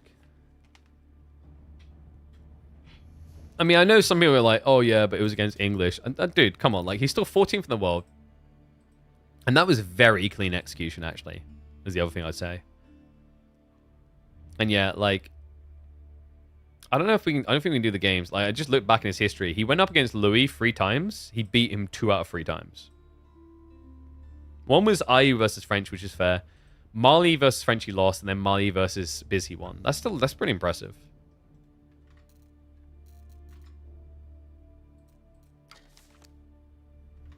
Yeah. Keep in mind, guys, like with the White Tower, the Bark Ship, like all of the TC, all of it, he has to keep repairing like crazy. Non-stop repairing. Like, he has to spam repair. And, like, guys, let's not throw shade at Hera. So, like, I think Hera admit this as well. Hera, when Age of Empires 4 came out, I think he'll admit, like, where he was at as, like, a creator and a person is, like, there was a lot of immaturity there still. I've talked with Hera multiple times. He's actually a wonderful lad. Like, I actually think Hera is a very clever individual and also has understood the importance of things he says and the impact it can have and has matured into actually a pretty decent person. Very, very different people. Like, I think, like, he even kind of took the memes about retiring to League of Legends, etc., like, very well over the years.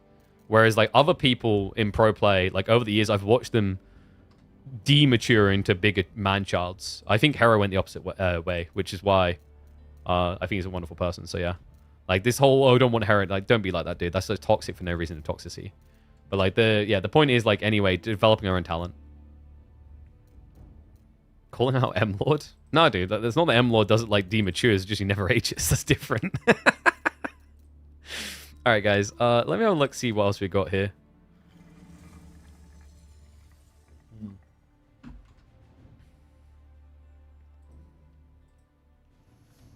Because I'm checking if we've had an update. Okay, Sass and Numenon are going to play really late tonight, so we'll catch that game tomorrow. So we've got a little bit of time until our next sets then. Let's see if we can find some other cool games from the ladder. Let me check live quickly. I just realized I came back to the wrong scene. Whoops.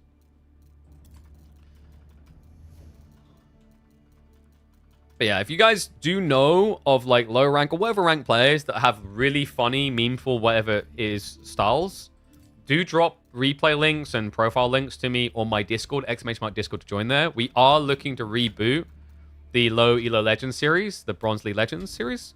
It'd be really cool to get that back up and running. Really what matters is just funny, entertaining matches. Like I don't want to be sent a replay of like 2 people that for 60 minutes don't do anything.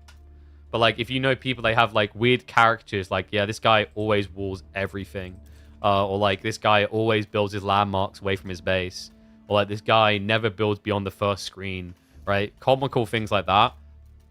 Or this guy, like, he always tries to, like, mass outpost rush. Whatever it is. Like, I'll take all those things. Like, think with AoE 2, like, the classic example in AoE 2 is The Legend of Wall. If you guys haven't seen that, it's a great video. Go watch it by T90.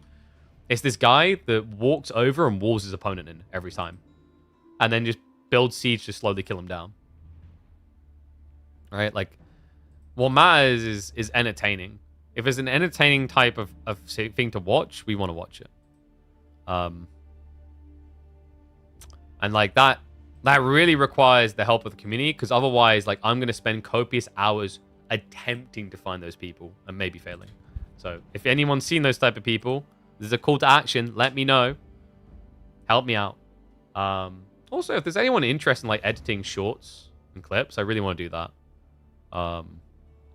Like I'm struggling to find the time to do it myself, but I think that's a really big piece that the AoE4 and our channels are missing. So I don't know if there's anyone who's like interested in that type of like short form content. If they are, ping me and we'll see what we can do. Go watch any Dimug, only Stonewalls every Are you kidding me? I feel like Dimug doesn't wall enough for the games we watch. He like gets caught. Like the amount of time chat be like, why didn't Dimug just wall that? It's like he's evolved. He's different now. I was just talking about Yukio Yadi. Like, do you feel like the current meta has really helped you a lot? I feel like we're in such a much more aggressive time.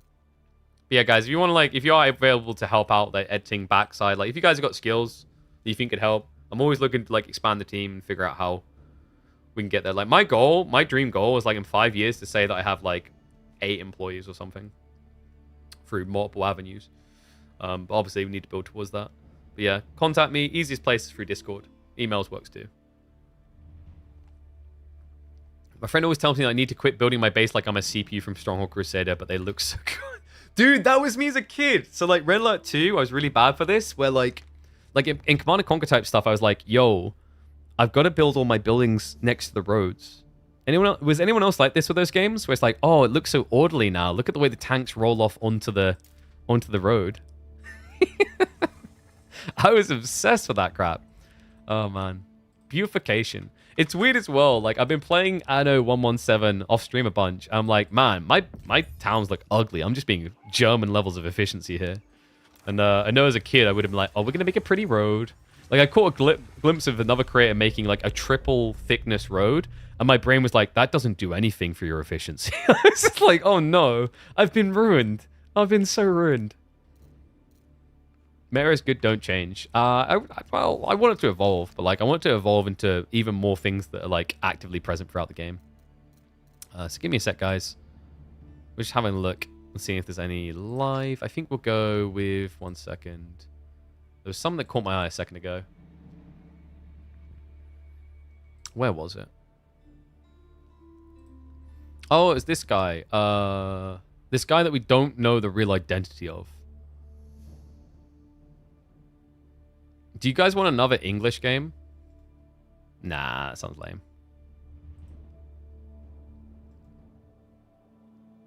Let me see. Because I haven't seen this guy active for a bit. He doesn't have really good opponents, though. Wait. Is that actual Zertan? Wait. Wait, is Zertan back?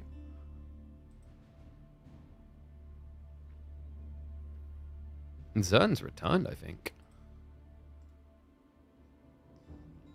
Ah, he played an Ibin Mirror, though. We don't want an Ibin Mirror. All right, we'll keep an eye on Zertan's account. For sure. Yeah, he's on his Smurf. He's been, like, dude, Zertan right now, like, Giga Chad is back. Like, all the other German players are scared right now. He's 9th in the world. Show us bracket? Yeah, here's the bracket. We've got some more live series coming up a little bit later, but they're not ready yet. They cooking. But Scarlet's been playing some today. I think after what we saw earlier, it might be fun to watch Scarlet. Do you guys want to watch Scarlet Devil versus Kilyadi?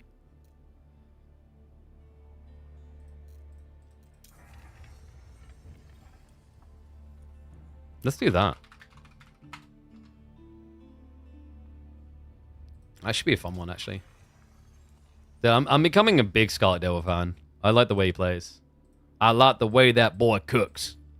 Hooah! Oh, we could even watch, like, his games against... This was against Louis, wasn't it? Oh, no, it's the other guy. Wait, unless that is Louis. But anyway, let's go with... Where is it? Carmel? No, it's Dry Arabia. Okay, so English versus Byzantines. Yes, Louis lost already. He lost to this guy that we're about to watch. And Voldemar won the series. Against Mia Micah. But, like... I feel like Mio won in our hearts. That game 1 was ridiculous. Probably my favorite, like the top 5 favorite games of KPMM Season 2. Alright.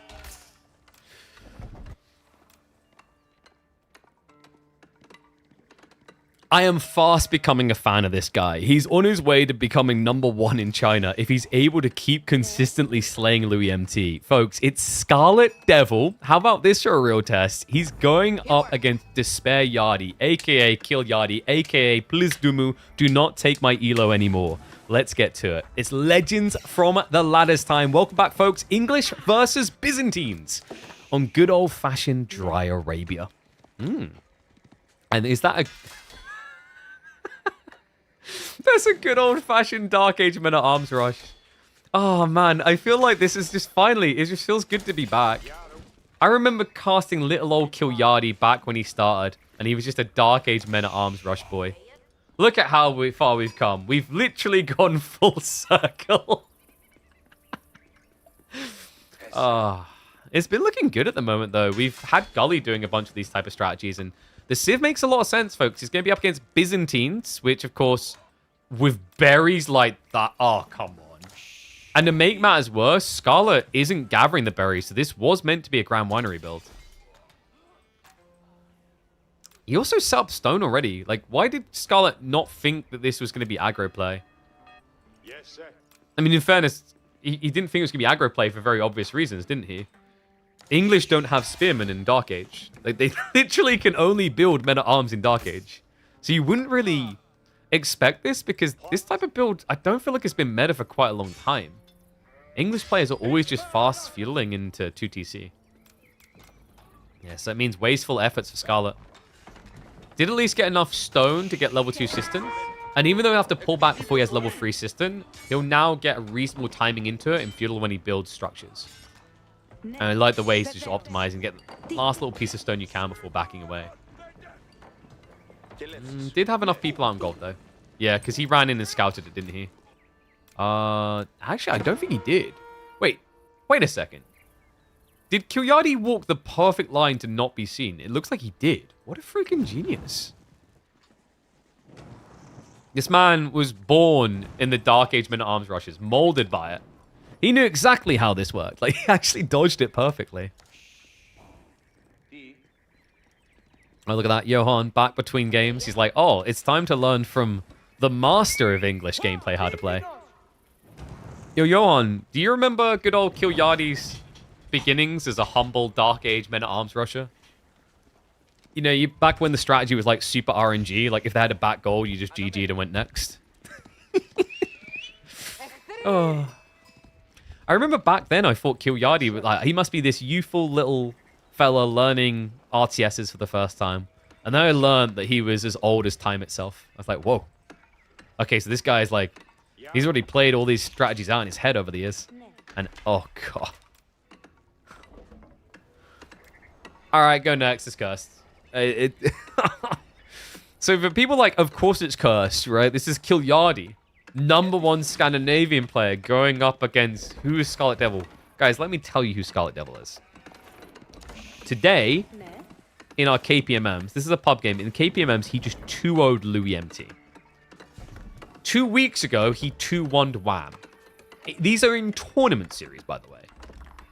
Scarlet Devil is a very, very capable player. Ranked on the leaderboard right now, he's 23rd in the world. And keep in mind, he's been pretty consistent. Season 8, ranked 7th finish. Season 9, 56th. Season 10, 28th. This guy has played 212 games so far this season, but he's holding firm and high.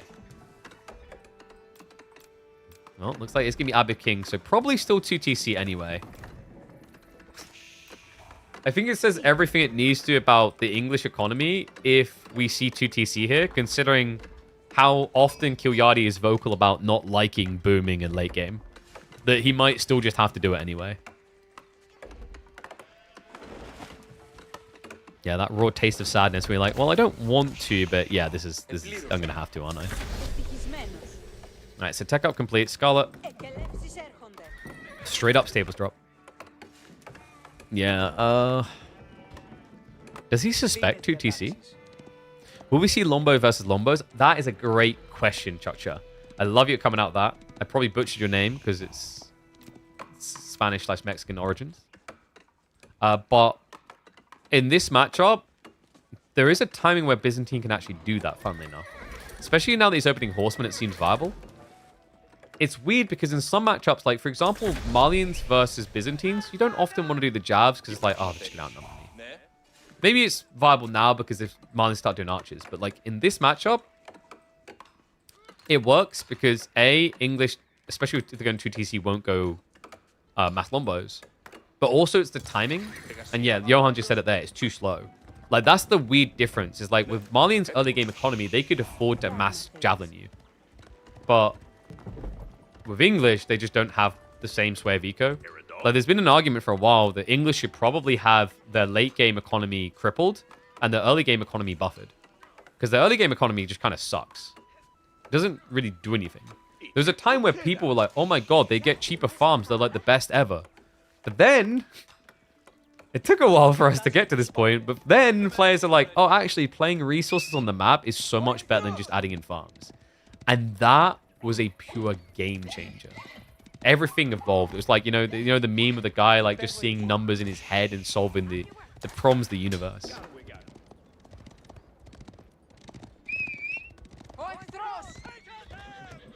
So Scarlet, he's done the horseman. He's doing archery. Okay. I mean, this is what I mean with this guy, though. This is kind of diff.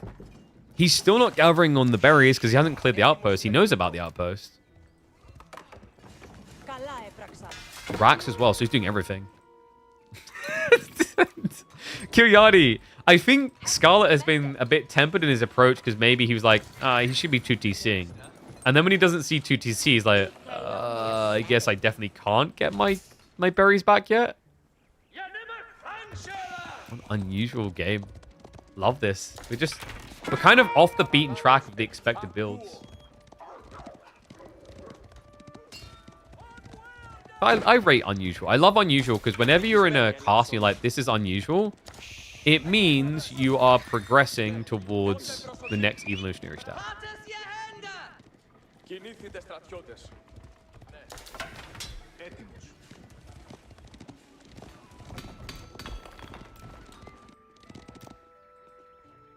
It's a rough matchup for English. Biz Lombos is so strong. It is, if you have the timing, but like we're seeing Scarlet's timing has been kind of warped. It's a very different style of build. Like my concern here for Kiryadi is once Scarlet gets a few Lombos together, these men-at-arms are going to be pretty worthless. Remember, they're very chunky, but very slow. It's not me fat shaming, it's just being realistic about their existence here.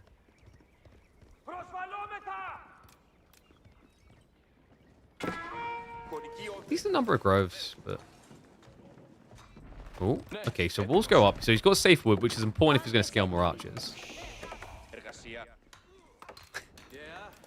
I'm wondering, has Gully been playing some games against Kiryadi? Because we were seeing this from Gully, like, before I went on holiday. This disgusting men-at-arms only throughout the game.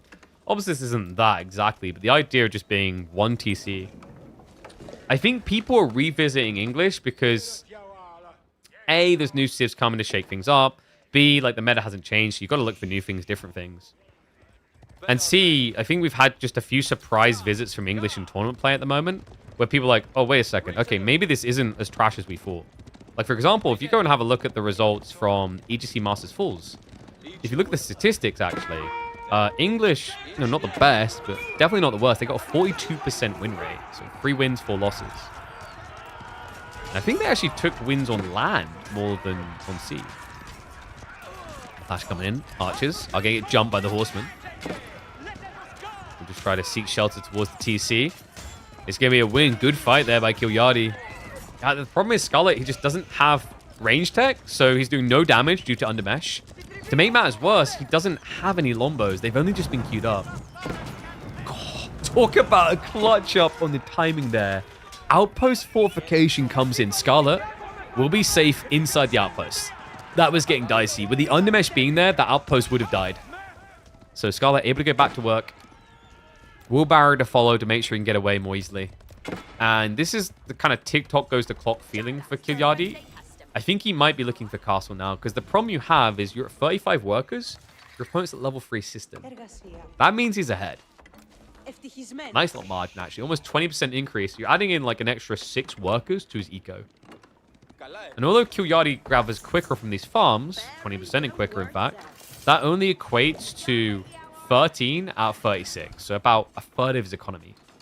Meaning he's actually not gathering 20% quicker of his economy. He's gathering like 8% quicker. If you compile it as a full clump number.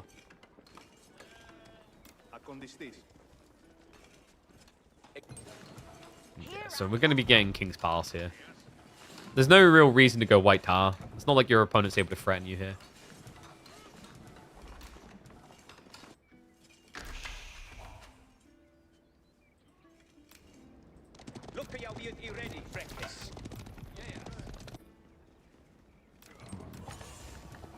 Does Scarlet realize? He's very defensive. It's always tricky though, because once you get the Longbowmen, stepping up isn't as simple anymore. Like, yes, English have men-at-arms which make them very slow, but they also have horsemen, which they already revealed and used to beat you in diving your base. So it's going to be a resecure on the ford. So Outpost going down.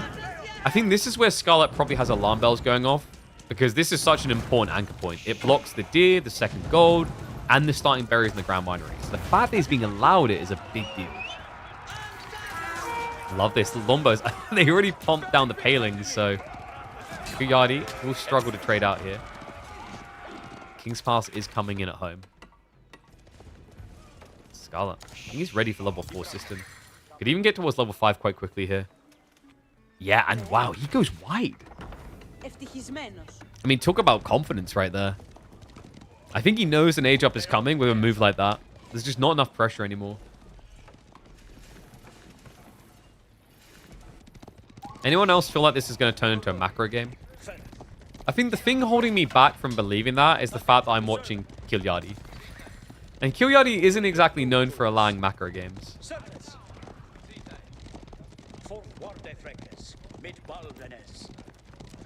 Horseman dive. 1-2 worker kills will go a long way here. We'll be able to connect for the 1. That'll be it. Scarlet. I think there's a dive point for him. Probably just have to age up and go Cataphracts here. Cataphracts are pretty sick, though. Even if your opponent builds Spearman, you're very tanky and you can actually break away with tramples. Next goal really should be like castle into relics for Scarlet. Because the cool thing about having this system buff is it means you're not panicking against 2TC English. You know, that's the interesting thing. Like, I've actually found that like Byzantine with max system is a good answer to 2TC builds, because you don't feel like you're as much on the clock. Like, of course, there's a timer where 2TC will outscale you, but it's so much further down the line than when it's a standard Civ in a 1v2TC situation.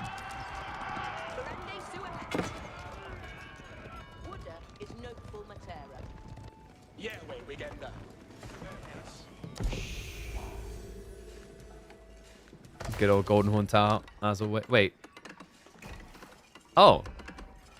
I don't think he meant to do that. There's a bug that allows this still, right? I thought this would have been patched out by now. It's possible to permanently place Lombo's palings. And we got 1-2 pros in chat. They can probably explain it better. I don't know if it's like something you can do easily by accident. Because like sometimes you just have those type of bugs. They're often things that we don't hard enforce. So like in my tournaments when we had huge animation canceling problems with Desert Raiders, we had to have a lot of leeway there, because there's an argument that you can kind of animation cancel by accident from a logic of just microing at high APM. It's not easily done, requires specific timing. Okay, so like if we see it multiple times, then it's definitely intentional. But like once, I'd say it's like accident. Can happen. It's not like entering a Konami cheat code, you know? If someone's got Konami cheat codes on, you're like, well, that's a really specific order of buttons.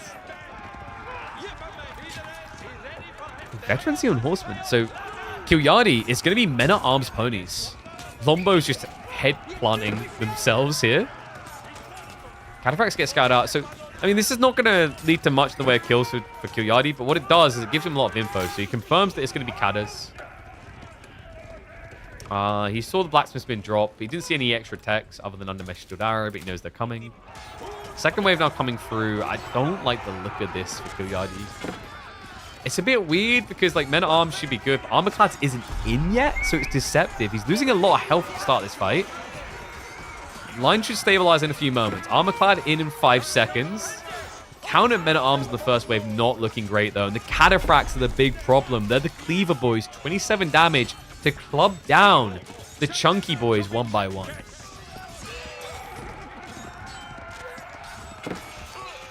Yeah, wait. Oh no, he got hit on the other side. I'm a little bit surprised by that though. He pulled the Cataphracts. Yeah, he lost extra workers here. 2 more going down. But the weird part is like with that split, with what Scarlet just done, he just lost more. His main army is getting clubbed. He doesn't have damage too. He also queued up Veterancy Archers. Wait, what? Scarlet, what's going on, buddy? This ain't it. Did he just instinctively think that these need to be upgraded? Like, oh yeah, I need to upgrade Veterancy on my Archers. But like, they're Lombos. You already done that. So this tech makes 0 sense. 2 TC now from Scarlet does make sense, though. It's been a few minutes of castle. He's starting to lose a few workers. Yeah, at this point, Kilyadi, 14, 15 villagers up. Wait, did he... He didn't cancel it, right? Okay, he did. Thank goodness. That's really expensive, guys. 350 resources is very wasteful, so he gets rid of that. In fairness, I think when he queued it originally, he had like 10 archers at least.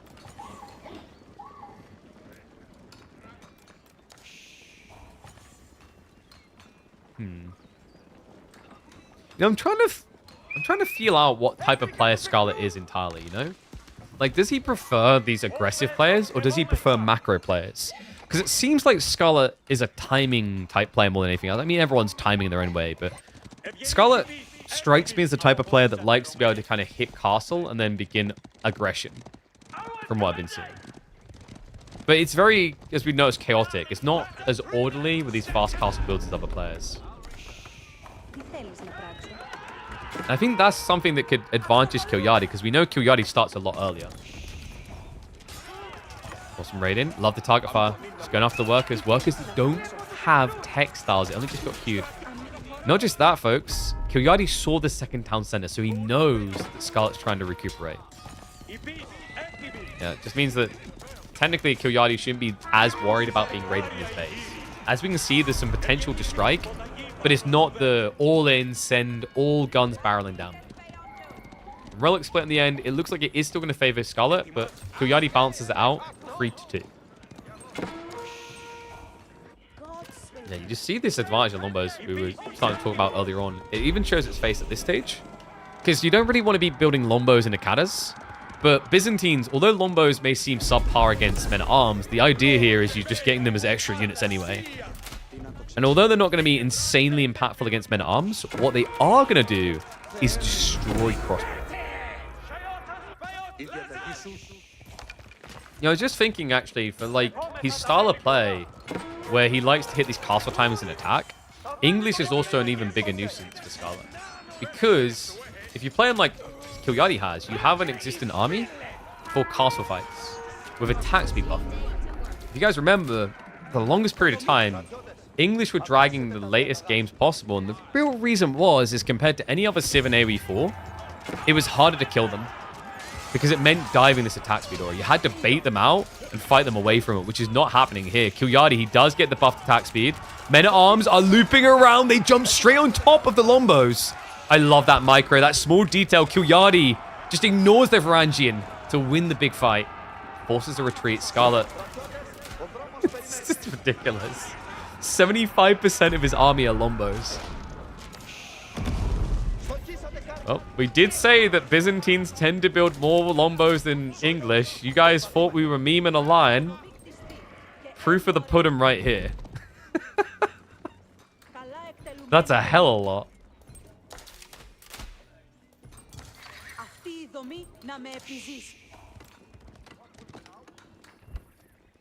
Okay, so it looks like Kilyadi is going to be reinflating the ponies.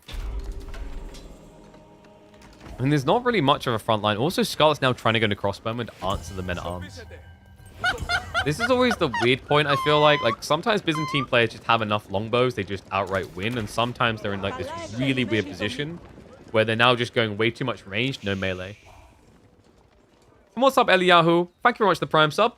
Appreciate you, mate. Welcome to Swarm. Don't forget, guys, get those Prime subs in. I know you got them. I smell them. And no, Mira, this is Legends from the Ladders. We're waiting for our next live series.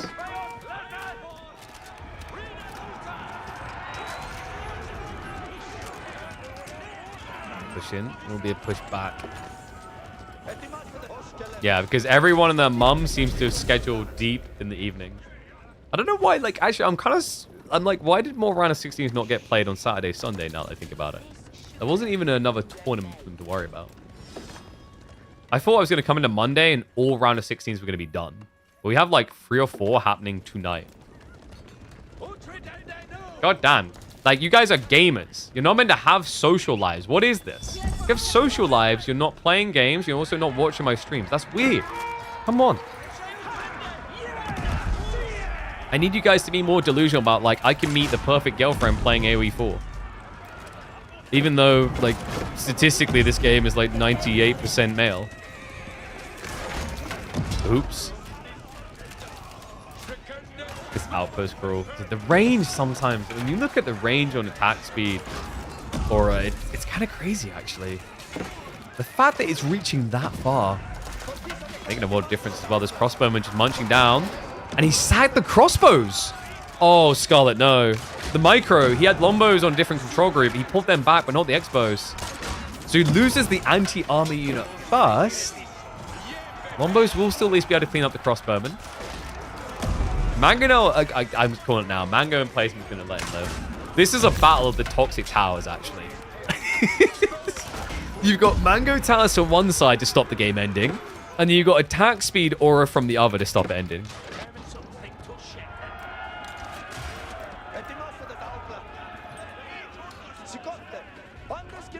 It's crazy as well because, like, it's not even like they've got lots of them. They don't need lots of them.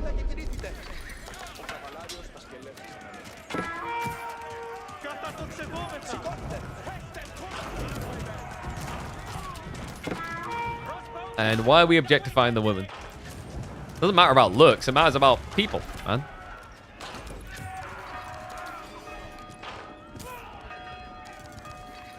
It's not about what's on the outside. It's about what's on the inside. That's why so many of us watch Kilyadi. Fuck it, I'm sorry, mate. Oh, Kilyadi's a good-looking lad. Yeah, he's got the Scandinavian blood. He's got the tall figure. It is going to come back to haunt him, like when he finally needs that Zimmer frame and he's like kind of like hunching over. But for now, he's safe.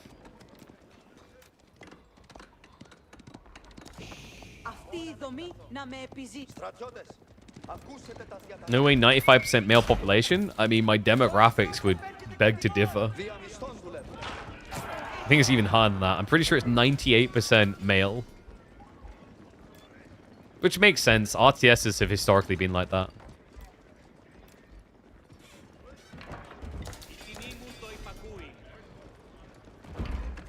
Kira Siphon coming in.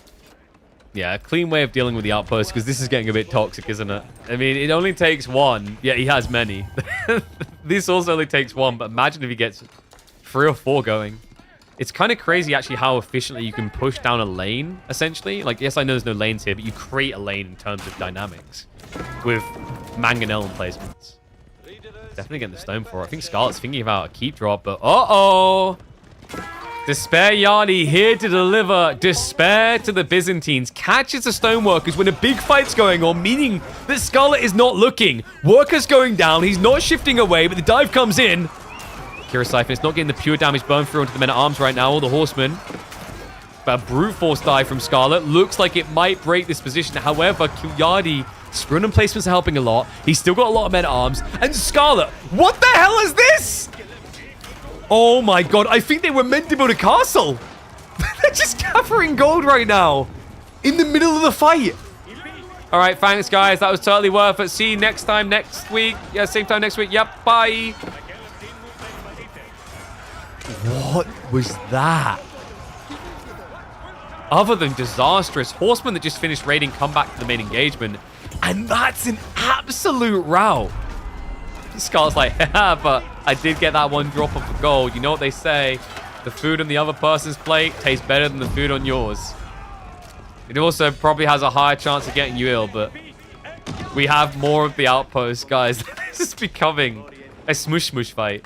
What I love, though, is while it's a smush-smush fight, i.e. it's going to be a center push on both, Kilyadi is making great use of the flanks of these horsemen. He's outmaneuvering the Byzantines, and it's not often you see that about English because they're always thinking about men-at-arms, crossbows, lombos. It's always these slower, gradual units. I love the pony detail, and I just love that they're not here just to counter lombos because that's already been done. You know, big longbow bull where he's only got 5.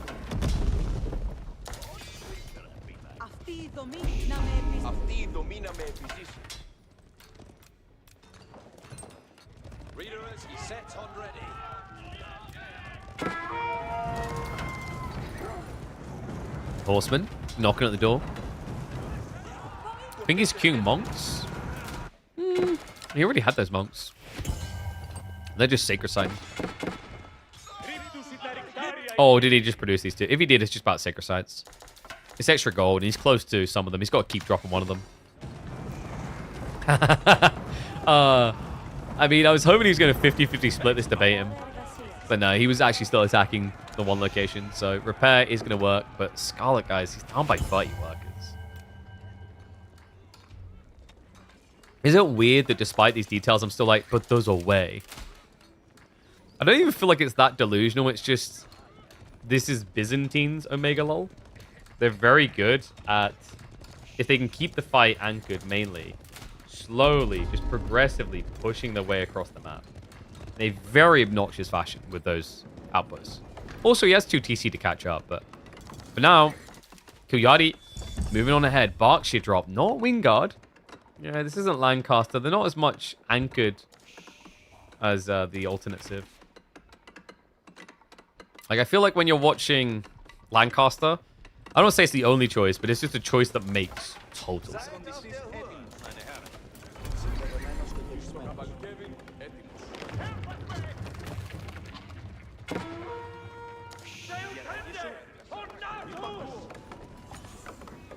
And Toxic Aura. Network of Citadels now on the way.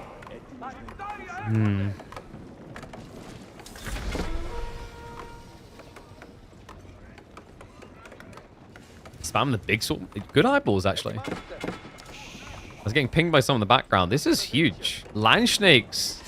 Can they beat elite men-at-arms with probably elite army tactics, though? I know, I'm like setting the bar higher and higher, but that's what's happening here. Like, congrats, you solved the oh no, now they do more.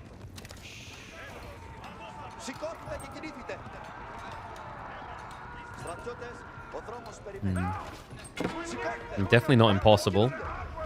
It's definitely going to be difficult. Let's see what the Land Snakes have got in them. Okay, dude, we've got AoE cleave, we've got melee and range splash. It actually might be working. Kilyadi, he wasn't expecting an army this big. He also was fighting without his aura. Big no-no moment for Kilyadi.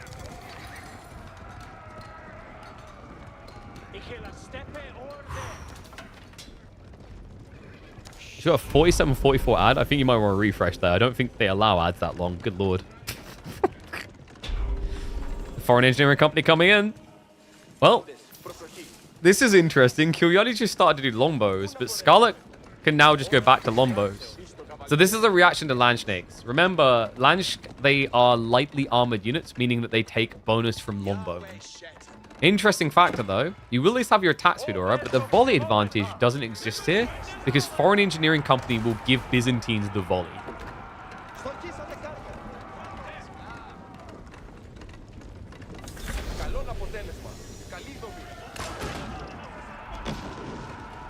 Take up complete. Let's see what he's got in mind.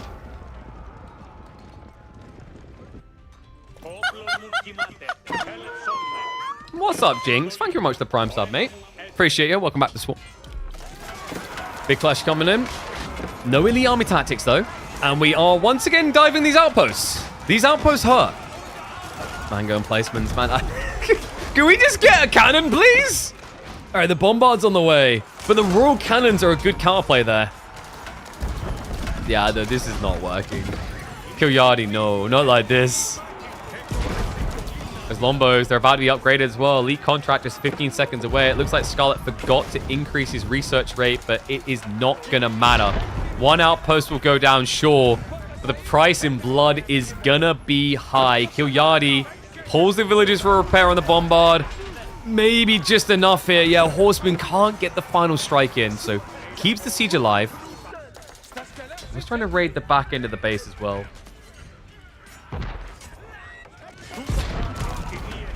Scarlet, is he still actively producing lunch?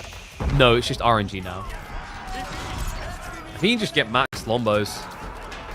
It's tricky because there's still that attack speed aura, so like this is the weird situation where English Lombos can just win out. Where do you go instead? I mean, if you can find the gold for it, Cataphracts isn't a bad shout. Oh, wait. No, that's just a trade. I was about to say, there's no way. The trade post is here. But that is a fort down the line, guys. This is a good spawn for trading. He has the full maximum distance available. In fact, it's even better because these type of spawns seem crappy. They're not. They're actually better than the corner because it's diagonal now, which means you get a few extra gold coins when you place in corner.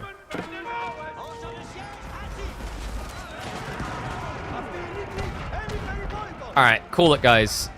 If you think orange is going to win, press 1. If you think purple's going to win, press 2.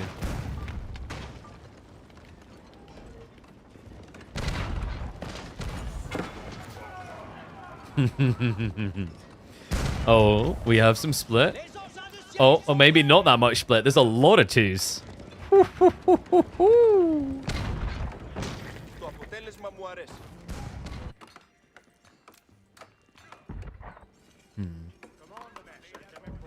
It's kind of weird in this matchup, like infinite food gold versus infinite food olive oil. Technically, you in ways can do more with olive oil, but you're also in some ways more limited.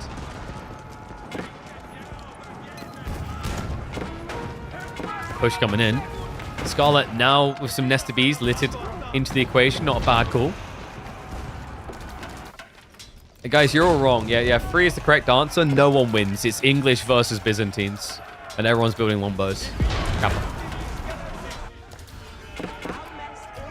Good denial. Okay, no, Giuliani, he's getting in position for a Sacred Site victory.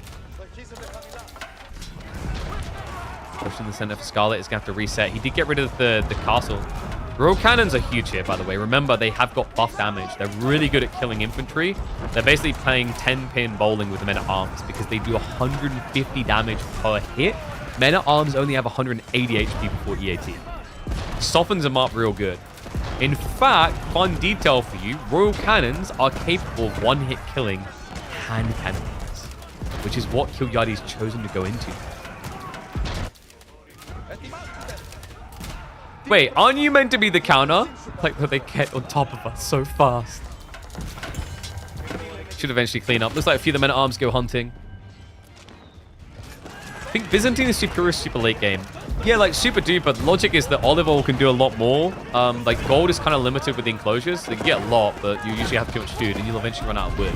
The interesting thing about Byzantines is if you go deep in the game, civs that tend to thrive the most are going to be ones like Ottomans and Byzantines because they just plot units out of thin air in a way and a diversity that other civs can't. So Ottomans is obvious. You can just toggle at any unit on a military school. But where Byzantines is very interesting is they get a lot of options too. If you include a nearby trade post, plus the foreign engineering company, they actually, for olive oil, end up with 8 unit options with just olive oil. Now, that's huge. That's very important because when you get to 4 hours in a game, there's no wood left on the map. Everyone's been buying the wood. They don't have much gold to buy with anyway. And you, as Byzantines, also can just use olive oil to buy gold. So cool little details there that actually can give Biz a kind of crazy edge if the game somehow gets that late. What are these? They just keep fucking out, man.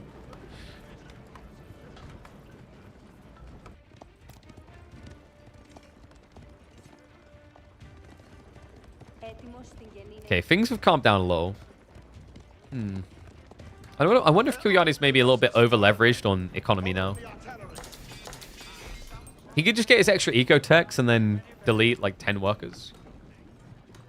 You might eventually do that on the gold. Once he's gathered all the gold necessary to get all techs, you probably don't need 30 gold workers anymore. I say that actually, like, dude, he's going mass hand cannoneer. And that's even crazier. You never see this anymore. Streltsy mass the towers. Okay, guys, this is kind of crazy. Look at how much stone is left on the map for Scarlet. He could mass mango emplacement this. Bit dicey into double bombard, but I mean, if the stone's there, you gotta do something with it, you know? I don't mind this idea as well. Like, when you spam a lot of outposts, your opponent doesn't know which ones actually have mango emplacements in until he attacks. So you can just litter them and only have 3 or 4 with emplacements. And short bows are feeling ambitious. AK Bane down to half. Is Scarlet trying to burn this down? He's bringing the whole army down. And in fairness to him, he's just been kind of given the gold now. I'd argue that Mongols do well late game with Karganet. Yeah, it's like, I'm trying to think like the maths behind it if it's more scalable than like mass olive grove farms and mass English farms though. I feel like you get more pump out of those two. Ottomans though, yeah. No, Ottomans with the military schools maxed out, I think, beat Kargan, if I'm not mistaken. I have to double check that, but I think, like, if I'm not mistaken, in Imperial Age, they're worth like 5 or 6 workers each. Whereas Kargan is like 20 workers? Yeah, that castle just got blitzed. Scarlet doesn't even hang around to finish with the workers, just kills off a small group of Limitani for that. Needs to get back, because the mango emplacements have been installed in only one tower. That crumbles straight away. He done the furthest forward tower first. Weesh. Cut that out.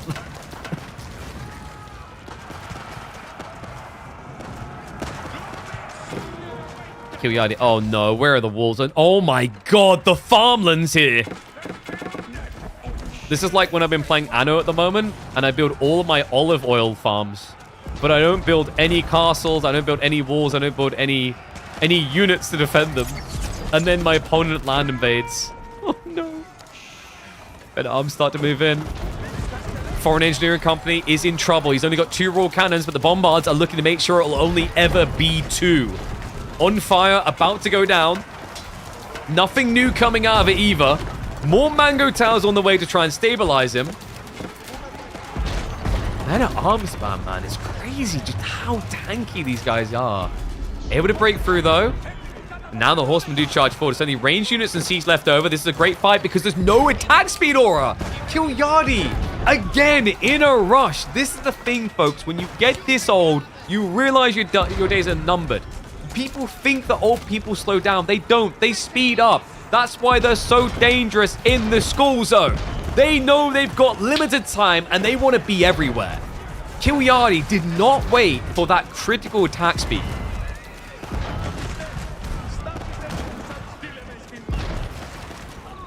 And anyone who argues against that's old peopleist, all right, I've had 2 family members recently hit in cars by other cars, and in both cases, they were old people. Now, that might be sample bias, but I don't give a damn. The statistics of my life say it clearly.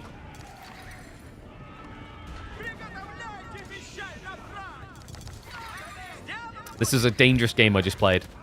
We all know that, like, RTS is a boomer, and I just potentially insulted my audience. But, like, I don't know. I'm going to be impressed if I've got a lot of people in a retirement home somewhere that are, like, 80 years old watching this.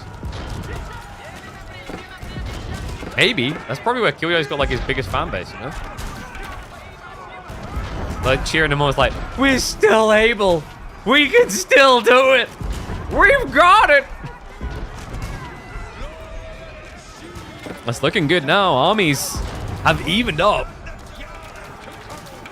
Longbow Master really nice here. I feel like Scarlet maybe got baited. When it's hand cannoneer versus Streltsy are kind of good. But once it switches to longbow, your Streltsy get counted, your crossbows get counted. Like, men-at-arms plus longbows is secretly, like, super crazy, actually. I say secretly, we've seen it a lot in the past, but I feel like in recent times, it fell off in popularity. But it's so good complementarily. The men-at-arms are insanely tanky for a front line, for an infantry unit. And the longbows just tend to deal with a lot of the men-at-arms counters. Now, Kiliardi is standing still a lot, which kind of defeats the point, but here we go. Outpost up again. And the problem here is... What? All right, that's a problem in itself, but the bigger problem is, like, we're not really seeing outposts anymore for the Byzantines. Yeah, he's not getting any help. There's no mango emplacements to rebalance these affairs. And Scarlet looks like he might need to get his affairs in order.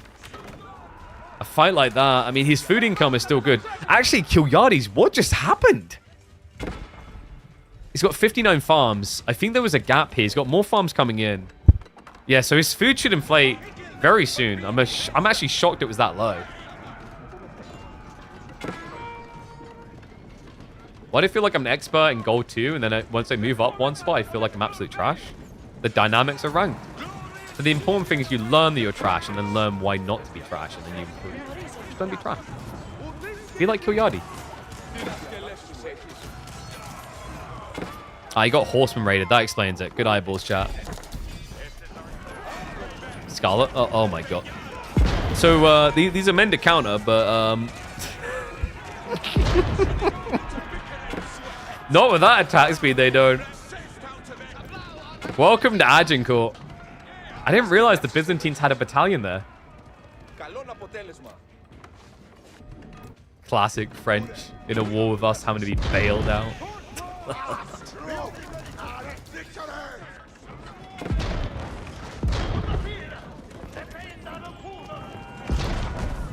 We're starting to reach farms in a more permanent way. Wood income is looking bad at this stage. He's got the one tree line up here and then his house. So losing olive groves actually does hurt. I think actually walls would be his best friend. He's done them to stop flank raids, but I'd love to see him. He's not going to like me saying this. Louis MT it up. Just wall small segments and cruel. Because that's your weakness right now. Is like horsemen, if they get us around, they get a kill, and they're looking for it here. Yadi backs up towards the tree line. Men-at-arms get in the way. The flood reaching around, however. He stands his ground. A lot of the bowmen protecting the center by this, but now you've got the cleave, the hammer and anvil motion. Horsemen to bait the attention, and then the Streltsy crossbow to plow on through. Bombards at the backside also in a bit of a pickle. Horsemen will catch them. Great fight here from Scarlet, but he needs to keep that momentum going. The problem though, where's the next wave? He clears the Lombos, he clears the men-at-arms. But it's only range units left to push with. Freaking English. Like, this is the problem. When you're in a meat grinder like this, you never feel like you're really winning against English. You have to stop the gathering back at home. Because if you don't, they'll just keep trading out really efficiently, militarily. Like, if they're neck and neck with you, and you don't have counters to them, you should lose those fights because of the 30% attack speed. We've all been there. We've all experienced it. You always have to have bombards or cannons here to delete through on the outpost. The weird part is the foreign engineering company never got rebuilt by Scarlet. So he actually doesn't have a clean way of dealing with siege. Doesn't have a clean way of just getting rid of the outpost fast. Yeah, because right now he has about 60 range units, 70 range units back. We'd love to see him get melee tech, by the way. Like, I think this is slept on when you play Horseman like this. Limitane as well. Maybe he just doesn't think it's worth it because he's mostly headbutting men-at-arms. Ooh, Yadi. Switch on the way. He's thinking about spears. I actually like that. It's tempting to always just do men-at-arms, but remember, Spearman counterplays Horsemen and crossbows. And Scarlet's been going into Streltsy, where like men-at-arms or spearmen should both lose to Streltsy, the idea. Obviously, spears cost a lot less. Also gives him the additional gold for this switch, if he wants to, which would be mangonels. Another mango idea. Adjustable crossbars, usually just kind of a sleeper element in the late game. It's hard to get online, but once it's there, it's the true late game splash damage that's always been. I mean, Byzantine have static mango towers, you have mango towers on the go.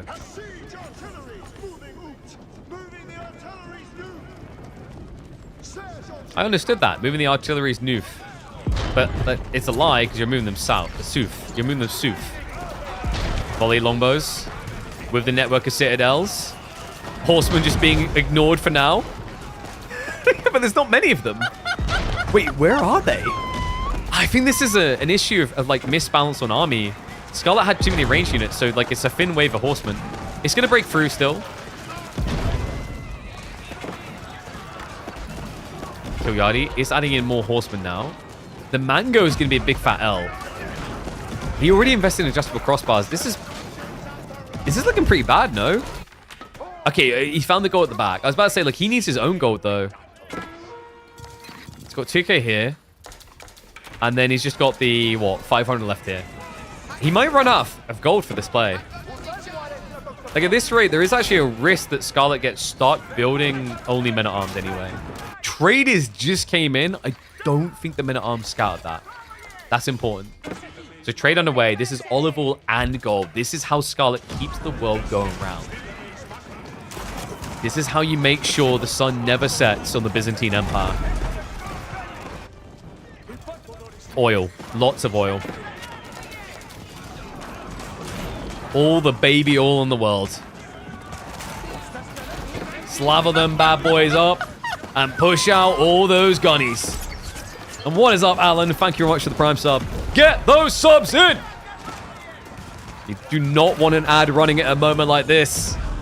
You can miss it all in a blink. Oh, that's be totally wrong. It's not going to be in a blink, but you can miss a critical moment. They are now equal on economy.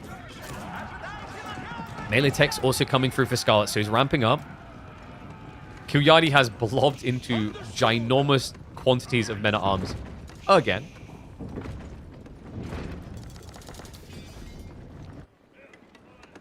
Where should he dress an out guarding to a new taste and style?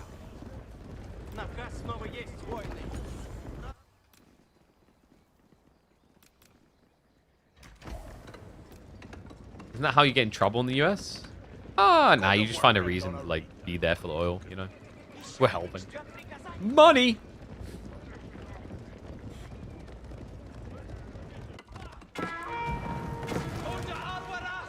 Stonewall's now. Oh, Raiden's gonna get a lot harder. Remember what I said about this being a linear push? I think we're returning to a linear push. Then again, Scarlet keeps getting entry with this. I don't know. This one's more impactful, though. A hit on the tree line. And remember, this is Scarlet's only primary tree line left. He's got small clusters, but in a bit more of an exposed location. Foreign engineering company has been replaced, by the way, so he can get back into his cannons. I'm not sure who's winning this. It's still so weird, but the men-at-arms moving in. Well, Scarlet, he still only has 4 traders, bless him. I think he's been pop-locked the whole time. He's been waiting. Oops. So much for that. And yes, this game is still going on somehow. Well, welcome to English coming back into the meta. I hope you enjoy it. Tee-hee, Cole's hair.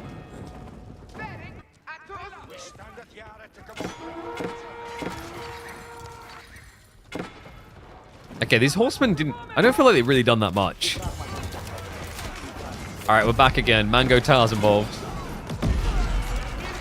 Apparently, we've given up on the siege dream, at least for now. So Kilyadi's just going into full food wood comp with a sprinkling of gold for the men-at-arms.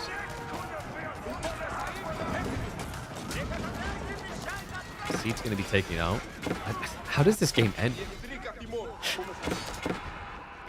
Like, the Scarlet Devil's mom just come in and say it's time for you to eat dinner. Plug just gets pulled. The cold's gone.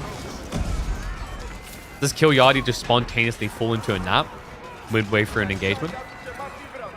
That is how he works. You know, you'd be like sitting there talking to him and then you look across, he's falling asleep. Maybe I'm just a boring person, but it has happened. Scarlet, what time to go for Ranjin? Intriguing choice here. The men-at-arms count is still really high for Kilyadi. Rossi Bo's trying to push in. He's just kind of overkilling actually on that back line. Sweeping through it. I like the way he's using the Lombos now just to protect the Streltsy. Ranjin are revealed though. With the Berserk, they outnumber. They're not being target fired either.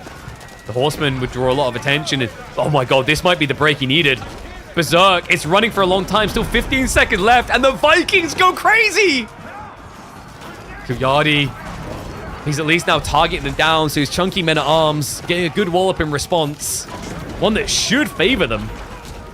But the siege sniped again. Scarlet relentless, but triple Sacred Site has now been locked in with castle drops to protect. On top of that, we've got Kilyadi using this guard on the Sacred Site as a way of producing units to try and harass the trade.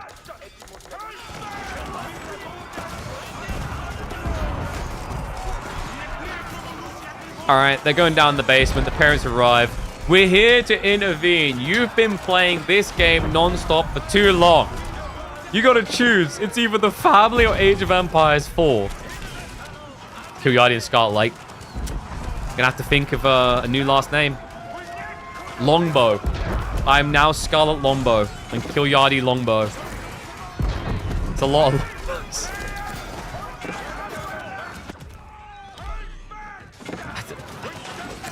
Hasn't most of this game just been this screen? Oh my god, dude. English needs to be reworked. I think we may need to rework the aura. I think it might take a long time ago on this, back when English was meta, is that the aura should be an activatable. Maybe it's even a bigger buff, but it's a small window of buff sort of thing. A bit like a Hippodrome type style skill. it constantly being there and activating off everything is the crazy thing. Kilyadi. Is he out of resources? He's burning through them a bit fast here. Scarlet with double the military now. Doesn't have much gold coming in. I mean, the trade count is still locked in at just 5. Horseman raid on the north side connects to the tree.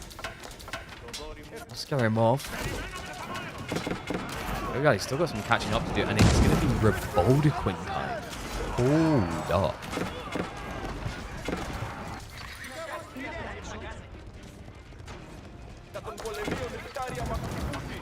Castle also at risk. Has got the boiling oil. I think it survives this. It's going to be tight though. But the boiling oil slog should get the horseman low enough. It just about maintains. Triple Sacred Site down to 6.5 minutes now. Kuyadi had enough time to get the production ramped up again to get a new wave in. Pushes back, pushes him out of range of the aura. Castle drop to contest the Sacred Site, and it looks like this castle. Okay, I said it was going to be tight. Health bar suggests yes, most definitely, but it looks like they have got the burn pass. Kuyadi now going to lose that castle. Just a matter of burn down. Main fight. He's lost another wave. Byzantines, they're doing this. Even against the aura. He's just burning him down on the key resources. Like, it feels like Kuyadi, he may have this attack speed buffer, but he's kind of just stuck on worse units now.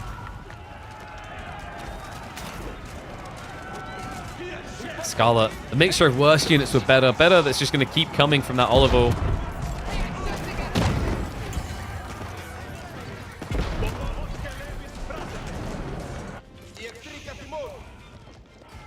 Poor Kuyadi. There's not enough baby oil in the world to make him feel young again, to moisturize the skin. But for Scarlet Devil, there's enough Byzantine oil to get him across the line. 1,000 olive oil a minute, allowing him to add just an extra 10 lombos per minute. Revoldequin for Kuyadi's last stand attempt. If it just gets targeted, though, it's going to melt. For now, it's being ignored. No, hold on a second. It goes down, but Scarlet loses the military lead. Now, wait a second. Where's the next wave? Oh, Scarlet! He tries to queue up more gunners. Count has been reduced, though.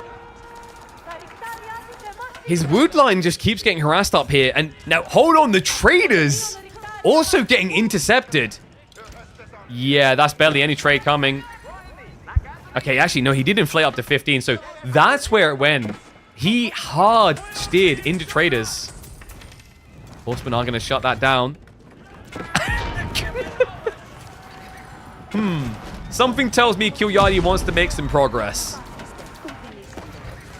And he will progress fast. Woodwork is going down now. Remember, Scarlet will need wood to get these Limitane online. Limitane that are super impactful against percentile damage. They lack the ability to inflate at this rate. Especially considering he's trying to pump more traders, which also costs him wood. Horsemen cost him wood. A lot of what Scarlet is doing relies on wood. Say the same for Kuyadi, but Kuyadi still seems to have reserves on offer up here. And down to the south. He's making it work. Does extend beyond the Aurora again, though. Does not have that outpost buff. Scarlet jumps on in. Able to wipe the front and the back line, so he'll stabilize. This game. How does this end? I mean, I feel like Scarlet should just be dead, be out of wood. But then every time, you just kind of see Kuyadi slightly overstep.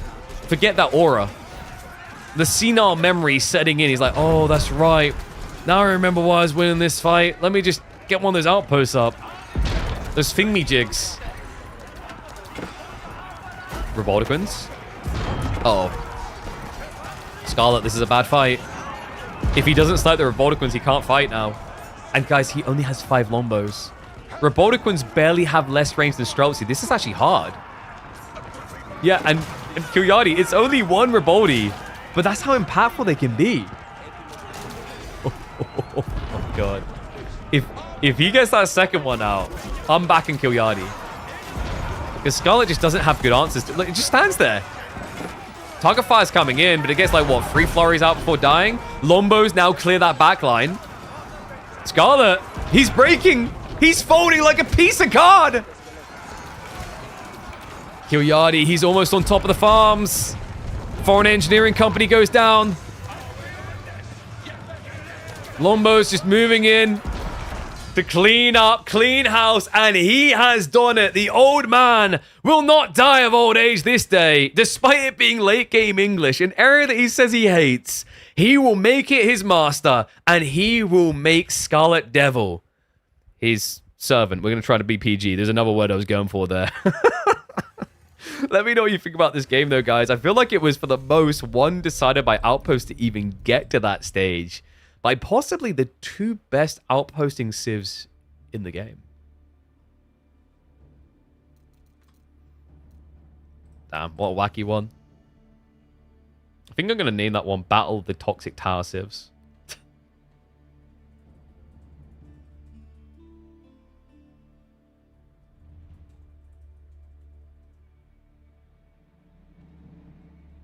Quick and easy. Of course, Kilyardi never won distrained at the late game. No. How could that ever happen when you pick English? That's crazy, right? Right? All right. What do we do now? Oh, you randomed. Oh, yeah, I remember. Yeah, I remember saying. You wouldn't pick such a civ? Not even... No. Like, do you think you just burnt yourself out of them on your first year of playing the game? Dude, I've got replays of you from, like, 2022 that prove that you definitely picked that civ a lot. Don't try that with me, you cheeky git. So, in terms of what we're waiting for, we have got BMSN, Anatan, Bit Cousin, Lucifron, GIF coming up at like 7. That's still like an hour and a bit. What I might do is be like, we're just going to do a lot of games tomorrow. Because like otherwise, just like, I don't know. I don't mind having the odd pub game here or there. I don't want half the stream to be pub games, you know? Not that, I mean, there's been some entertaining ones in there. The creator one in particular is really cool. I am weighing up whether we... I was thinking of doing a Anno speedrun to see how fast we can get tier 3 and tier 4. I don't know how much of interest that would be to people. Could be a different type of content. I'm not an expert. I maybe played like 12 or 15 hours of Anno 117. But it could be something different.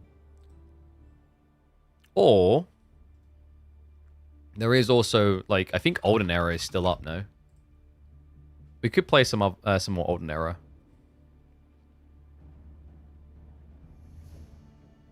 Yeah, it looks like Olden Era is still live. And then do like 200% difficulty. What do you guys think? Cast a very old professional game to show us how much the game has changed. I mean, like, that would just be putting up a replay for you guys to watch. You can't really cast it like... It'd be weird. We'd like have to cast over a cast, or you'd have no audio. What do you think, guys? What do we do? It's awkward, actually. I'm kind of hungry as well.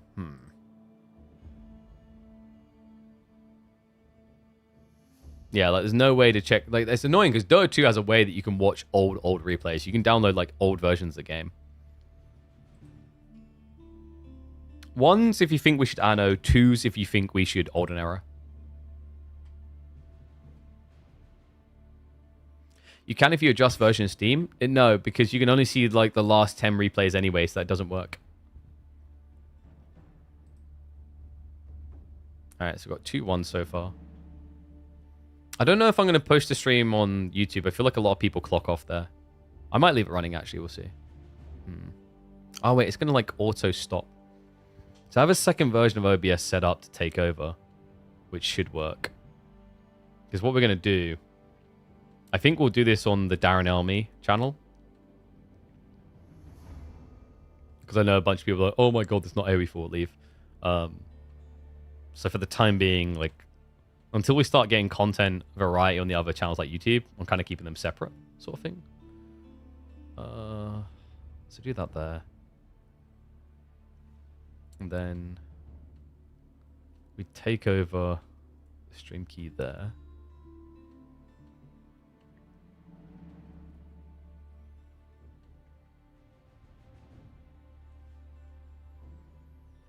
I don't know if do we go live on TikTok with Anno? Anno's like really weird because, dude, I need to set up a custom configuration, I think, for all the data that you need for it to actually like look good. It's my worry. All right, so Anno wins. You guys want Anno? Because I don't think there's really any other games, like epic games going on.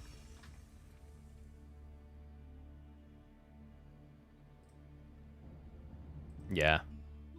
Screw it. Let's do what I said. Alright, guys. So, what I'm going to do now, I will be back tomorrow. I'll definitely be live by the time we went live today. Tomorrow, maybe a little bit earlier, more towards 12 o'clock. So I think we'll have a lot of series to do. We've got a lot to do. So, Vortex vs. Voldemar should be tomorrow. We'll have B vs. MSN, Anatan vs. Bit Cousin, Luciferon vs. Jif. I think priority order of things is like, you know, Luciferon, Jif, and Numedan Sass, which will probably start the day off for those ones. And then we'll have Vortex Voldemar, winner of Numedan Sass versus Scarlet. Should hopefully have like Kilyadi versus either Luciferon or Jif quite quickly. And then yeah, like the plan will be to blitz through all the quarterfinals tomorrow as obviously the big primary priority. But what I'll do now, guys, I'm going to raid through to my secondary channel. So we have another channel set up. It is going to be Baron right at the beginning because I need to like reset the cameras so they get captured in the correct game. But I'm going to start the stream there. We're going to go across to my Darren Elmy channel, which is the one I'm going to start, for the moment at least, using for variety streaming. Just because, like, I'm trying to keep the numbers up on the primary, so we can attract sponsors for tournaments. So keep tuning in here for those. We need to grow a little bit bigger, really. But we'll get there. You guys, your support goes a long way for it, for sure. But let me go ahead and hit that switch now. So I'll start this here. Too many concurrent sessions. Try closing up. Oh, that's annoying, actually. So it won't let me... I wonder, if I hit raid and stop stream here and then immediately start, will I have enough time to send you guys across? If not, I will be on this channel in a second. Let me just actually link it to you guys in chat. So I'll be on this channel in a second. Wait, I didn't even do it properly. Whoops. I'll be on this channel in a second. Actually, just type it there. No, dude, it didn't even... Why is it being stupid? Alright, there we go. So yeah, we're going to be live on this channel with some Anno. I might just leave the YouTube up and see how it goes. Wait, no, that'll get stopped. No, it can carry over. Okay, so I'm going to hit the... Let's see if /raid works correctly. I don't know if it works with offline channels of the thing. Alright, there we go. I think it does. So I'll hit stop. And then I'll hit start quickly in the other. And that should take us across. So I'm going to stop all now. We'll stop it here.